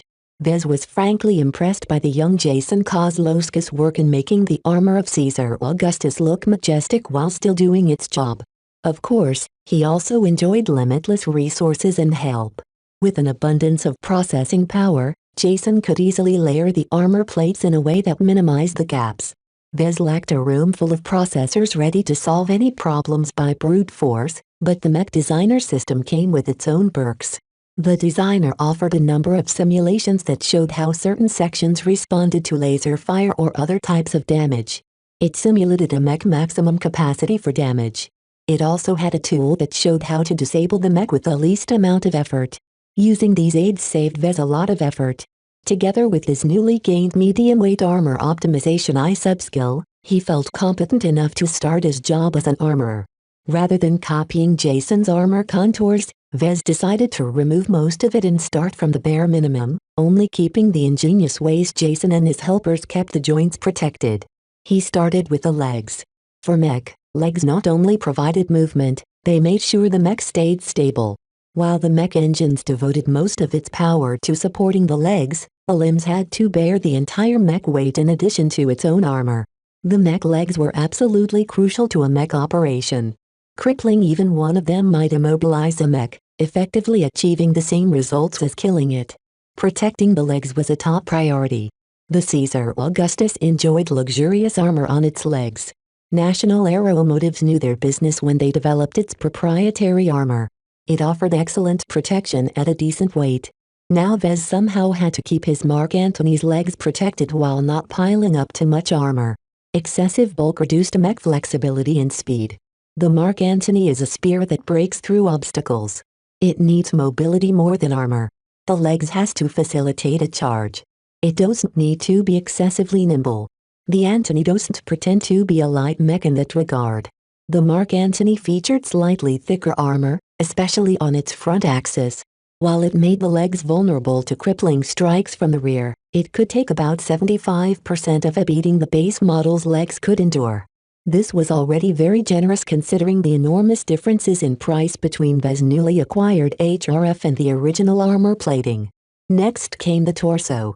The core of any mech, it features by far the most space for its systems. The cockpit, power reactor and engines all resided in the torso. This placed unparalleled importance on its protection, especially with regards to shielding the pilot inside. Mech were expensive, but potentates were rarer. Only 3.5% of the total population of humans possessed the potential to pilot a mech, but not every one of them actively pursued a military career. Mech could be gained fairly easy by spending enough credits, but pilots represented a limited resource that replenished slowly. Thus most countries treated pilots like gold but mech like silver. The armor schemes of most mech reflected this demand, making it the thickest part of their armor. In keeping up with the Mark Antony's indomitable intent, Vez became bold when working on the torso. He pursued aggressive lines that largely mirrored Jason's own scheme, but added more bulk to the lower torso and shaved a bit of armor from the upper torso. The upper torso of a mech usually housed the cockpit and some other delicate components that could fit by the side. Surrounded by the shoulders and arms, it took a lot to excavate the cockpit from the heavily armored chest. The lower torso housed the power reactor and engines. Their central position ensured energy and motive power could flow in all directions of a mech equally. Naturally, not all mech followed this scheme. Some lighter mechs such as the Fantasia 2R swapped the positions around. In the Mark Antony's case, Vez decided keeping its engines and power reactor working his main priority. The mobility of the mech must not be compromised. The cockpit still enjoyed adequate protection, but not to the exaggerated extent of the base model. The cockpit's frontal protection got reduced by as much as 50%, an inevitability considering the HRF armor plating's lack of exceptional attributes.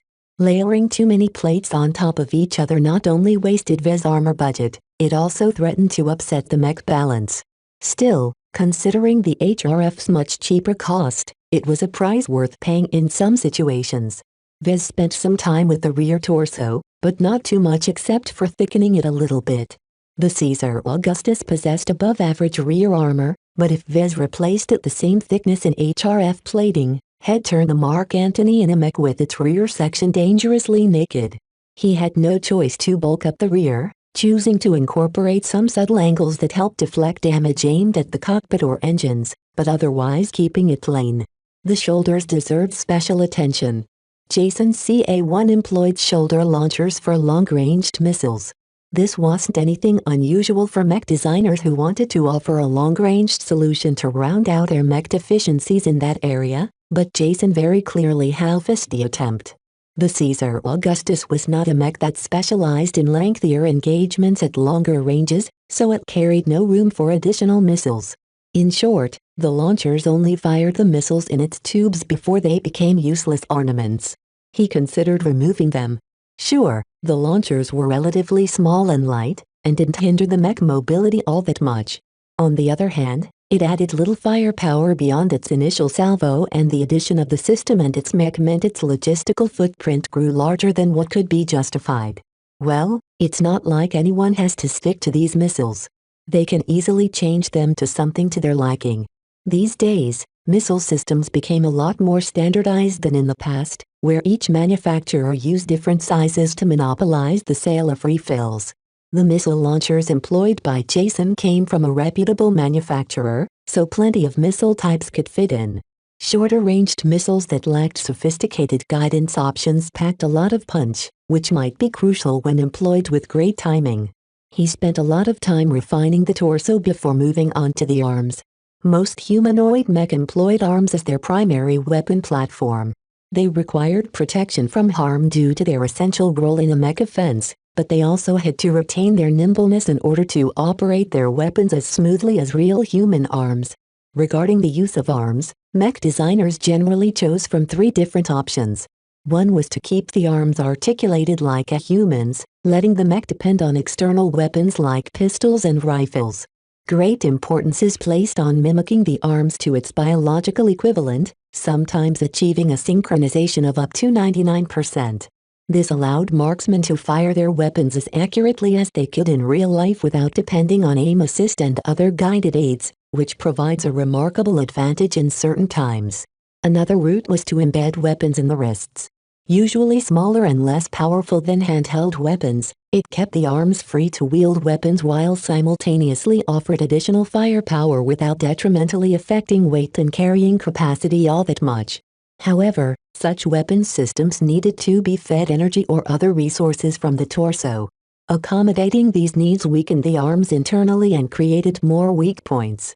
The wrist-mounted weapons also unbalanced the arms and made hand-mounted weaponry less accurate. The third, most extreme way of employing arms was to replace the lower arm or even the entire arm for a dedicated weapon emplacement. This made mech lose the ability to hold external equipment, but they gained a powerful weapon affixed to a stable platform. Mech designers generally regarded these designs as trying to marry a tank into a mech. Such a solution is generally employed on frontline mass production models. Larger mech core made the best use of large numbers of uniformly equipped mech and also had the most need for large caliber weaponry that the weapon arms usually affixed. In the case of the Caesar Augustus, Jason went with the wrist-mounted weapons. The laser cannons were actually high-quality weapons even in the current generation. They provided a substantial amount of short to medium-ranged firepower as long as the mech energy lasted. They did have a tendency to overheat the mech, and with Vez HRF replacing the base model's heat-resistant armor, the Mark Antony had a much smaller capacity to absorb the heat. Vez could only tune down the cannons to a lower default setting, allowing it to last a little longer. The base model employed a sword and a shield as the mech melee weapon. This lowered the demand for articulation, so Vez happily bulked up the arms in order to improve its armor and heat absorption. It stiffened the arms, but Vez did not place excessive demands on the mech accuracy. Its laser cannons remained effective in medium range, only having trouble in closer ranges due to the ability for lighter mech to circle swifter than a mech ability to rotate. This left Vez with the armaments. Made with the same materials as the armor, the heavy shield could endure a lot of damage at an acceptable weight. The valiant-looking sword possessed enough qualities to cut through enemy armor when it was treated slightly differently at the end of the manufacturing process. Vez wouldn't be able to retain the original shield's design. It offered too little protection for too much weight. At its current state, Vez could either increase or decrease the size of the shield. The HRF plating is cheap, so I should employ the shield as a disposable object. The Mark Antony's main feature is its ability to charge and break through the enemy line, so we'll make it longer and thicker. With the designer's helpful tools, he reconstructed the bulky kite shield of the base model into a longer and slightly thicker tower shield. Taking inspiration from the equipment of the historical ancient Rome, Vez emulating the iconic curved rectangular shields. When held in its armed position, the mech could cover almost the entire mech length, protecting it from the knees to the lower half of its head. The specific length prevented the lower edge of the shield from bumping into terrain and also left the mech eyes unobstructed by the upper edge. The shield turned out to be incredibly heavy and was difficult to move, but it also covered a lot more area so it didn't need to. Made entirely out of cheap HRF plating, pilots wouldn't feel any heartache when they threw it away if it sustained too much damage or if the mech required a burst of speed. Vez was highly satisfied with the end result. The big rectangular shield fit heavy infantrymen more than cavalry, but Vez didn't bother reconciling these contradictions. He only borrowed the ancient Roman theme to make his mech look cooler. As for the weapon, the HRF was distinctly unsuited to serve as a sword material. Its composition focused fully on frontal protection, and couldn't retain an edge suitable for bladed weaponry. It also broke much easier when struck hard. He'd either have to change to a different weapon or keep the arm empty. The HRF only excels at cost. Vez took the same approach as with the shield. He bulked up the mech weapon and didn't bother adding any edge. He eventually ended up with a short mace with a bulky rounded end. Since the mech already carried quite a bit of weight from its armor and shield, Vez hadn't opted for something larger like a hammer or staff. Despite the mace's simple looks, it still dealt a fair bit of damage if the pilot put its weight behind its attacks. It kind of sucks. Too bad I can't afford another production license. Even the virtual licenses cost too many credits for Vez to bother buying them. He had to hoard money for now in preparation for producing a real mech. Only the head remained now. In modern mech, the head housed the best sensors of a mech. It was a rather poor position for something so important. It stuck out too much. However, most humanoid mech retained the head due to pilots massively preferring their main view to come from such an elevated position. Mech that hadn't bothered with heads and moved their main sensors to the torso, the so-called Pangu types, never really caught on in the market. The Caesar Augustus featured an ornate head design that appealed to Jason's aesthetics. It housed fairly good sensors behind enough armor and embellishments to make them difficult to pick off by a stray shot. Vez hadn't messed around with the head too much, but he did add a dramatic touch by adding a vertical helmet crest, much like the cool helmets worn by the soldiers of ancient Rome and Greece. For its plume, Vez embedded a small festive cloud generator at its neck. With some creative plumbing, he ensured the cloud generator's red vapor to erupt from the head crest in an even fashion. He put enough power in the ejection of vapor that it held onto its semicircular shape in the wind even if the mech moved around. Having finished working on the exterior, Vez stepped back and beheld the entire mech. It matched what Vez envisioned for the Mark Antony. A medium mech carrying a heavy shield to facilitate its tendency for head-on charges and collisions. Discarding the shield allowed the mech to regain its mobility, enhancing its maneuverability in melee combat and leaving a hand free for a spare pistol or knife. Despite the long hours of fiddling with armor plates and figuring out the best arrangements, Vez enjoyed the entire process with the enthusiasm of a kid trying a new toy. The designer's many tools allowed him to waste less time with boring calculations, leaving him more time to utilize his sharpened creativity to come up with aggressive designs. His work culminated in a mech that embodied Vez's intent of aggression, momentum, burst power and a little bit of flamboyance. Whilst Vez expected the armoring process to be the most challenging job, his method of channeling his intent while he made his designs paid off. He was sure that others could have done a much better job, but he did a decent enough attempt that he could confidently say he hadn't wasted his time. Now, it's time to revisit the internals. Chapter 22, Craftsman's Pride. A mech armor defined the machine's appearance. The changes made to the internals might not be visible to outsiders, but it affected the heart and soul of the mech. His experiences in muddling around with the Nero and making more focused modifications with the Nero Redivivus taught him a lot about the design philosophy behind the Caesar Augustus. Vez already knew that Jason wanted to cram as much goodies in his frame as possible. This adversely affected the mech internal integrity as any damage that passed by its armor could spark a cascade of faults. While Jason relied on National Aeromotive's excellent armor to mitigate this issue, Vez had to make do with Marlin Solutions' budget-fused 1004 HRF 5th generation. Despite his best efforts, the Mark Antony's armor only withstood about a third as much as the original armor in the worst locations. The best places only matched the original armor by 80%, which was already extremely generous. With an armor scheme that only protected the Mark Antony's internals by an average of 50% of the base model, Vez wondered if he should vacate some unnecessary components in order to make room for more structural support. The internals of a mech consisted of every component underneath the mech outer shell.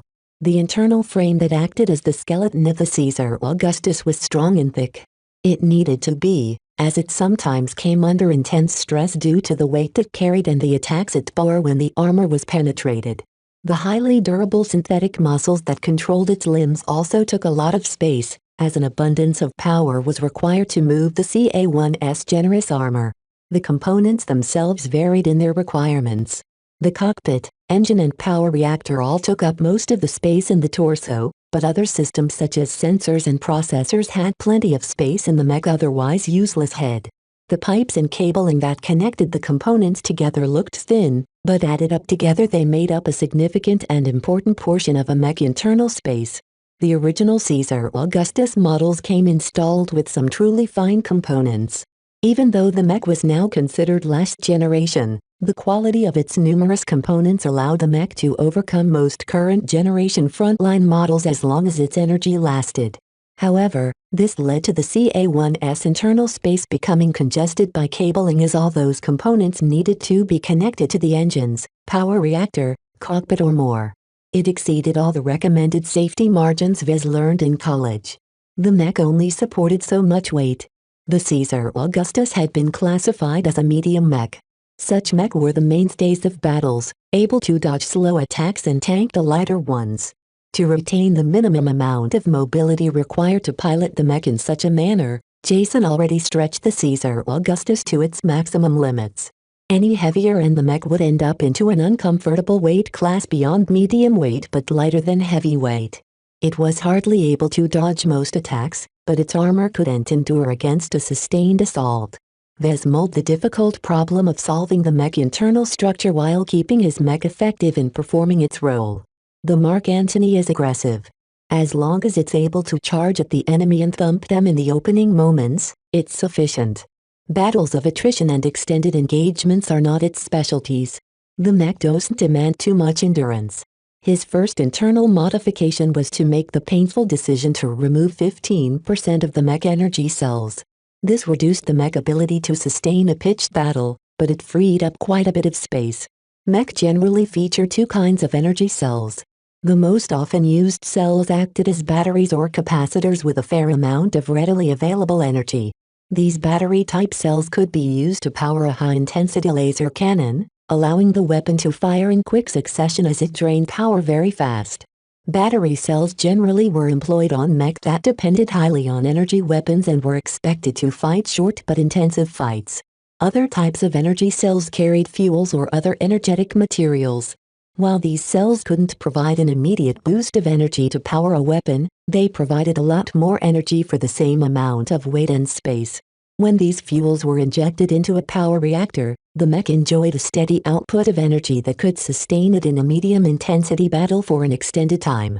This energy profile worked great for Mech that emphasized endurance and staying power, such as frontline mass production Mech.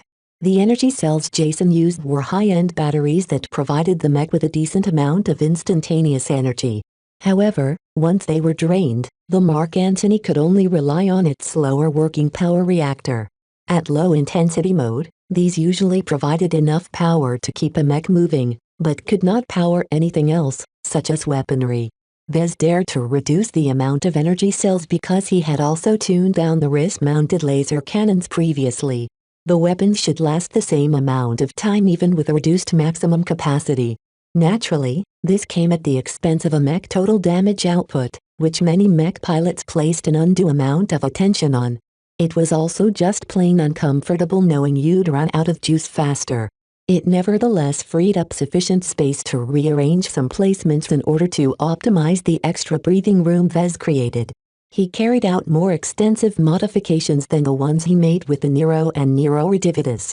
With the older variants, he had to really force himself to squeeze maximum value out of every millimeter he moved something away. The larger buffer of space he had now did wonders in untangling a crowded internal space.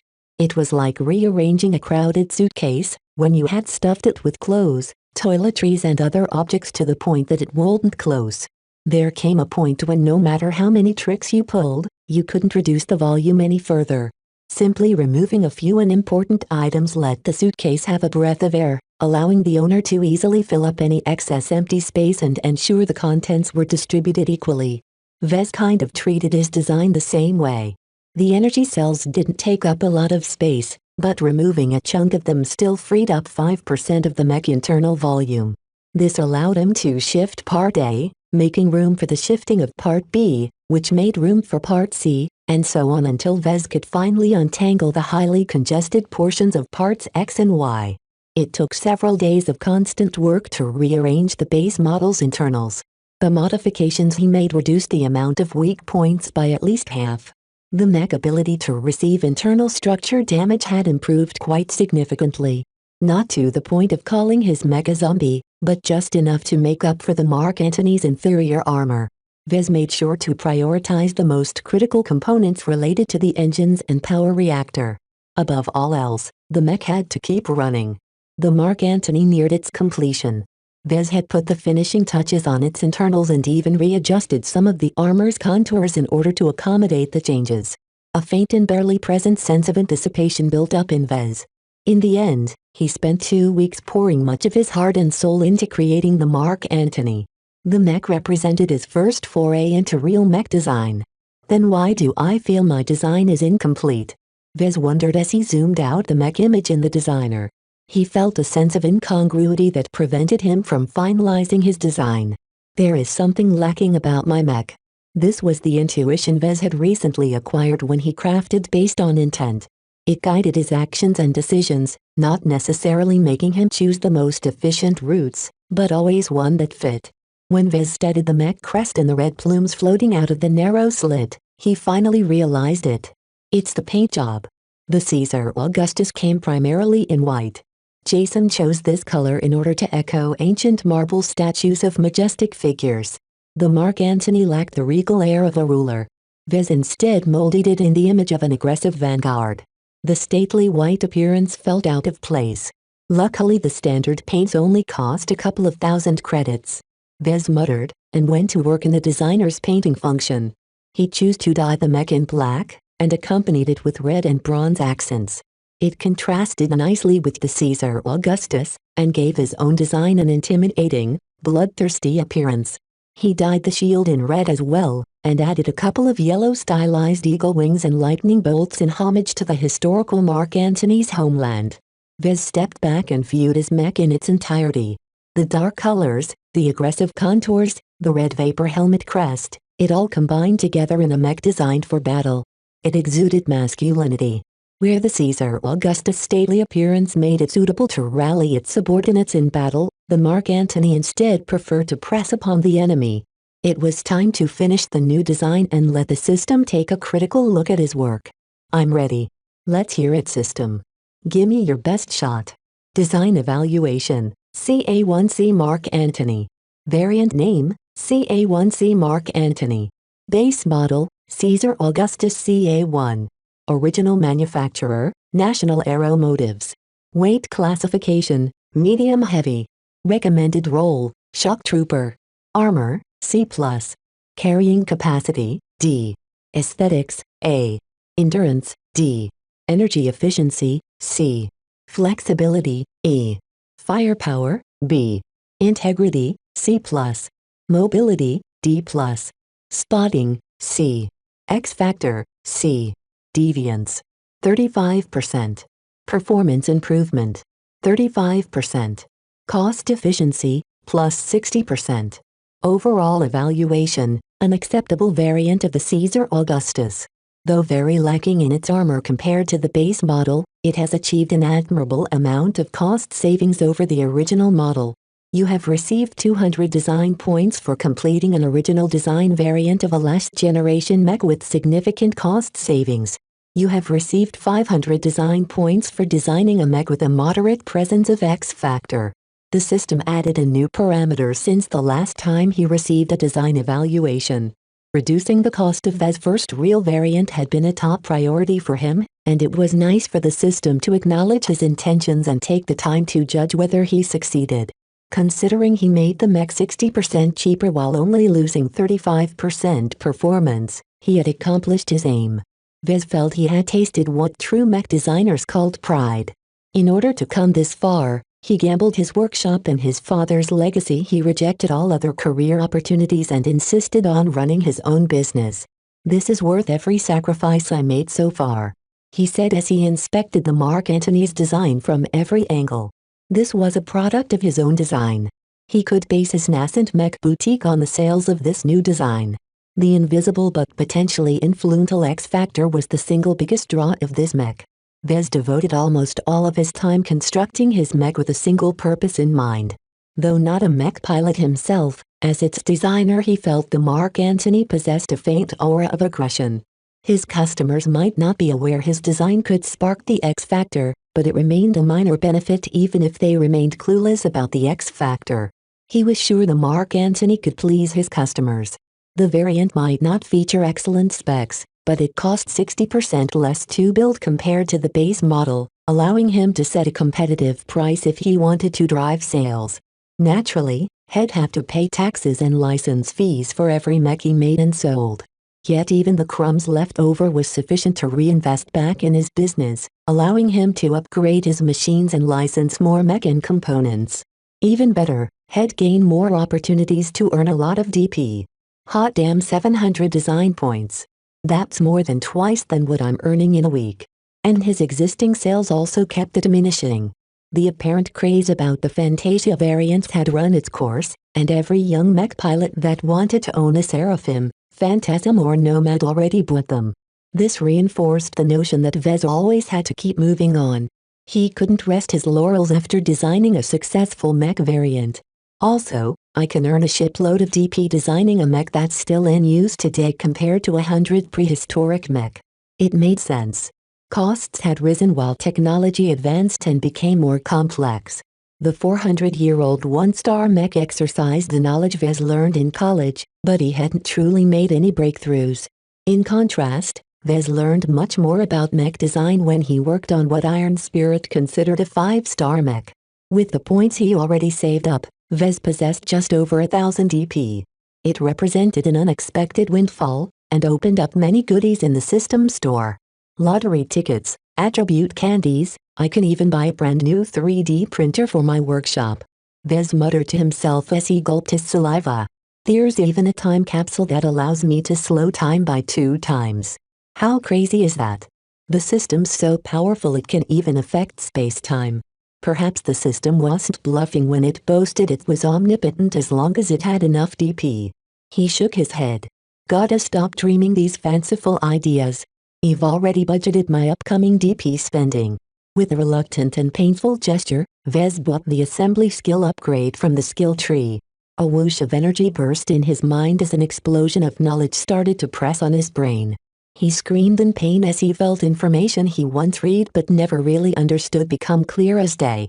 Outside data also continued to stream in, settling into the deepest parts of his brain.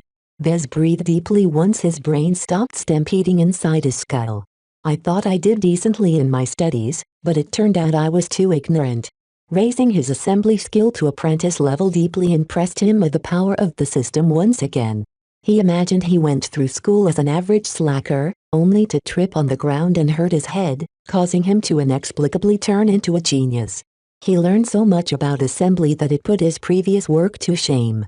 The benefit of learning a main skill was much more comprehensive than upgrading a single sub-skill like learning how to operate 3D printers. He filled a lot of gaps that fell in the cracks between his increased proficiencies in operating the 3D printer and assembly machines. I'm ready to bring this design to life. Naturally, Vez wanted to fabricate the Mech. It was too risky to build up the Mech for real, but constructing it in the simulated environment of Iron Spirit will allow him to test his product and iron out the kinks he missed. Chapter 23, Sell. When Vez logged into Iron Spirit, he visited the support section in order to register a free virtual license. The game charged a lot of credits for the virtual license of the Marlin Solutions 1004 HRF 5th generation armor plating. Considering that anyone could make a living if they designed and sold even a halfway decent Mech, the prices weren't unreasonable. The support staff processed his request promptly. Vez had made this request before, so they still possessed all of his information. After confirming that he possessed an authentic production license for the armor, he received his approval half an hour later. With all the paperwork done, he loaded the Mark Antony's design file into the virtual workshop. Let's get to working. Still motivated from his previous evaluation, Vez had no trouble getting into the right mood. The Mark Antony embodied aggressive passion, so in order to keep its X factor intact, Vez entered a state of mild frenzy. With the help of his much more comprehensive assembly skills, he operated his 3D printer with gusto. Parts rolled off the printer as if he printed paper. It was not as if his skill in operating the 3D printer had improved remarkably. The reason for his increased fluency was that his knowledge base had increased. He knew better how to tweak the printer in such a way that it resulted in less problems when fabricating a particular component. Rigid armor needed to be treated much differently than delicate sensors. Heat affected one procedure much more, while another fabrication process couldn't be done properly unless vibration stopped. All these kinds of trivial details that Vez neglected to learn had come to the front of his mind. The ease in which he applied the newly learned knowledge impressed him with the power the system wielded once again. Naturally, not every component came out perfectly. Knowledge did not necessarily translate to better tool use. It was like learning how to play a piano by studying a book. At least the armor plates came off without any deficiencies. The HRF required a lot of processing to produce, but all it took was time and loads of resources. As mass production armor, it had been developed in a way to make it easier to produce in bulk. Fabricating one set of armor plates for his mech was easy. Vez moved to the assembler and worked to put the parts together. From the internal frame, to the components, to the artificial musculature, to the cabling and pipes, until finally he molded the last pieces of armor in their places. His assembly skill allowed him to optimize the order in which he put the components together, avoiding a couple of difficulties arising from inconvenient spacing. Working with parts that lacked any major defects also helped smooth the process along. Frankly, the fabrication process could still be improved. With his prior experience in working with the Caesar Augustus, Vez felt confident he wouldn't screw up if he had to fabricate the Mark Antony in his real universe workshop. His biggest difficulty was actually sustaining the proper intent while fabricating the mech. Despite his best efforts, it took over a day of work to finish the mech, and it was impossible to maintain the same mood throughout the fabrication process. He took brief pauses whenever possible, but his time constraints urged him to keep working. He nearly collapsed when his virtual workshop finished testing the finished mech. Lucky left his perch at the couch and bumped his head against his body with worry. Haha, I'm fine, buddy. The specification sheet showed his mech possessed no faults. Only minor errors marred the mech performance, but they only impacted it in a minor fashion. In other areas, the specs performed as expected. Now I have to set the price. The art of pricing was a subjective and delicate art. The Caesar Augustus CA1 sold for a default price of 50,000 credits in the in-game market. As Vez had built the CA1 himself once before, he knew the game set the base model's cost of raw materials at 40,000 credits. Without taking into account the cost of labor and the time spent to produce the model, Vez could expect a profit of 10,000 credits a sale just for pumping out the base model. The Mark Antony cost a lot less to produce. Iron Spirit only charged Vez with 18,000 credits for the raw materials. He had to thank the HRF armor plating for that. The reduction didn't entirely account to the cost savings in reality, but that was because the fees associated with the licenses remained fixed. Even if Vez replaced every component of the Caesar Augustus with discarded paper and wood, he'd still pay several thousand credits at a minimum. The Caesar Augustus only outperformed the Mark Antony by about 35%. If Vez wanted to set a price based on utility value alone, he'd set the credit price at about 29,000 credits. This provided Vez a profit margin of 11,000 credits, a significant improvement for a variant that's cheaper and faster to produce than its base model. It's not all sunny though. Not all mech were sold through credits. A lot of players spent their in-game gold to buy the virtual mech. The exchange rate between gold and credits was never fixed, as players with certain privileges could buy gold for credits, but not the other way around. The BSBH Corporation didn't want to lose any money on their game. This also meant that mech designers like Vez could not earn any real credits when players bought one of his designs with gold. Fucking greedy bastards. With the astronomical amount of revenue they're earning each year, they could spare the 0.01% of money they earned to remunerate the designers that worked their asses off in their virtual workshops. Vez was able to disable the gold prices if he wanted to. Plenty of elite designers did so in fact. These famed designers produced great works that sold well even if players had to fork real credits for their work. Vez had no fame or reputation to rely on to sell his products with real money, so he left the gold prices alone. With 2 weeks left to go until the Young Tigers exhibition starts, I don't have the time to advertise my Mech. I'll just set a reasonable price to keep sales going. CA1C Mark Antony. Tier 5-star. Base model, Caesar Augustus CA1. Purchase price 425,000 gold, 50%. Premium price 25,000 bright credits. The in-game price of 425,000 gold was a steal for a Mech with such a performance. However, even if the handcrafted version got sold, the automated mass production models still remained within tolerance at 850,000 gold. It was unfortunate that Vez wasn't exactly sure if the X Factor still worked if the game took over production.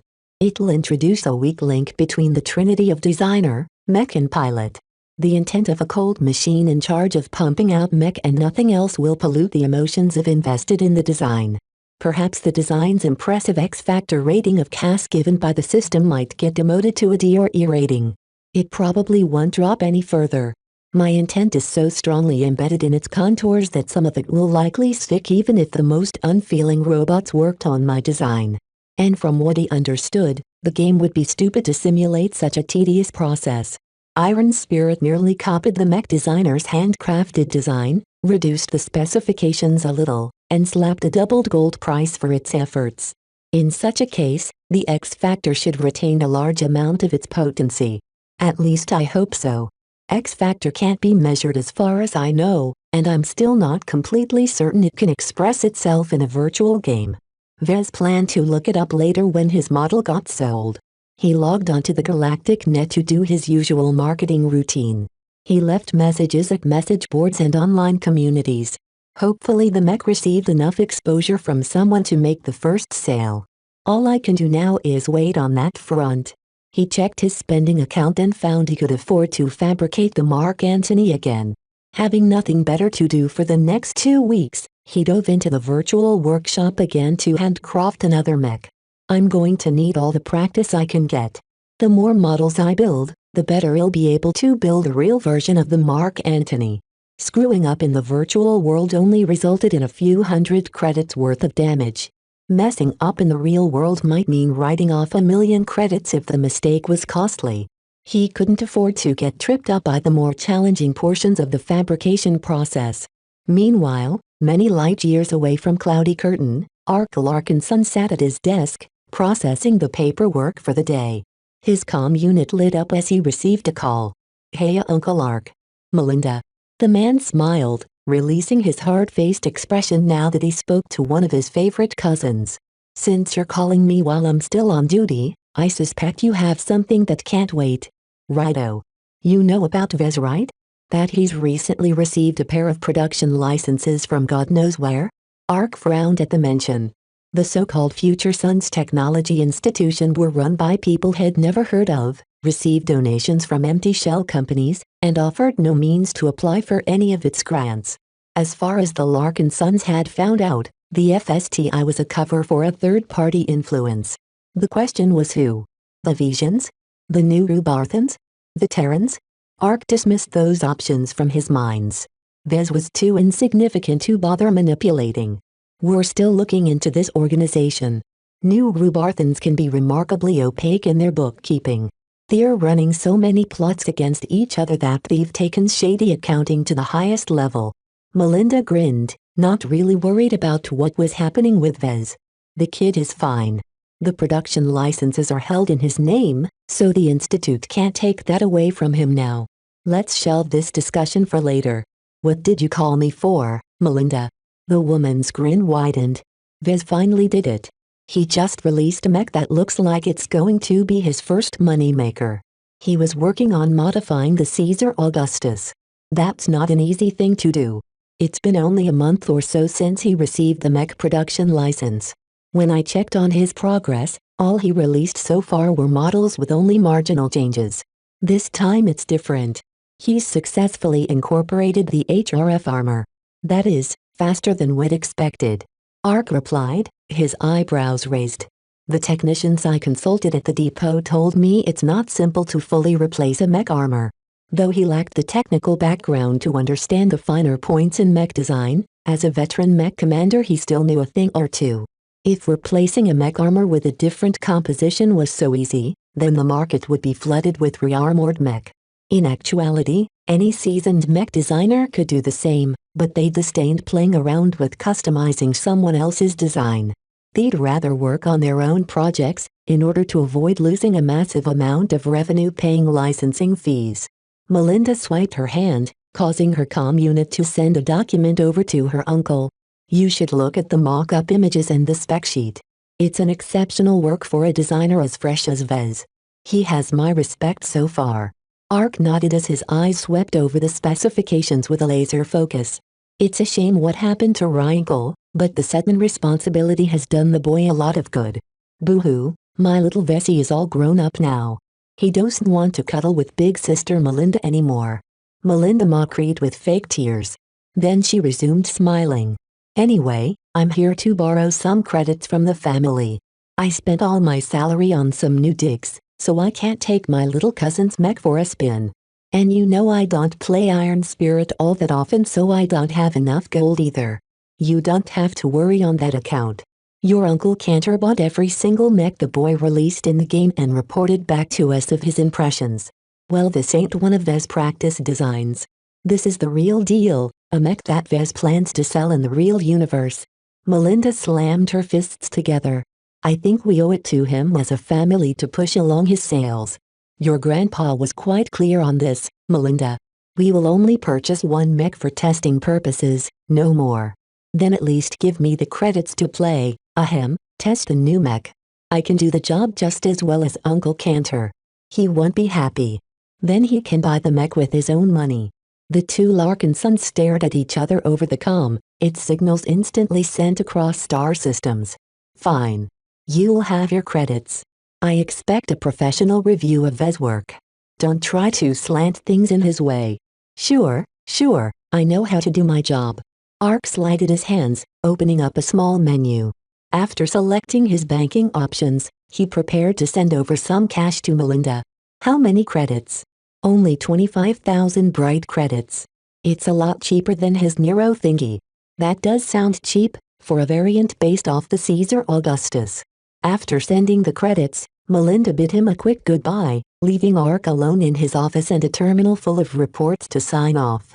He resumed reading the latest report, an intelligence update that remarked about the unknown parties being sighted near the country's border to the alien race referred to as the Basilisks. As a commanding officer in the Bright Republic's Mech Corp, he knew more about the undercurrent running throughout this star sector the last few years. Explorers, mercenaries and pirates have sporadically shown up at the borders of an alien race they should not have any dealings with. It smacked of another third party interfering in their star sector. Not that they'd find any evidence, and even if they did, so what? Unless it's the Vija Kingdom or any of the other third-rate states, the Bright Republic couldn't afford to confront the bigger powers. The woe of a small country.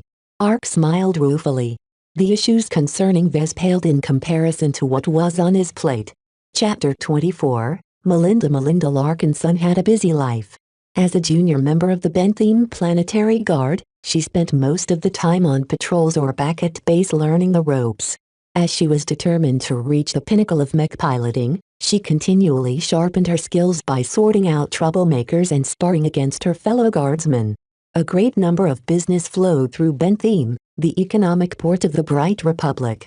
Due to a complex system of spatial distortions, spaceships had an easier time navigating towards Bentham. This especially facilitated ultra-long-ranged FTL or faster-than-light travel. Put simply, a ship can travel directly towards Bentham without making any stops in between in order to reorient themselves and cycle the FTL drive. Humanity actually stole the FTL technology they use today from a long-exterminated alien race. Through hundreds of years of study and refinement, they have already pushed their knowledge base on the tech to its limits. Nowadays, to go from one end of human space to the other only required a couple of years of non-stop travel. The existence of FTL-friendly ports formed the basis that made this swift travel possible. Bentham therefore formed the economic heart that kept the Bright Republic prosperous. It also invited greedy eyes, such as their ever-present rival the Vija Kingdom. Not content with their own port system, they always hungered to invade the Bright Republic's territory and snatch the strategic planet away for themselves.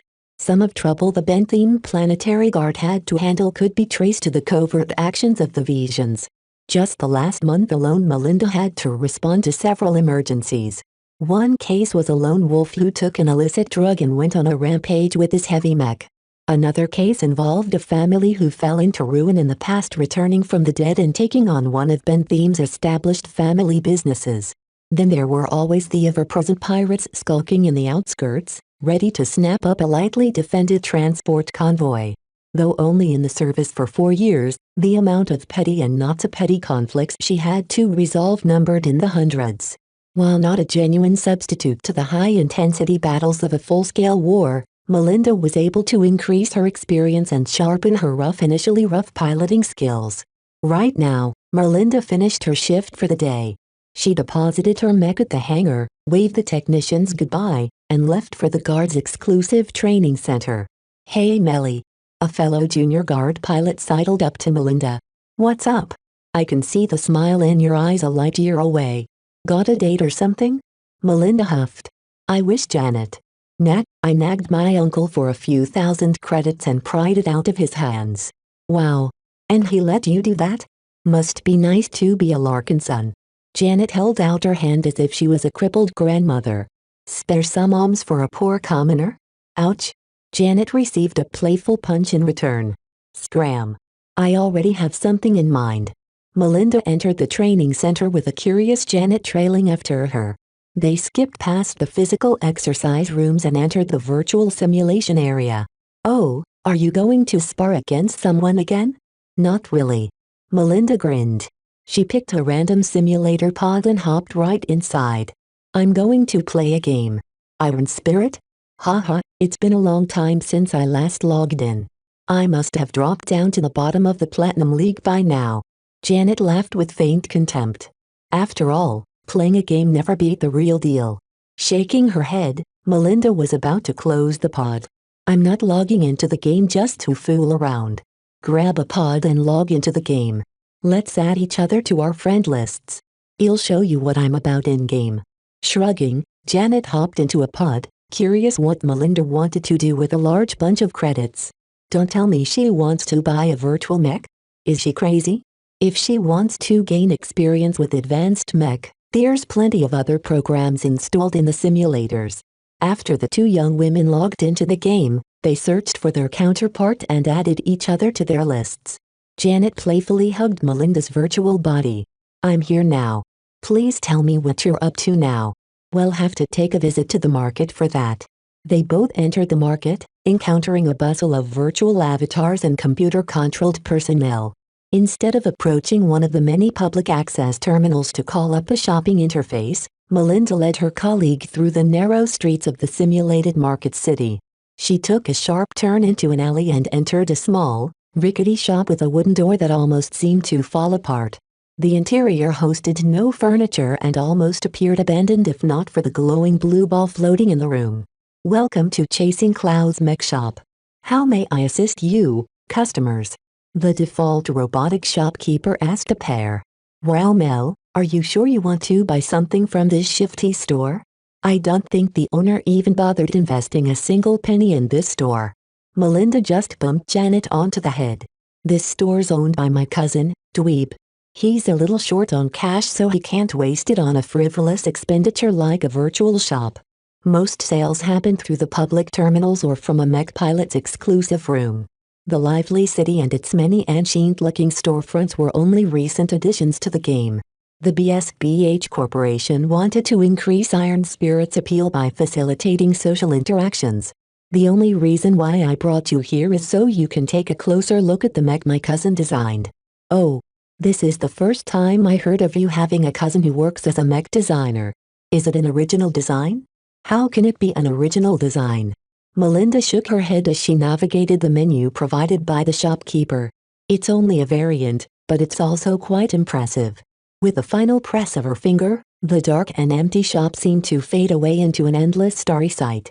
A mech gradually materialized in front of the two women.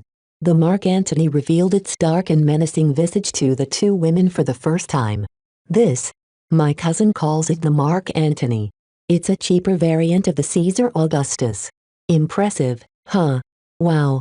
And you say it's cheap. It looks just as grand as the original Caesar Augustus, just with a different flavor. The dark armor plates, the blood red shield with its lightning bolts and eagle wings, the various red and bronze accents, they all contributed to an image of unbridled bloodlust and aggression. What's that cool-looking thing at the top? Janet curiously asked as she spotted the strange helmet crest and the red vapor spouting quietly from the slit at the top. Beats me. My cousin used the festive cloud generator that's famous on his home planet to achieve this effect. Haha, he actually used a party trick on such a serious mech. Janet laughed, though she inwardly admitted that it added very nicely to the mech flamboyant flair. So what's its tier and how much for one? It's a middling tier 5 mech, but it costs just 25,000 credits. Sounds like a good deal to me. Janet nodded. Despite not having logging in for a year, she still retained much of her knowledge of the game, including the going prices of virtual mech. If it's as good as the Caesar Augustus, then it's a steal. Melinda swiped her hand, removing the illusion and returning the pair back to the shop. She went through with the purchase. How can my cousin throw away money like that? He made a lot of changes, but the most important one is he replaced the stock armor with the 1004 HRF. The fucking HRF? That shitty armor the bean counters at the office love so much. Wow, your cousin should win an award for using such a cheap material to make such a cool-looking mech. No wonder it carries such a huge shield. Once Melinda finished her purchase, the pair exited the store and they walked back to the central plaza where they could transfer to different areas. Give me 15 minutes so I can get the hang of my new mech. Let's head into a match after that, okay? Sure, Melly. I need to go through my mech stable and make sure my mech are still configured right. I haven't played in ages, after all. What game mode do you want to queue up for? I vote for the 2v2 arena. Melinda shook her head. I won't be able to play the Mark Antony to its fullest potential in an arena match. Let's queue up for the war-torn instances. Damn, sister, so you wanna jump straight into it. I'll go prepare a long-ranged support mech for you then, because you will need the cover. As Janet left to sort out her neglected game account, Melinda entered her mech stable and walked to the stall where her new purchase awaited her entry. The dark mech emanated an invisible aura even as it silently stood inert. It feels as if I'm being sucked into hell. Melinda shivered a little, unnerved that a mech that hadn't even started up give out so much intensity even if she couldn't describe what she felt. It's as if this mech is not a machine but a god. Even as she closed the distance, the unease increased. She activated a lift to bring her up the cockpit that opened up from the chest. Like entering the belly of a beast, she slipped inside and strapped herself on the chair. It's just a mech and not a monster, so why am I being so melodramatic? She calmed herself down and booted up the mech. It came to life with a flicker, causing its golden eyes to shine like twin suns as various systems engaged their checks. After all the systems reported no errors, Melinda finally gained full control over the mech. It blew away the constant unease Melinda felt before. It was as if it was all an illusion. Okay now, I only have a few minutes to get used to its quirks. Melinda dove into controlling her mech with gusto. After using the neural interface to connect with her mech, she felt as if she had become a giant filled with strength. The neural interface worked great, with no lingering issues unlike with older, second-hand interfaces. The Mark Antony shield overburdened her shield arm, throwing her mech out of balance. She carefully trod then jogged then sprinted with her mech, getting familiar with the angled posture required to move with her tower shield held in front. She then repeated the same motions only without the shield, just to see how much her speed had been affected. The 15 minutes came and went in a flash. Janet opened up a private conversation with Melinda. Come on Melly, show me what you can do with that beast. Alright. I'm kind of curious as well if my cousin's work can stand up to a real fight. The both of them paired up and entered matchmaking for one of Iron Spirit's larger game mode, the war-torn instances. It simulated real battlefield circumstances, as most mech battles between the smaller human states employed at least a few dozen mech. War-torn instances usually played out as a team deathmatch mode with an impressive amount of players on each team, ranging from the standard 50v50 to a gigantic 1000v1000 during special events. Since Melinda wanted to drop into combat immediately, she selected the fastest 50v50 mode. Only a couple of minutes were required for Iron Spirit to match them up with 98 other Platinum League players around the galaxy. Iron Spirit customarily limited the matchmaking for Bronze League to a single planet or star system. Only until a player reached Silver, they'd be able to play with mech pilots from many light years away, though in the lower leagues most of their teammates and opponents came from the same star sector. Naturally, as career pilots, Melinda and Janet easily achieved their platinum ranks, and had the qualifications to play in a league filled with veterans, esports athletes and geniuses. As the large map started to load, the 50 players of Team Blue, evidenced by the blue glow encompassing the name tags above their mech heads, came together in a large holding area. One impressive-looking flying mech had a small crown hovering over his name tag. He was the highest-ranked player in their team, and enjoyed commanding privileges as a result. The name's Jackson 645, as you can read. I'm too lazy to form a plan, so you can do whatever you want to do. It's not as if you're kids. Janet and Melinda both shook their heads. Just because most of the players in the Platinum League were professional pilots in the real universe, didn't mean that leadership was unnecessary to win in the game. But it was usually difficult for 50 complete strangers to agree to a single person's ideas, so nobody really bothered to take over the vacuum in leadership. So with an awkward silence, the 50 pilots waited silently in their mech until the holding area opened up a ramp. It turned out they waited in a massive transport ship. The lightest mech already sprinted out the exit as soon as possible, leaving the slower medium mech up next. Melinda in her Mark Antony and Janet piloting some kind of medium cannon-wielding mech both exited in the next batch, stepping foot into a muddy, cratered battlefield. Looks like it's Mud Planet. Hooray! Janet cheered without a hint of celebration. It's going to be tough to hold a firm footing with all the wet soil. At least the bomb craters are able to provide some form of cover. As if aware that running from one side of the battlefield to the other side posed many risks, their team stayed in place and started to entrench their positions. The enemy team must be doing the same as well. Only their light mech have gone ahead, their nimble legs and adept piloting avoiding much of the hazards the muddy terrain posed. A scout on their team reported back in the team-wide voice channel. Enemy position spotted. They are backed against a small mountain. Impassable by medium mech and heavier. My judgment is that they're in it for the long haul. A series of groans escaped from many of the other pilots. While they had been dumped into a muddy flat ground that offered no geographic advantages, the enemy team lucked out and got deposited right next to a defensive position. We can't out-turtle them, so let's not bother. Jackson 645 said unwillingly. I'm going to fly around and see how tall this mountain is. I might be able to snipe them from the top. Thus, the nominal leader of the team left their starting position with a small crowd of other flying mech following behind. Melinda furrowed her brow. By taking away all their flyers, the ground mech became vulnerable to aerial harassment. Spread out or advance together? The terrain's not bad enough to force us to spread out. A heavy mech pilot said, worried about getting ambushed from the flanks. Let's not thin ourselves out too much and let the enemy pick some easy bargains. I agree. We've got a large number of heavies, so let's escort them to the front line. Halfway to the front line, the plotting mech encountered an ambush. A deluge of long-ranged missiles rained down from the sky with the wrath of a god. Incoming. Dive for cover. Goddammit, are our scouts sleeping? The missiles accurately focused on two of their heavy mech, bombarding them with so many explosions that only a couple of burning parts were left. There's another salvo. We can't do shit here. Let's run back. You retard, they're just going to keep shredding us with missiles if we turn back. There's no cover between here and our starting point. The only way we can survive is if we advance. As another heavy mech got torn apart while another dodged in the nick of time, the team's channel devolved into chaos. Indignant at the inaction, Melinda felt her temper rise. She piloted her mech forward and banged her tower shield against the hull of a skittery heavy spider mech.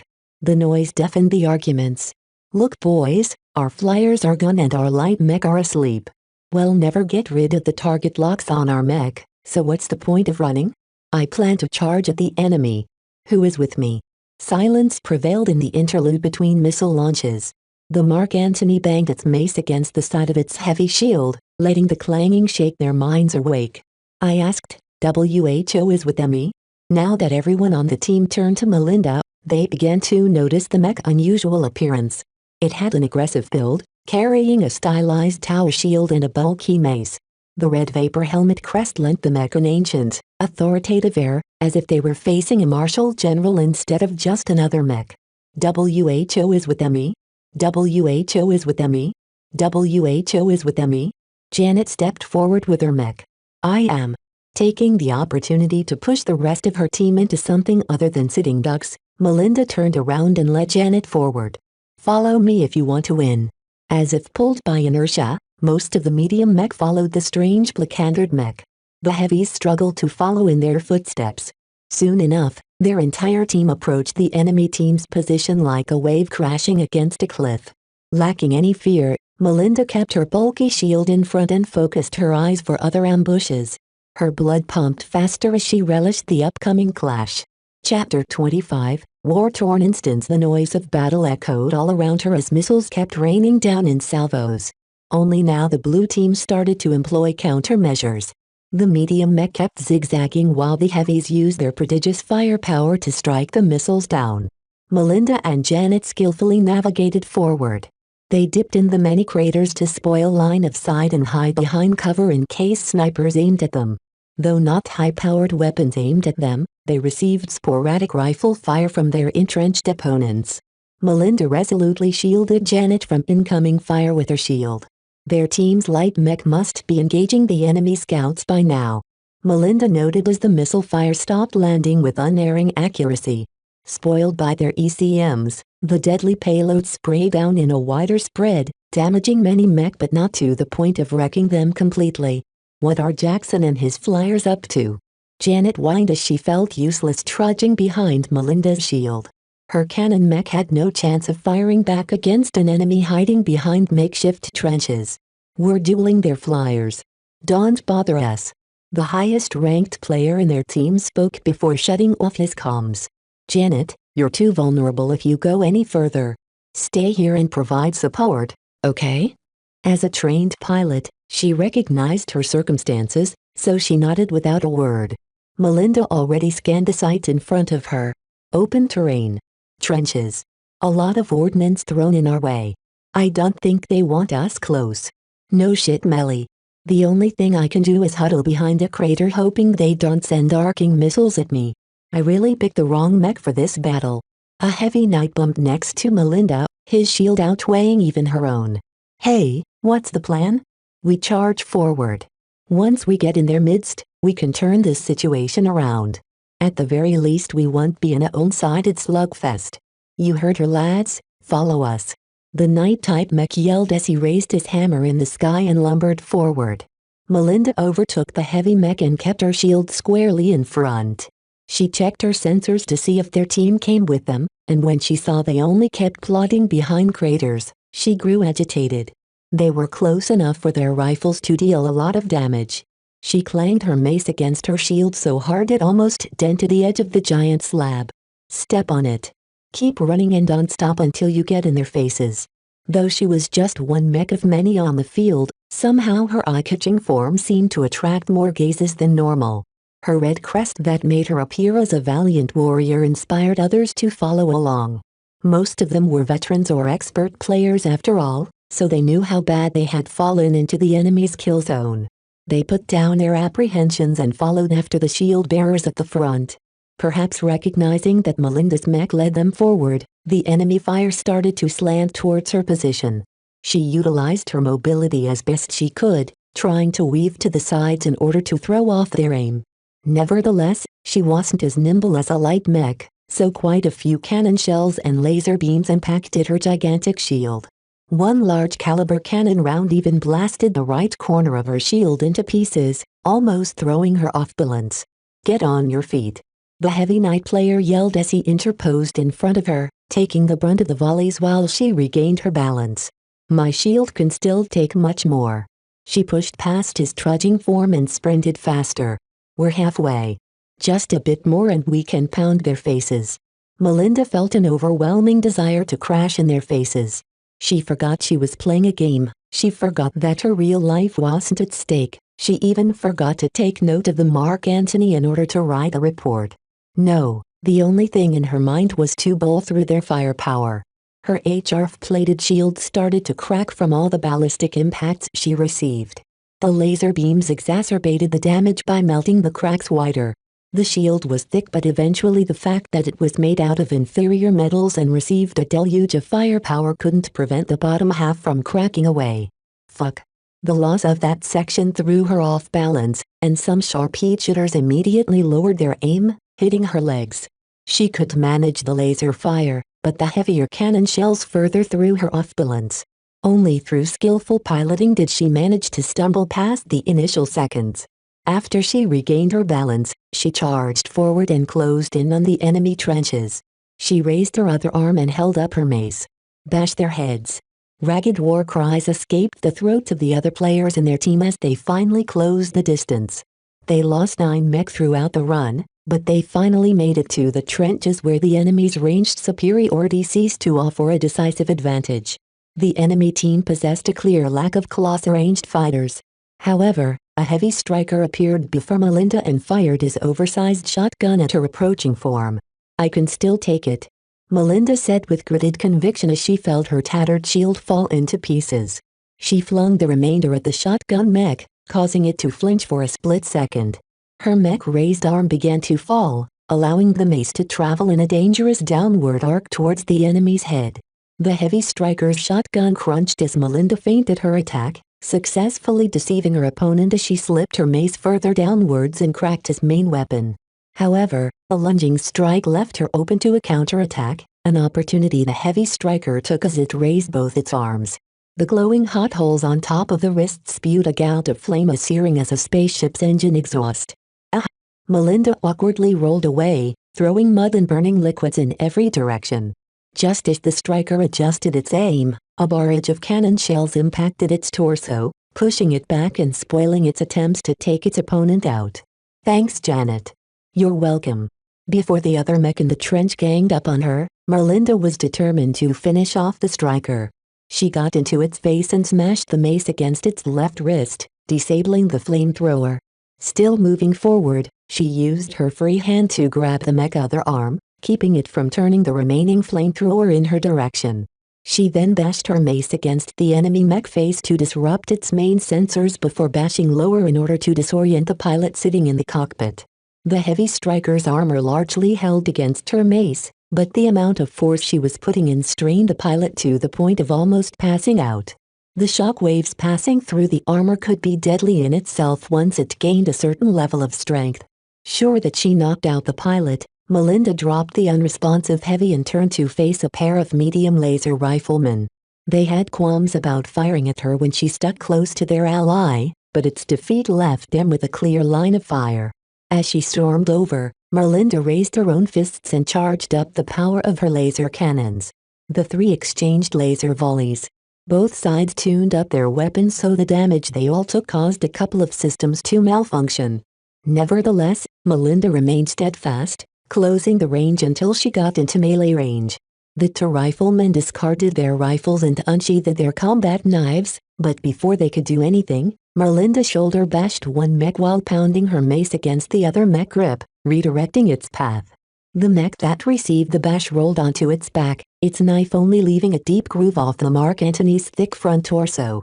It tried to retrieve a pistol to fire at her, but before it could do so her heavy knight teammate finally reached the trench with an awe-inspiring jump that landed onto the fallen mech leg, the many tons of weight crushing them into broken parts. The enemy mech was finished. Melinda already turned her attention to the other riflemen, who tried to scamper away to higher ground. Melinda didn't let off her prey, pouncing forward in order to beat the fleeing mech with her now battered and misshapen mace. "Die!" she screamed as she crunched the mech back plates into deformity. She took advantage of the gaps she created by firing the lasers with her other wrist, burning or melting tons of critical components. Her team was about to overrun the enemy team, but a barrage of shells and lasers rained down from above. The unexpected attacks threw Team Blue for a loop, taking the wind out of their frenzied assault. Team Red used the opportunity to retreat. So much for the top-ranked player in our team. Fucking lone wolf. Go back to arena if you wanna play hero. With no flyers left on the blue team, their opponents enjoyed complete air superiority. The red team's flyers flew so nimbly that it would take a lot of trouble shooting them down. It was better to chase the ground pounders and finish them off first. Don't let the runners off. Melinda yelled as she charged forward even as her mech received a couple of dents from the aerial assault. With a frustrated growl, she primed her shoulder launchers. With the amount of firepower the flyers were throwing in their way, she had little trouble establishing target locks. She instantly dumped her entire payload into the air. Not even looking at whether they reached their targets, Melinda detached the launchers from her shoulders, freeing up more weight, suppressing their air power. Janet spoke over the channel as their team's anti-air started to support the team from the rear. Tracer fire from rapid-fire cannons streaked through the air while volleys of missiles tracked the elusive figures trying to cause havoc. Unfortunately for them, the enemy successfully regrouped to a second line, where a reserve of fresh mech took over from their battered teammates. The fresh round of volleys suppressed the blue team's advance. "What are you guys standing for? Get going!" Melinda yelled as she spurred her own mech forward. The raised her half-wrecked mace with one arm while blasting the enemy positions with laser fire with her other arm. When the laser cannons overheated from the rapid firing, she threw her mace to her other hand and fired with the other wrist cannon. The Mark Antony always carried heavier armor than usual among medium weights, but the mech armor started to show some cracks. Her left eye blew apart while her reactor's power generation reduced by a third. Nevertheless, she still managed to haul her mech to the second line with both wrist cannons blazing with excessive heat. The enemy was ready for her. A sword wielder closed in while firing a ballistic pistol. The heavy bullets impacted her mech-damaged chest, exacerbating the damage and causing her to stagger a little. By the time the sword wielder closed in, his weapon already aimed at the gaps in the armor. Melinda threw her damaged mace at the approaching enemy. The weapon bounced off the mech, startling it and slowing down its charge. Melinda took advantage of the pause to bounce backwards while firing her already stressed laser cannons. The lasers melted the sword wielder's frame here and there, achieving little effect due to the poor accuracy of the shots on the move. "There!" she yelled in triumph as she picked up a sword from a fallen mech. With her weapon in hand, she met the enemy mech's second charge. With some ingenious maneuvering, she deftly avoided a charge while parrying the opponent's blade. At the same time, she extended a leg to trip the mech and succeeded. The mech sprawled in the muddy soil as gravity and momentum did their work. "Who else?" she yelled in the public channel as exulting in her triumph. "Is this the red team's best? Your opponent is me," a grizzled voice called out as a sword down struck from the air. A damaged medium flyer slammed down with its entire weight supporting the sword. Having received the alert from her damaged but functional sensors, Melinda barely managed to dodge to the side, unfortunately leaving her mech left arm and a part of the shoulder behind. Despite the catastrophic damage, the Mark Antony still maintained integrity, not having suffered too much loss in performance except for the missing limb. "So you must be the one who tore our flyers apart," Melinda noted as she scrambled to perform whatever damage control she could from her sparking cockpit. "I did my job," the flyer replied as he detached the damaged wings from his mech back. "Too bad my teammates on the ground are worthless. I'll just have to sweep you all myself, starting with you and your morale-raising antics. You must think highly of me if you think I'm able to keep this bunch in shape. It also helps that you're damaged. I'm here to finish you off."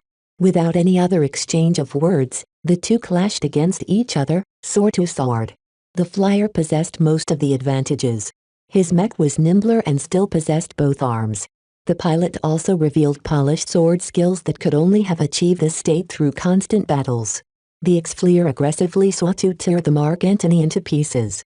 It took all Melinda had focusing on defense and firing the occasional wrist laser to hold back the onslaught. The smart play here was to wait until Janet or some other mech came by to lend a hand. "I can't hold on. Melinda gritted her teeth as she admitted it. She threw away all her reservations and threw her mech forward. The ace pilot reacted far too quickly, as if already expecting such an action. Melinda almost couldn't reach her opponent, so she exerted the utmost of her piloting skill and jumped her hefty mech forwards. The impulsive action caused her to impale her mech onto the enemy's sword. Nevertheless, she managed to redirect the sword's strike into stabbing the less important components such as the energy cells. This left Melinda's remaining arm free to chop straight down. The first chop split the flyer's head in half. The second slash cut through the enemy's thinner armor and slashed the engines into a mess, immobilizing the mech. The third stab ran straight through the torso and out the back. Red blood faintly coated the sword as she had deliberately aimed at the enemy's cockpit. With a tired sigh she surveyed the battle. With most of the enemy flyers suppressed, the battle between the ground mech determined victory and defeat. Team Red obtained a decisive advantage at the start by disabling many mech at long range. Team Blue evidently had the advantage in close quarters combat, and dished out plenty of payback. Did we win? Not a lot of mech remained. Shortly after, only one remaining mech from Team Red still stood on its feet. Melinda kept back as support, only firing her overstressed wrist cannon whenever an opening presented. A high-powered cannon shell ripped apart a damaged foot, causing the enemy mech to tumble for a bit. The mech fending it off now pounced at it like it was a bowl of caviar. The last of the red team didn't make it through the dismemberment. Team Blue has won the match. Melinda rubbed her eyes as she came down from the high. Is the game always this intense? I enjoyed this match way more than I thought. Despite its ragged state, the Mark Antony performed well for a discounted 5-star mech. Even in its damaged state and missing an arm, the mech still exuded dominance, especially now that it left the battlefield. It was as if feeding the machine with the flesh and blood of its enemies allowed such a machine to grow. That's just nonsense. Melinda shook her head. I don't know how Vez did it, but I actually want to hop back in and queue for another match. Janet's voice popped up from their private channel. You were awesome. As Janet babbled in the many ways Melinda pounded her opponents into pieces, the girl in question still digested the previous battle. I don't know why, but the game has grown more realistic. I've been affected by the realism of this game. Chapter 26, Objective. Now that Melinda got out of the high of super realistic combat, she remembered why she stepped into the simulator in the first place. This mech, the specs aren't bad. It's a pity about the armor. It doesn't hold up in a large melee. The shield's also far too heavy for the scant amount of protection it's offering. Still, when she saw how few gold she had to spend to repair her mech and replace her shield, she smiled. The total amount she lost paled in comparison to the amount of gold she earned from performing well in that last match. She even received the coveted MVP award. The game really went all out in retaining its older customer base with these tricks. Janet whistled her appreciation as she read the score list. Damn Melly, you went to town on them. You've personally disabled 4 mech. Yeah, and pretty much wrecked my entire mech in the process. At least I won't cry about the repair bill. You wanna go for another match? Yeah. I need to get familiar with this mech. My little cousin did a good job with this machine. That's for sure. If your new mech is fully equipped with the HRF, then he has my respect. Half the red team fired pot shots at you and you still made it through the end. I didn't know you were so gutsy for leading the charge. I got caught up in the moment, I guess. She didn't know what made her enjoy piloting the Mark Antony so much. For a 5-star mech, its specs were mediocre and it clearly tried to do too many things at once. Yet when she hopped into its cockpit, she felt as if she embodied a war god ready to wipe out heretics. Its dark paint scheme and blazing red shield brought out the urge to go on the offensive. Janet, do you think the game's become more realistic? I hardly noticed I was playing in a simulator. Duh, that's because you're playing with the Planetary Guard's best simulator pods. They simulate movement and impact with ship-grade artificial gravity. Maybe that was it. The simulator pods from the Game Center don't go that far in providing the most realistic experience. The simulation pods of the Guard might not be the best in the galaxy, but they still provided excellent training opportunities. The two queued together in another war-torn instance. This one was the map of the day, a 200v200 featuring a massive battleground with multiple objectives to capture or destroy. Matches could last up to 2 hours if both sides were evenly matched. The matchmaking took a few minutes to gather enough players. Once it finished matching players, their team entered another lobby. This time Melinda ignored the posturing and smack talk between her more dominant team members. Trying to assert leadership of a group of 50 pilots was barely doable, but it almost couldn't be done with 200 unless you were famous. Let's stay on the defensive this time. I want this mech to last a little longer this time. How about the forward depot? We can refill our ammo and energy cells there if we need any, which you sorely do if I recall your mech energy expenditure. As the match started, the massive mech left the giant hangar and entered an urban combat environment. Muddled after an old Terran historically preserved city, most of the structures were only a couple of stories high. Enough to cover mech at ground level, but not enough to provide significant protection if enemies shot at them from the air. All 200 mech in their team split up as they attended to their chosen objectives. Some players intended to assault a remote location, while others planned to defend a spot to the last mech. Melinda and Janet were joined by a gaggle of random mech as they reached a small forward depot that represented one of the secondary objectives in the game. Our main win condition is to conquer the city hall, while the enemy team has to take over our military HQ. The asymmetric conditions forced the two teams to adopt different strategies. The military HQ offered better repair and resupply, while the city hall possessed better active defenses. It encouraged the blue team to attack and the red team to defend. However, if the red team just kept turtling behind their walls, they'd run out of ammunition, energy cells and other resources. So the fight for the secondary objectives prevailed at the start of the match. When they reached the bunker-like depot, the group of mech spread out to form an effective defense in each direction. They needed no discussion to decide where they'd be best employed. Janet brought her cannon mech to a reinforced firing position just within the bunker. She had a great forward view while being completely protected from aerial attacks. The first sounds of combat already rang out further in the distance. Scouts from both teams encountered each other, leading to limited skirmishes. A distressed light mech with a missing head suddenly barged the bunker's perimeter. Only its cipher identification system prevented it from being blasted to pieces. They're coming. 8 mech. Mediums and lights. The light mech disappeared before providing greater detail. Seeing that no heavy mech had joined their defense, likely due to the depot being situated too far forward, Melinda readied her shield and held her other arm ready to fire laser blasts. The missiles came first. An arcing volley of missiles flew from a couple of blocks away and splashed against the surface of the depot, damaging its reinforced exterior. The second volley that came after got shot down by their team's anti-air. Subsequent missiles kept getting intercepted. While half of their team preoccupied themselves in shooting down the missiles, a couple of townhouses split into pieces as a group of 5 melee mech burst through. Their guns blazed as they focused their firepower on a rifleman. The structure it hid behind got smashed to pieces, allowing the enemy mech a clear line of fire to heavily damage the rifleman. Melinda kept her Mark Antony in the open, trying to offer an alternative target to the attackers. Unfortunately, they played it smart, keeping their attention focused on the more vulnerable ranged mech. "Hey! Over here, buddy!" she indignantly called, and charged towards their position while firing half her missile complement. The projectiles successfully diverted the attention of one of the medium strikers, who activated its head-mounted rapid-fire machine guns to shoot down the missiles one by one. Nevertheless, Melinda made it through halfway by that time and her wrist laser kept pelting the striker, dealing moderate but sporadic damage due to the spread of her shots.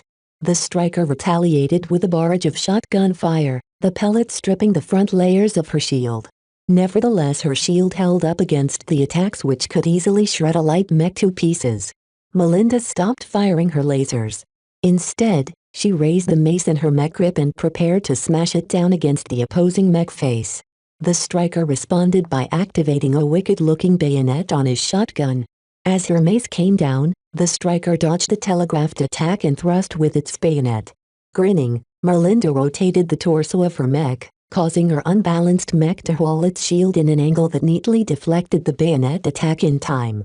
She then leaned her mech entire weight against the shield, pushing the striker off balance with its weapon extended. A kick caused the shotgun to fly away, while the mace came around to smack viciously against the striker's face, crushing half its head. A few further whacks on the disoriented mech caused its cockpit to cave in, squishing the pilot into meat paste. Her other teammates had the attackers well in hand by now. Melinda and another fellow striker kept the 4 remaining mech to stall, leaving them vulnerable to medium and long-ranged fire from Janet and her fellow mech. The opponents left another fallen mech behind before fleeing back to their lines. The reprieve bought some time for them to get a grip on how their team fared in other locations. Forward depot is secure. Fended off a small raid. The fucking communications center is heavily entrenched. We ain't gonna capture a thing with a squad of heavies ready to rain missiles and cannon shells down on us. We were beaten back at the evacuation shelter. They took complete control of the civilians there. They're loading hostages. I can't make out which kind. The red team is up to something. If they're defending the satellites while hauling hostages, then they must be calling in reinforcements. Shit.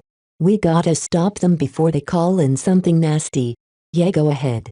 Unless we divert at least 50 mech to the comm center, we're not going to dislodge them from their cozy position. Well, they're going to win if we're sitting around. Relax. They've diverted so many mech that the power plant is less secure. Once we take it over, we can pull the plug and say goodbye to all of their fixed defenses. Melinda nodded as she understood why there hadn't been a second wave of attackers. She felt agitated at the lack of heads to bash in. Her mech wasn't made to sit around idly. Janet, let's resupply and go. Most of the mech present at the forward depot used its ample supplies to refill their energy cells and ammunition. If an enemy came to attack, they'd be highly vulnerable.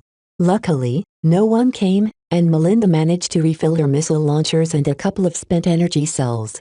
They decided to approach the communications satellites, which was currently under sporadic assault by their fellow team members. Missiles and other ordnance shot at the massive structures. However, most of the physical projectiles got shot down, while the lasers only caused surface burns against the surprisingly resilient antennas. It's useless trying to melt those antennas. They're built to last against a siege. One experienced pilot spoke over the comm. If we want to deny them the comms, we've got to destroy the control centers or backup power generators.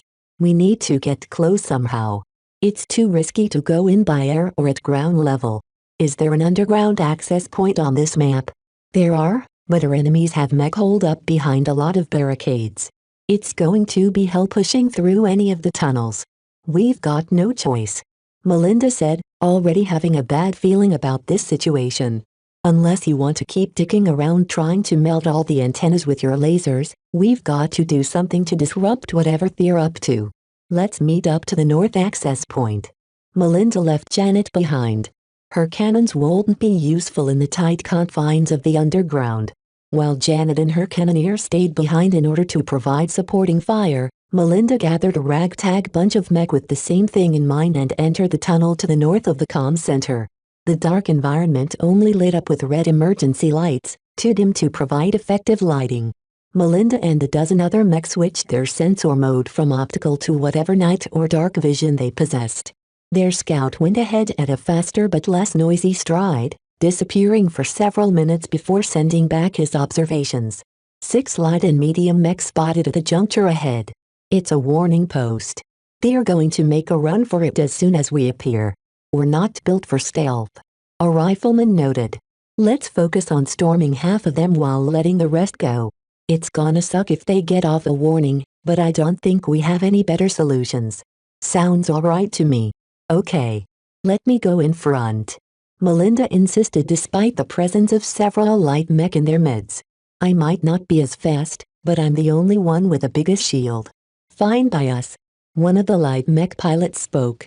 You might stand a decent chance surviving their booby traps if they set up any. With a short deployment plan set up, they barged through the tunnels and into a small open storage area. A few empty containers stood in the way between them and the startled enemy mech. Some had evidently been playing cards or something, as they responded to the intrusion half a second slower than normal. Keeping her shield in the front, Melinda used her other arm to blast a few lasers at a missile-carrying mech. She managed to score a couple of hits at the same place, melting one of its launchers. Sporadic fire from her teammates caused the launcher module to take further damage, until a small shell caused the entire thing to detonate all of its missiles. The massive chain of explosions wrecked the missiler and disrupted the enemy's formation. A few of the nimbler mech dodged the incoming fire and successfully slipped away. However, the same couldn't be said for the medium mech. Slower and easier to hit, Melinda's allies shot at their legs to disrupt their posture and prevent them from gaining speed. They eventually reached the outnumbered enemies. Though everyone used their night vision, the eerie red glow of the Mark Antony's eyes gave the dark mech a grim facade. The vapor crest at the top of its head caused the medium mech in front of her to quail. Nevertheless, the pilot was a Platinum Leaguer, and he wasn't resigned to death.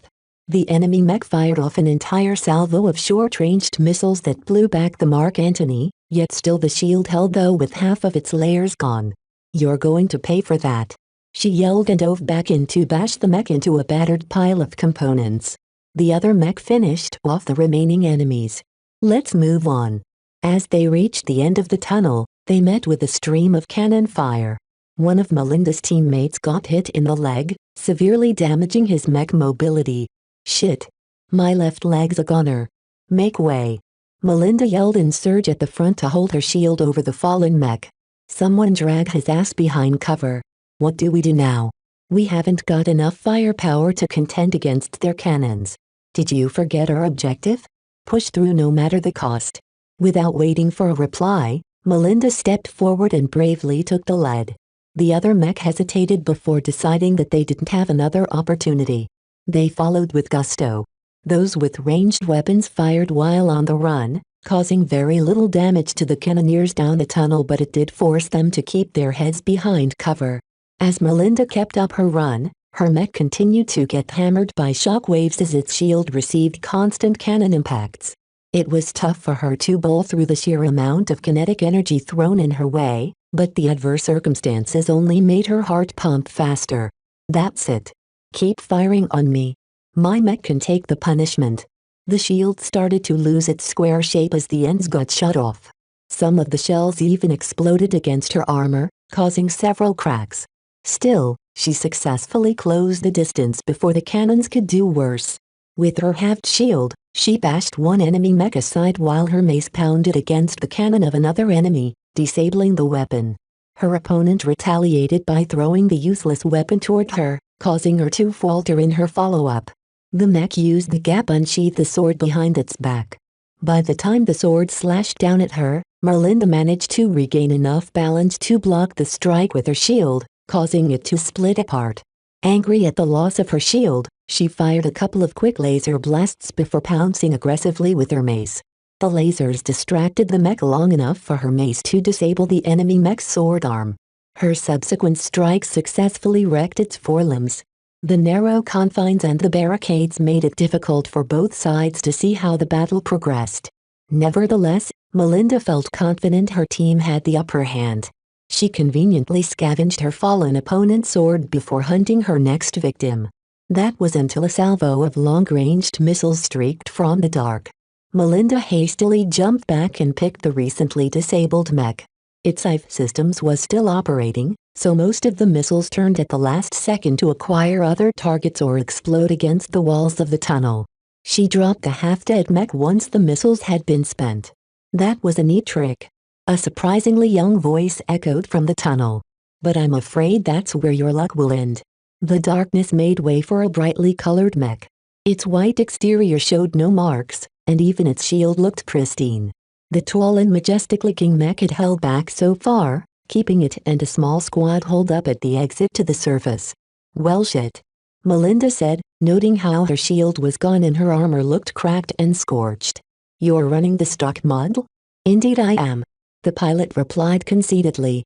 "I have no tricks. I find the original to be a pleasure to pilot, even in reality. You could say that I'm a fan. Just so you know, there's one thing I hate." "And that is?" Melinda idly asked as she grimly readied herself for perhaps the toughest fight with her new mech. "I hate imposters." The sparkling white Caesar Augustus thundered forward with its kite shield in front and its other arm blasting an even more powerful salvo of lasers. Melinda growled as she sidestepped the assault and retaliated with firing the cannons on both her wrists. She used her superior mobility and all the piloting skill she possessed to keep the damage to a minimum. "I'm not afraid of you. Bring it on."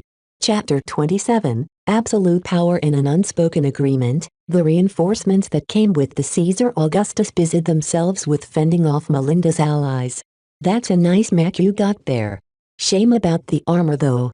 It's the Mark Antony, designed by someone I know. It's supposed to be a more affordable alternative to what you're writing." The Caesar Augustus pilot let out a contemptuous snort.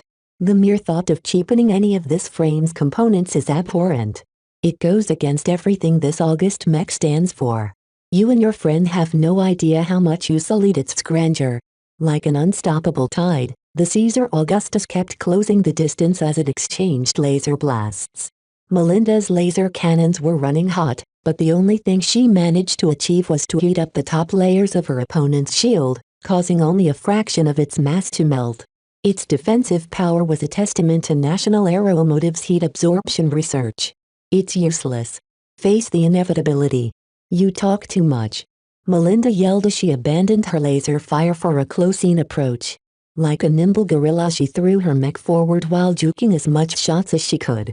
The Mark Antony strained against the sudden turns even as the incoming fire heated up a lot of portions of her mech. It made the Mark Antony seem like a demon from hell, with its dark armor, glowing red spots and the ever-present water vapor leaking from the crest of its head. "That's a funny gimmick, the Roman helmet design. But I'm afraid you're going to lose it when I hack off your head." The Caesar Augustus came into melee range, but despite the pilot's words, the Augustus continued to charge forward like a train. Melinda only belatedly dodged to the side, suffering a glancing blow from the Augustus' quick slash. The two came together again and engaged in a furious exchange of blows interspersed with opportunistic laser blasts. The Augustus' shield was virtually indestructible as Melinda's dual weapons lacked sufficient weight or sharpness. The white sword struck with measured, disciplined strikes that followed a mysterious pattern. It successfully held Melinda at bay. The pilot of the Caesar Augustus must be an elite. His formal piloting skill overwhelmed her own as he moved the Augustus fluently like it was his own body. From his sword style to his movement pattern, everything the pilot did only put Melinda in a tougher position. "Give up. I've seen what your mech is made of. You're an inferior copy." "Shut up," Melinda replied as sweat poured down her face. She tried her best to hang on, but the opponent kept chipping away at the HRF plating that kept her mech protected. "I can understand why you pilot such garbage. After all, if you don't have the money, you'll never pilot a mech as magnificent as the Caesar Augustus in your lifetime. Not everything can be measured with money." She hissed as she surged forward, risking a deadly stab which she parried with her borrowed sword. Her weapon cracked and broke in half, but it succeeded in taking the wind out of the strike. Her mace already pounced from above, the heavy rounded end traveling in a straight arc towards the Augustus' head. The enemy pilot hastily raised his shield, bouncing the mace back with a heavy vibration. "Ha, what will you do now without a sword?" "This."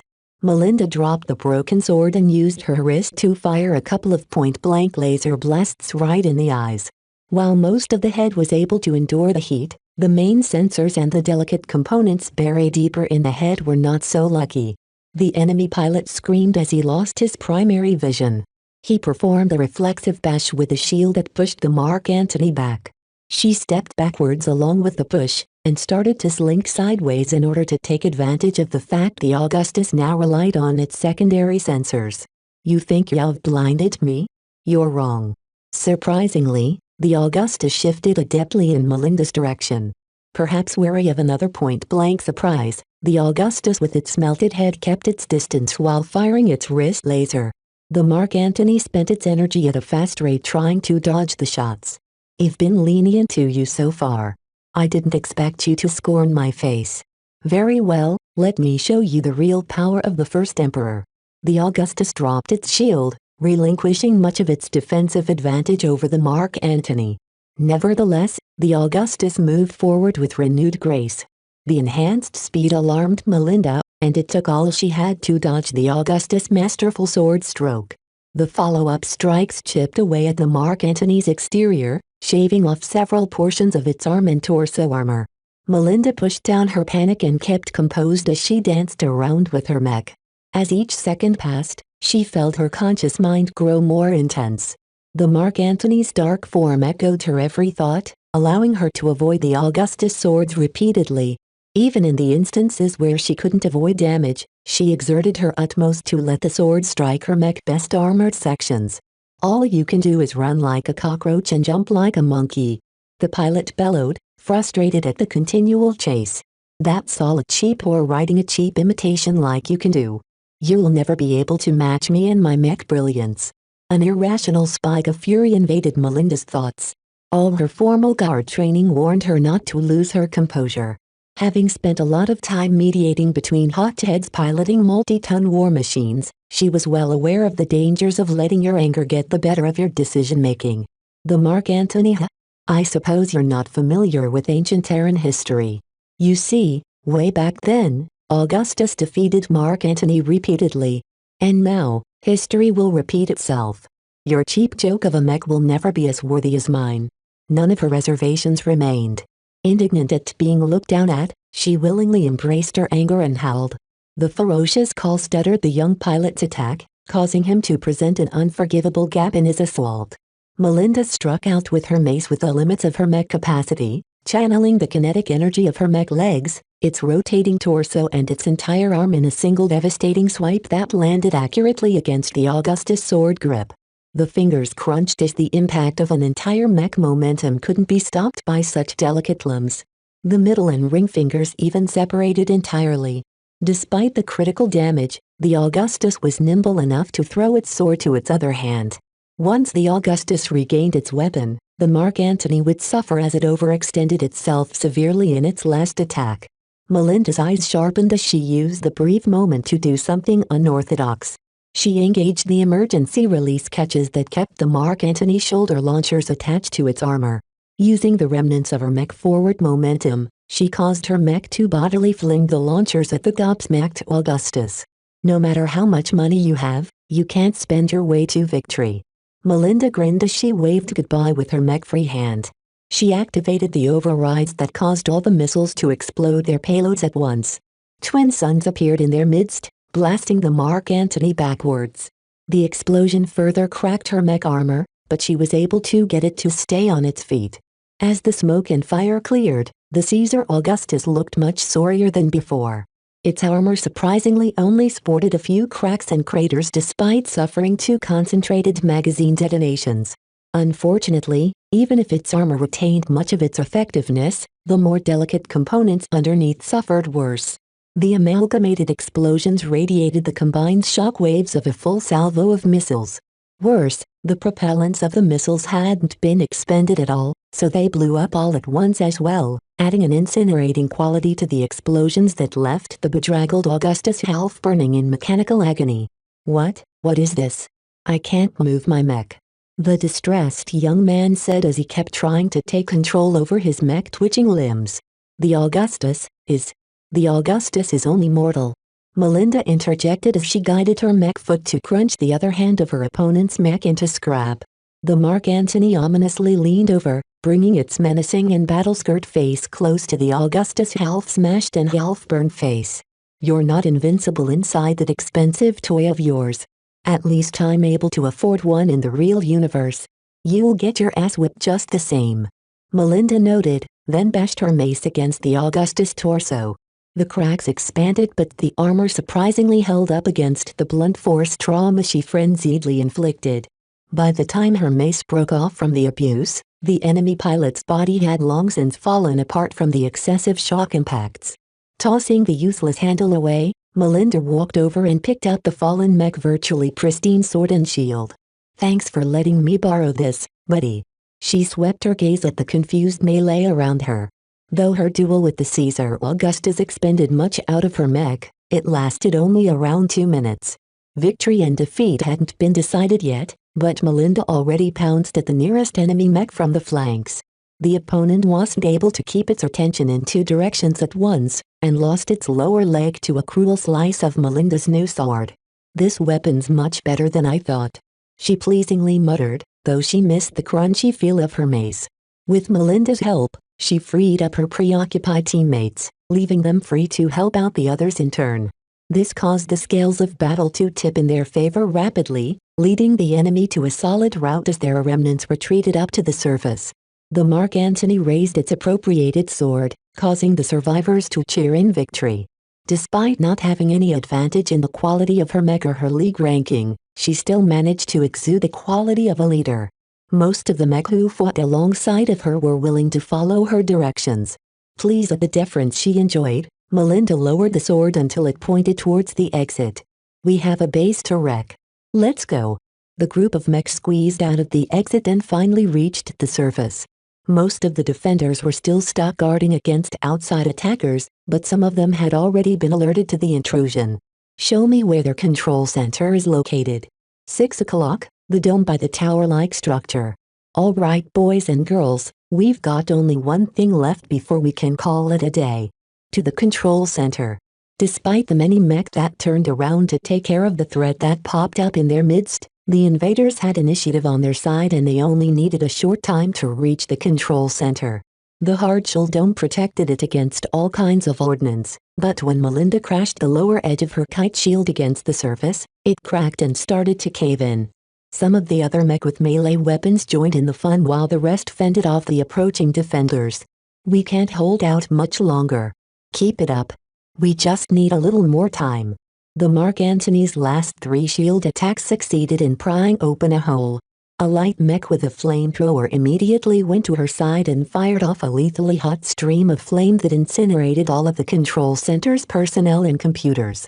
Melinda mentally bathed in their screams, feeling gratified that they accomplished their objective. Melinda, you might not celebrate so soon yet. There's a problem." She snapped out of her funk. "What's up, Janet?"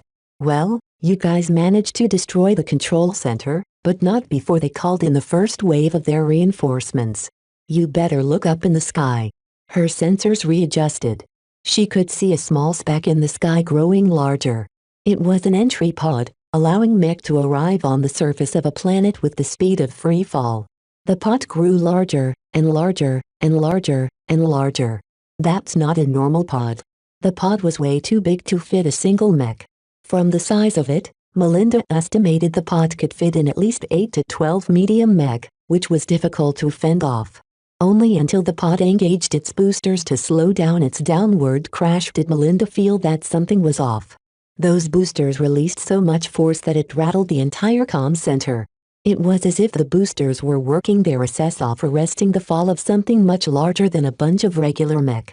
An earthquake-like impact rattled everyone in the vicinity as the pod finally half-crashed in the middle of the base. The ramp of the pod lowered slowly, taking its time until it fully extended. That was until a foot the size of a heavy mech kicked the metal ramp away.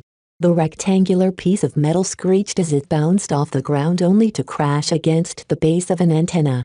An apocalyptic mech the size of the guard headquarters main building stepped out of the oversized pod.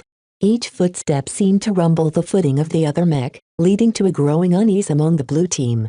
With its sturdy legs, barrel torso and a pair of weapon-encrusted arms, the metal monstrosity stretched the definition of mech. "It's a juggernaut," Janet whispered. In the history of mech development, there was no hard rule that set the size and weight of the mech to a specific limit. The current modern adoption of the light, medium and heavy classification was more out of convenience than out of any calculated considerations.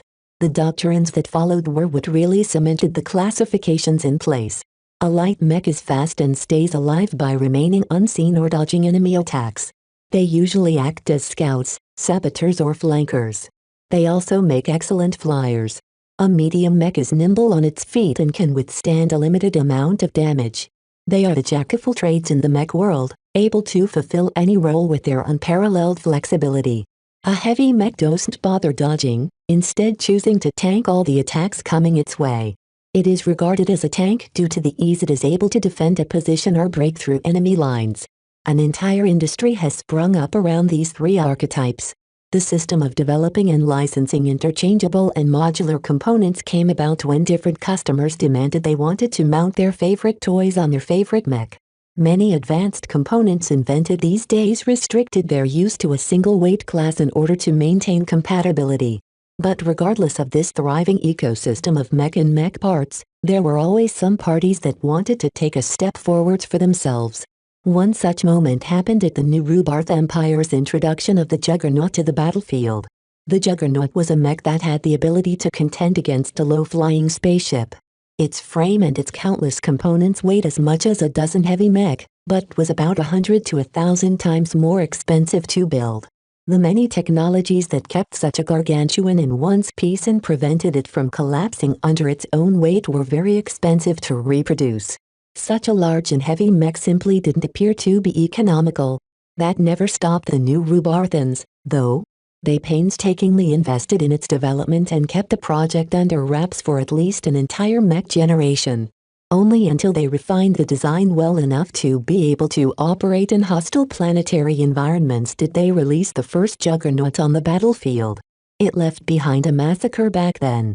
The city it fought in suffered so much damage, the new Rubarthans considered the battle could have resulted in less damage if they fired off a couple of illegal tactical nukes. Right now, the Juggernauts were weapons with dubious legal status in human space. Many states hostile to the new Rubarth Empire sought to draft a treaty banning such ultra-large mech. The devastating they could unleash rivaled weapons of mass destruction. In actuality, it would be justified if they were categorized as the newest WMD humans have invented. All of that was of little use to Melinda now, as the Juggernaut finally moved. It raised one of its arms that bristled with gun cannons and pointed in the vague direction of Blue Team's military base. Oh shit. Get out, Janet. I'm already on it. The Juggernaut fired, and the entire world turned white. This chapter is uploaded by Audiobook Novels. Please donate through PayPal to help me keep uploading for you guys. Chapter 28, Preparation. What happened after that? Vez asked over the calm as he rested on the couch. Lucky curiously tried to pull Melinda's head projected by the calm. The Juggernaut blasted half the walls of the military base apart. It set up a panic in our team. Frankly, the only reason why we lasted so long after the Juggernaut entered the field was because its pilot went drunk with power. He destroyed half his team with all the collateral damage he caused. The two spoke about the performance of the Mark Antony, and how Melinda found it to be a good mech despite its many faults. It doesn't have a good place on the front lines due to its scattered strengths. It's not quite a knight, not quite a striker, and its pitiful launchers don't give the mech a lot of long-ranged firepower. Well, I'm only working with the tools I have. Frankly, if I could replace the mace and shield with something sturdier, I'm sure the mech would perform just as well as the Caesar Augustus. Sadly, that's not an option if I want to keep costs and complexity under control. Vez shook his head. I've anticipated most of the issues y'all mentioned, but they're kind of built into the fundamental design of the mech. I'm not aiming to replace the Caesar Augustus. I just want to deliver an affordable variant that can perform well in smaller engagements. Melinda nodded. I'm certainly impressed with the mech. I kind of want to replace my patrol mech with it, but I know the pencil pushers in the guard won't allow such a thing. It doesn't have the endurance. After the conversation ended, Vez put the finishing touches on his second-hand made mech and sent it off to be sold in the market. Let's see my progress so far. Status. Name, Vez Larkinson. Profession, novice mech designer. Specializations, none. Design points, 235. Attributes. Strength, 0.7. Dexterity, 0.7. Endurance, 0.6. Intelligence, 1.2. Creativity, 1. Concentration, 1.2. Neural aptitude, F. Skills. Assembly, apprentice, 3D printer proficiency I, assembler proficiency I. Business, apprentice. Computer science, incompetent. Electrical engineering, novice. Mathematics, incompetent. Mechanics, apprentice, jury rigging I, speed tuning I. Metallurgy, apprentice. Metaphysics, incompetent. Physics, novice. Lightweight armor optimization I, medium weight armor optimization I. Evaluation, almost reached the standards of an apprentice mech designer. His stats hadn't changed much since the last time he viewed it. His concentration had gained 0.1 points again due to his single-minded focus in mastering the Mark Antony. Besides sleeping, eating, bathroom rituals and taking short breaks to reset his mood, he spent all his time fabricating the Mark Antony. His DP counter remained stubbornly stagnant, further indicating that the sales potential for his Fantasia variants had reached the bottom of the well. Much of his DP came from the 2 Mark Antonys sold so far. They offered much more for a single sale due to their higher value. "It doesn't look like my Mark Antony model will catch fire," Vez noted disappointingly. "With only a little more than a week left until the IT, I won't be able to increase my subskills or attributes in any meaningful way." While he spent a lot of work designing the Mark Antony and mastering its fabrication process, the things he learned provided marginal help at best when joining the contest. The contest only lasted 1 day, just long enough for mech designers to showcase their skills without boring the audience to a multi-day engineering fest. The day before the main event, the organizers hosted a qualifying round in order to filter out the 8 best contestants. Both events revolved around designing and putting together a functioning mech out of a bunch of parts and a random strip-head-on model. It showcased the mech designer's skill in creating new mech while skipping out the boring part of fabricating the parts from scratch. The old Vess without the system probably wouldn't get past the qualifiers. Even with all the additional benefits the system gave him, he might not even be certain he can reach the top 3. "I shouldn't be obsessed with trying to reach first place. I have to keep my priorities clear. As long as I can find a single customer for my Mark Antony design, I've already won." The impending interest payment term loomed within a month, which caused Vez to bear immense pressure. "I stand a much better chance in the contest if I can earn enough DP to buy the jury rigging II subskill before it starts."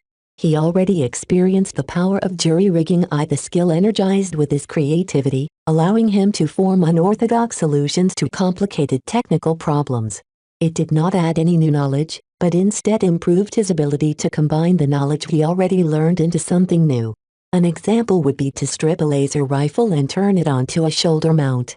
Though such a shoddy modification won't work as well as a purpose-built shoulder weapon, it should work well enough in an emergency. "I should get my workshop ready," Vez reminded himself.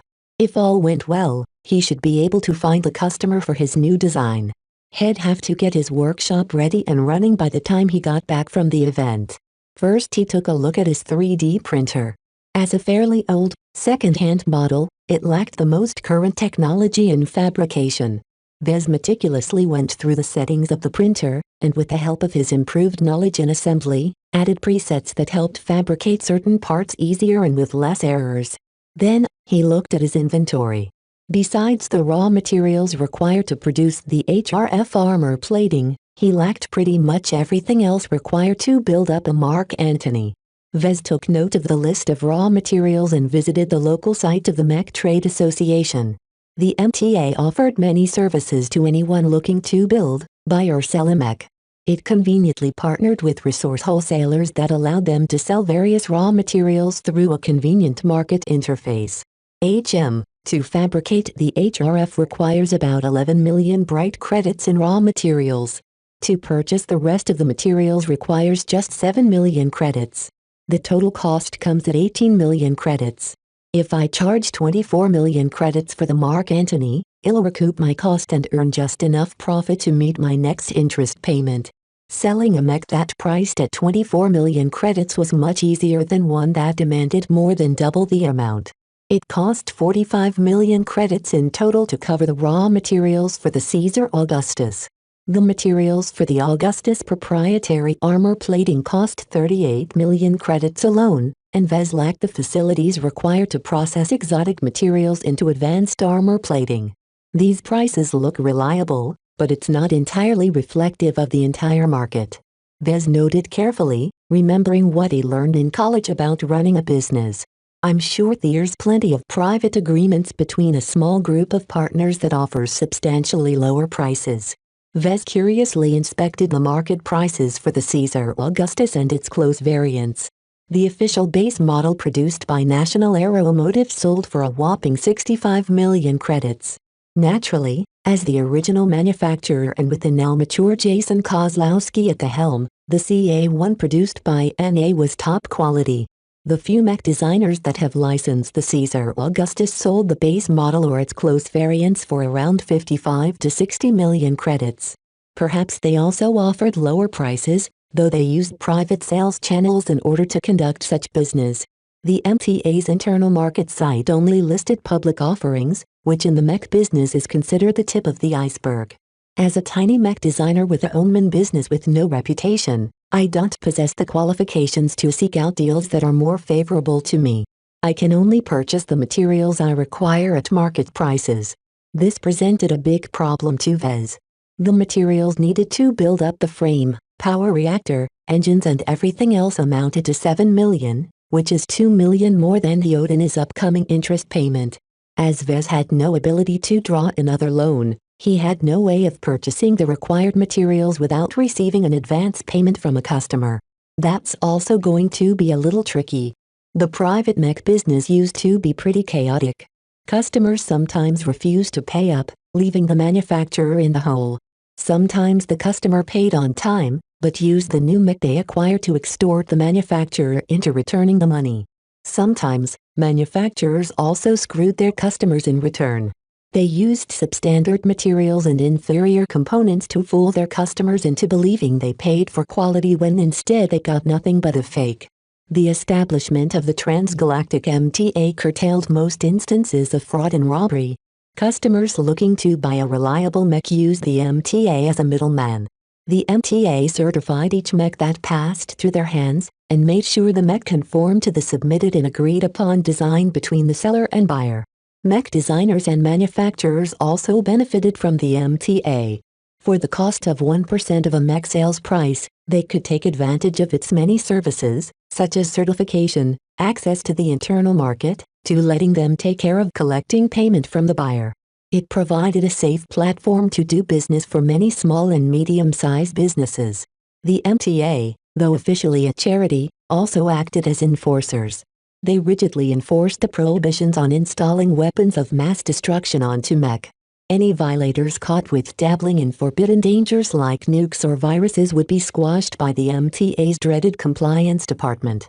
Each so-called compliant officer who worked for the MTA were at least expert pilots, with most captains reaching the standard of ace pilots.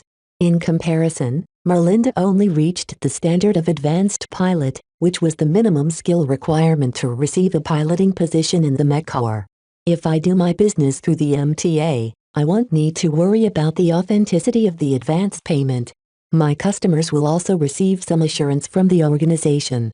Though Vez had not yet bought anything from the market, he pre-registered his purchase list in order to notify the sellers of those materials that he might buy them soon. It was nothing more than a notification, but the sellers might prepare for the sale by making sure they had the materials in their inventory and could ship them to the Bright Republic. The Bright Republic is small, so shipping times aren't so bad as long as I can find each material in the domestic market. Vez tracked down each material and was relieved there were no problems on that end. With the ultra-fast shipping capabilities of a modern galactic civilization, shipping companies were able to transport all the materials stockpiled in Bentham to Cloudy Curtain in just 2 days. After that, he contacted the MTA to prepare the paperwork for his expected production. Once he signed some standard contracts and agreements with the MTA and the Bright Republic, a representative of the MTA called him in person. The representative invited Vez to go over the legal requirements of producing a Mech in the Bright Republic. Your production license covers the permission to produce the weapons that come with the Caesar Augustus. A representative from Bentham explained over the comm. However, you do not have permission to live fire these weapons even in tests. Furthermore, you are not allowed to produce your own ordnance. This means you may not produce any missiles even if you have the capability to do so from your license. What about the wrist-mounted laser cannons? They're technically operational as soon as they come off the 3D printer. I just need to plug them to an energy source. The representative swiped a couple of designs to Vez. You need to add safeties during the fabrication process that seals the energy weapons. The files I just sent are small presets for your 3D printer. They will automatically incorporate the most optimal safeties to any weapons you produce, but you should always double-check them manually. Will do. I have one final question. Could you tell me if my design has any appeal to the market? The man from the association smiled. We are always ready to offer advice to young entrepreneurs. As for your variant, it is highly unusual to offer an economy variant of an extremely advanced frame such as the Caesar Augustus. The Augustus already has a small demand. Since you have replaced its armor in your design, thus taking away the biggest merit of that particular model, I cannot be certain whether any potentate is willing to invest in your new concept. There is no existing demand for this kind of product, so you should diligently work on your marketing in order to create demand. Understood. I don't have any more questions, so goodbye. Have a nice day. In other words, Vez had to market his design from the ground up. He couldn't steal any customers from the pilots interested in the base model because they were unwilling to buy an inferior version when they had the money for the real thing. Vez should target pilots with less generous bank accounts, but those pilots usually bought dependable frontline models, not discounted advanced mech.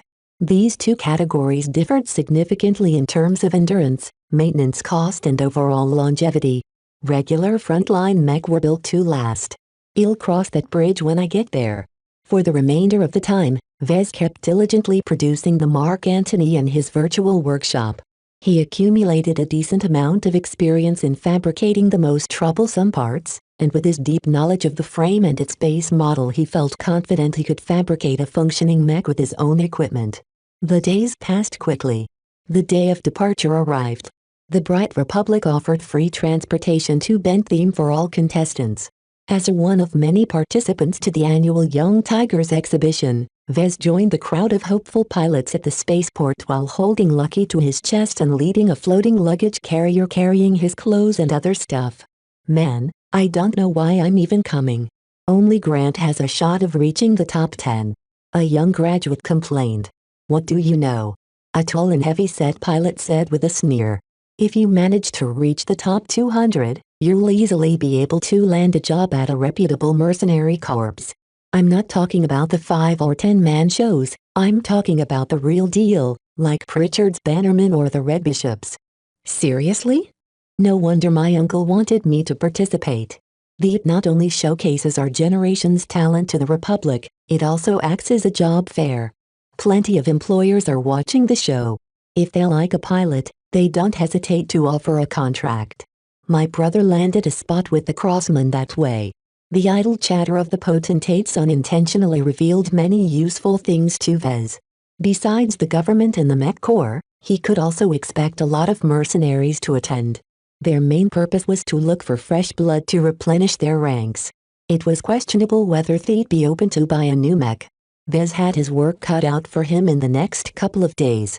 Chapter 29, Bentham. The appearance of Vez raised some eyebrows from the pilots and their chaperones.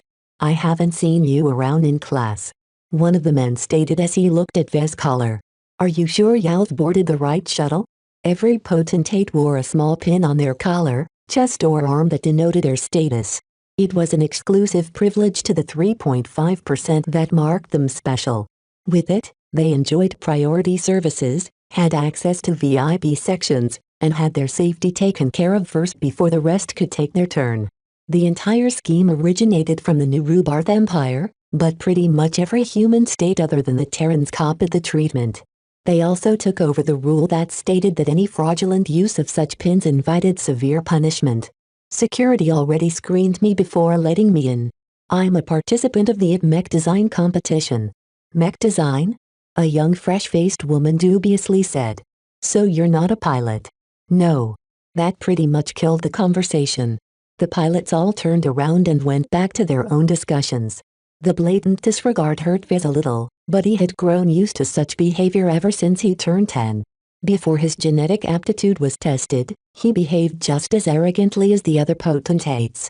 It took a brutal fall from heaven to realize how conceited he actually behaved. I was a stupid punk back then. I got what I deserved, but the rest ingrained this dismissive behavior. It couldn't be helped. Modern society worshipped martial prowess, and a disproportionate attention was placed on mech. Sometimes it appeared that society revolved around pleasing potentates. Certainly, Placating pilots was important, but the soldiers who bravely enlisted in the other service branches also deserved some honor. Spaceships guarded their borders against capricious aliens while infantrymen occupied territory and cleaned after the messes Mech usually caused when throwing around ordnance. Nothing could be done about it, though, so Vez took the dismissal without complaint. It wasn't as if he achieved anything of note that justified anything more than an absent glance. Only Lucky attracted some attention, but the mostly female pilots were too preoccupied to get distracted by his cuteness. The departure time arrived. The shuttle lifted off after everyone was accounted for. The intersystem shuttle ample power to lift off and escape Cloudy Curtain's atmosphere. Like a sparrow taking flight, the shuttle fluently broke the confines of the planet's gravity and followed a pre-programmed flight out to the nearest Lagrange point in the local star system. Lagrange points provided fast and convenient launch points for FTL. Any shuttle or spaceship capable of traveling faster than light departed from a Lagrange point whenever possible, but were only capable of reaching the edge of a solar system as their destination. While the possibility exists for highly advanced spaceships to arrive at their destination's Lagrange point, the act was considered near suicidal. It was like threading a needle, except one single mistake could cause the ship to smash itself apart in weird gravitational stresses, leaving the debris to fall into the local Sunday. Everyone played it safe, including the transport shuttle. It took only a moment for the shuttle to reach the nearest Lagrange point. It waited in line as other vessels departed first. Once the shuttle came forward, its sleek and narrow form visibly warped into an elongated form before launching into FTL. The shuttle lurched a little when it entered FTL, but after that the passengers felt nothing else. After hundreds of years of refinement, human FTL technology had earned a track record for safety and reliability. The flight from Cloudy Curtain's star system to Bentham only took less than a day due to Bentham's favorable gravitational position. It made traveling to the economic heart of the Bright Republic convenient. Besides having no one to talk to, Vez enjoyed the flight. Once the shuttle arrived at the edge of Bentham's star system, it flew towards one of border outposts Bentham established to meet incoming vessels. Smaller systems such as Cloudy Curtain normally wouldn't bother with this formality, but a major port like Bentham necessitated increased security checks. Many ships formed an orderly line in the space set with beacons.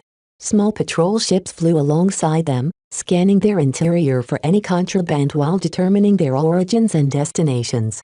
The shuttle from Cloudy Curtain only warranted a brief scan before being let through by the space security forces. The passenger shuttle nimbly navigated deeper in the system like a fish swimming along a river. It passed by several plodding haulers and then heavily armed warships. It kept its distance from rickety-looking mercenary ships and anything else that hinted of danger. After half a day's flight, they finally approached the planetary orbit of Bentham. From above, the heavily populated planet looked like a paradise that mixed greenery with high-tech urban development. Ever since Bentham established itself as the premier port of the Republic, the government invested trillions of credits in its ability to accommodate an endless amount of visitors and cargo. The shuttle landed at a crowded spaceport near the capital city called Durham. Viz, the pilots and their chaperones were practically booted out of the shuttle. As soon as they stepped out, the shuttle left in order to make way for another passenger shuttle. Captain Gillian, a lead supervisor of the contestants from Cloudy Curtain, led them to a prepared atmospheric transport that brought them to a hotel near the venue. After leaving the shuttle, they entered the hotel in order to check in and left behind their luggage. All right, pilots, the Young Tigers exhibition officially starts tomorrow. You're free for the rest of the day, so go play at the local game center or shop until you run out of credits. I only have a few rules that I hope you can follow for your sake. The captain lifted up a finger. First, be at the venue at 6 o'clock local time. If your comms haven't automatically adjusted their internal clocks, do so now. Tardiness is no excuse. A couple of pilots activated their comms, and some of them had to adjust their settings. Second, you'll be tested for any drugs or intoxicants the moment you enter, so for God's sake don't go party in a club and get smashed. More than a handful of contestants find their qualifications revoked after imbibing a suspicious drink. Don't rule out sabotage from your competitors. There's spies and agents everywhere in the city. This caused a couple of pilots to gulp, though most of them snorted or dismissed the warning as a fantasy. As natives of Cloudy Curtain, the people in power never paid much attention to them. The best pilots of the Republic all graduated from institutions in Bentham-Oitersburg. Third, do not get into an altercation with your rivals from other pilots. We're all briders here, so don't lower your standing in front of the foreigners. We have guests from all over the star sector here, so keep your rules in mind. The young men and women appeared to listen attentively, but Vez knew most of it would be thrown right out the window a few seconds later. If you break any of these rules, don't expect to participate in the Young Tigers exhibition. You're grown-ups, so bear the consequences of your screw-ups yourself. With the rest of the late afternoon and evening free, Vez exited the hotel holding Lucky against his chest alongside the other participants. The mechanical cat opened its artificial eyes wide as it beheld the exciting view in front of him. The crowded thoroughfares reveal that even at the outskirts, the capital hosted a lot of guests at this time. It was a celebration of martial might, so the Bright Republic hosted a couple of other activities to accompany the event. The mech design competition was just one of many additions. Let's see. Tomorrow's the qualifiers, the day after that is the main event. Once it ends, I'll have to return to Cloudy Curtain immediately if I want to fabricate and deliver my mech in time. Vez had very little time left, so even his free time should be spent on improving his chances of doing well in the competition. Let's visit the mech showrooms. As the commercial capital of a port system, Durham featured hundreds of mech museums, mech dealers, and mech workshops. It featured a healthy local ecosystem that made it convenient for many people in the mech business to run a business. Unfortunately, the rent was prohibitively expensive and the competition was cutthroat. A new entrant with no existing connections to the industry had no chance of establishing a workshop in Durham, or anywhere else on Bentham for that matter. Vez chose to set up his workshop in Cloudy Curtain not just because it was his home, but more due to the low taxes and hassle-free regulations. Besides, shipping stuff to and from Bentham from Cloudy Curtain isn't expensive at all. It makes little difference except for the difficulty of attracting customers. In a major metropolis like Durham, most avenues and streets featured greenery, art and seating of all kinds. Most transportation traveled far underground or high up in the air, so the bustling city never appeared congested. He entered one of the tunnels, slapped his comm against the scanning block, and waited for a small hover car to appear before him. A number of passengers including Vez and Lucky entered the car before it closed up and zipped deeper into the heart of the city. Vez opened his comm and studied the map of the city.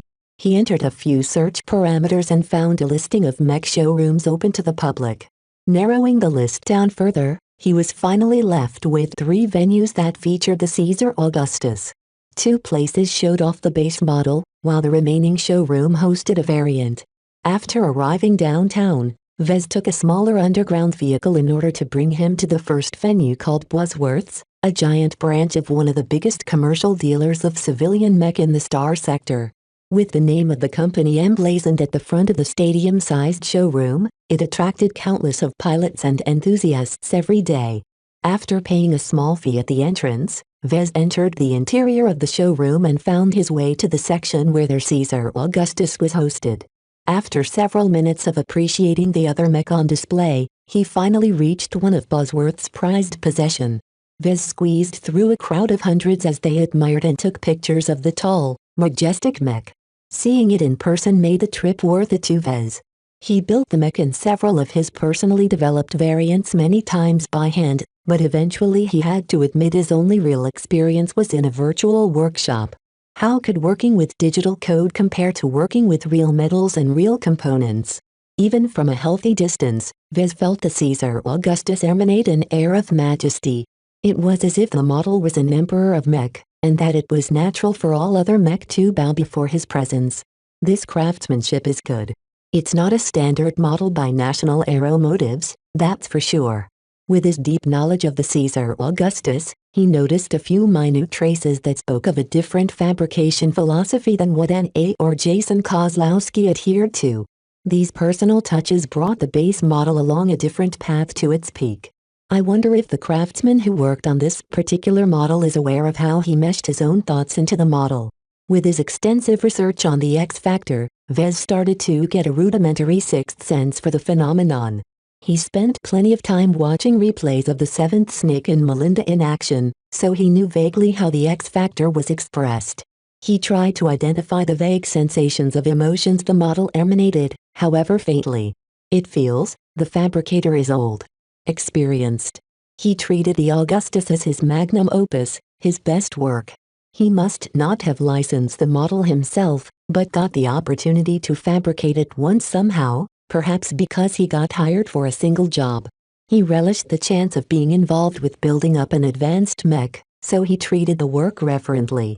The unconscious feeling of worship the old fabricator felt towards the model unintentionally enhanced the end product's awe. Perhaps that was why Bosworth acquired this particular specimen and showed it off in public. It certainly enhanced the chain's prestige. This was a worthwhile visit. I see now that there's a slightly different way of regarding the Caesar Augustus. Vez naturally refused to adopt such a servile philosophy. He believed that men were masters over the machine. No matter how sophisticated the mech, it's still created as a vehicle for a pilot to protect or destroy. Naturally, with his recent studies of the X factor, his views had adjusted slightly, but only in the sense that mech performed best when they were created as similar-minded partners to their pilots. There was no need to go overboard and act as if humans were the slaves in this relationship. After the fruitful visit, Vez left Bosworth's and walked down a couple of blocks and visited another company showroom.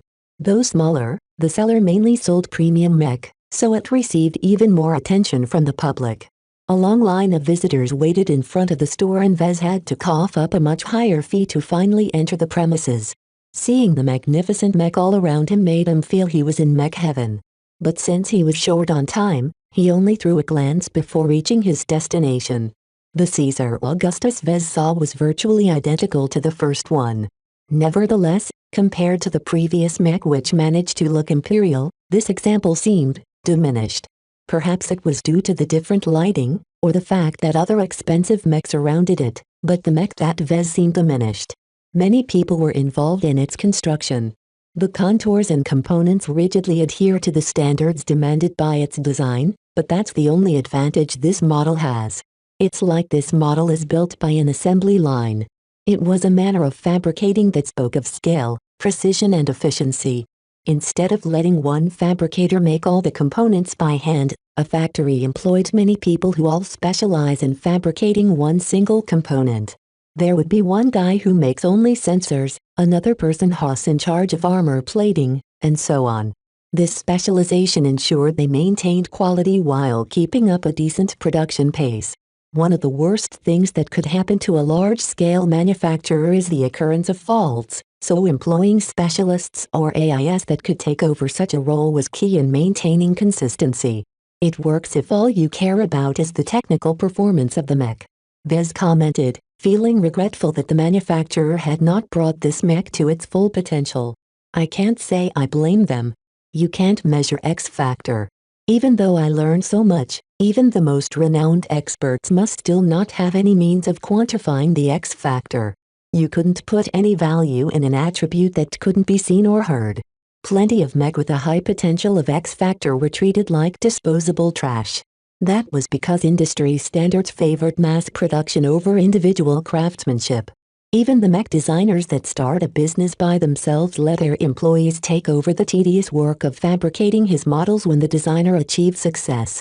They only bothered crafting handmade versions of their mech to familiarize themselves with the model and fix any production issues that might occur. After leaving the showroom, Vez intended to visit the showroom with the customized version of the Augustus. However, after his comm beeped an alert, he knew he had to return to the hotel. The qualifiers for the ad started tomorrow morning and he had to wake up early in order to make it in time. The time for me to prove myself is about to come. He grinned, relishing the chance to showcase his newly acquired abilities in front of a stage. Chapter 30, Qualifiers. Bentheme hosted the Young Tigers exhibition in a large, multi-building convention complex built for the purpose. It occupied a gigantic amount of prime real estate that offered plenty of space to the tourists and mech enthusiasts who visited the event. Naturally, the organizers treated mech pilot competition as the main event. The opening ceremony and the introduction of the star pilots commenced while the qualifiers of the mech design competition occurred in a smaller and much less crowded side building. Before he did anything else, Vez checked his status and noticed he finally accumulated 300 DP. With this amount, he immediately bought the jury-rigging II subskill, which induced another minor headache for him. It made him get ready for the day a bit later than he thought. Even as he rushed his breakfast, he still had to sort out the strange way the system rearranged his brain. Time's almost up. Captain Jillian called at the dining room. Gather at the lobby of the hotel. Vez left his gym cat in his hotel room this time. It was not appropriate for him to bring Lucky along as he competed. Not just because pets weren't allowed, but also due to the possibility of cheating. So he came to the qualifiers alone. Compared to the festive bombast of the main event, the mech designer competition was a subdued event that attracted only a fraction of the crowd. Most of those attending were friends and family of the mech designers. The real crowd would show up tomorrow, when only the 8 best competitors came up on stage. Vez. Wow man, nice to see you. A chubby young man with flaring pink hair spotted Vez and came over with a cheerful smile. Man, we haven't been in touch ever since we graduated. It's like you fell into a black hole.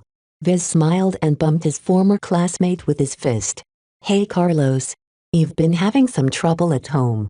Starting your own mech design workshop is harder than it looks.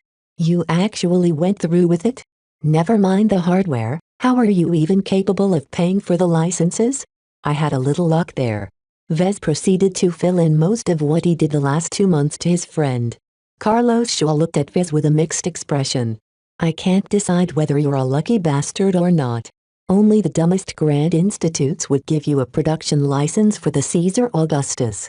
Yeah, I'm still racking my head around trying to reproduce it without getting bankrupt.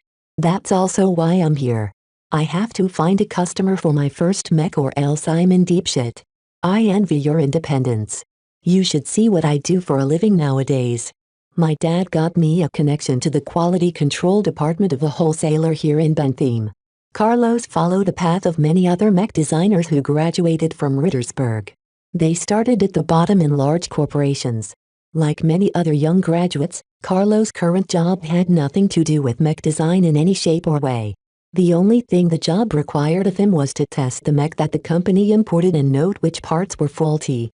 Carlos might be an average mech designer, but with the things he learned in college he was an overqualified mech technician. Basically, any mech designer that hadn't studied from one of the renowned universities from at least a second-rate human state could forget about entering the world of real mech design. The pathetic state of this industry in the Bright Republic was perhaps the biggest reason why it held this competition. The government wanted to stimulate a domestic mech industry, or at least not become too dependent on foreign transgalactic corporations. They chit-chatted a little more on what they experienced after graduation. After waiting in line, security confirmed their credentials and allowed them to enter the waiting room for contestants. Already about 100 young mech designers sat on the comfortable seats or caught up with their friends and acquaintances. Vez spotted a few more notable classmates, including the top student Patricia Schneider. Her parents worked at mid-level positions at Bosworth's, which might not sound impressive but represented the apex of local influence in the huge corporation. With Patricia's background, she should have been qualified to study at a prestigious university from a second-rate state. Instead, she stayed in the Bright Republic and attended the Rittersburg University of Technology like the other poor and untalented locals. How much do you think Patricia's chances are of winning first place? About 20%. Carlos casually estimated. I heard she somehow managed to catch the attention of a senior mech designer and became his apprentice. No idea who he is, but that's what people are telling me. They're even saying that the mech designer tutored Patricia during her studies in our college. No wonder she managed to score full marks in every theoretical test. Yeah, thank God she's not as good in practicals, or else she'd wipe the floor of this contest. Rubbing his chin, Vez turned away from Patricia and looked at a couple of other contestants. A few held up their chests in a more confident posture, very unlike a local student.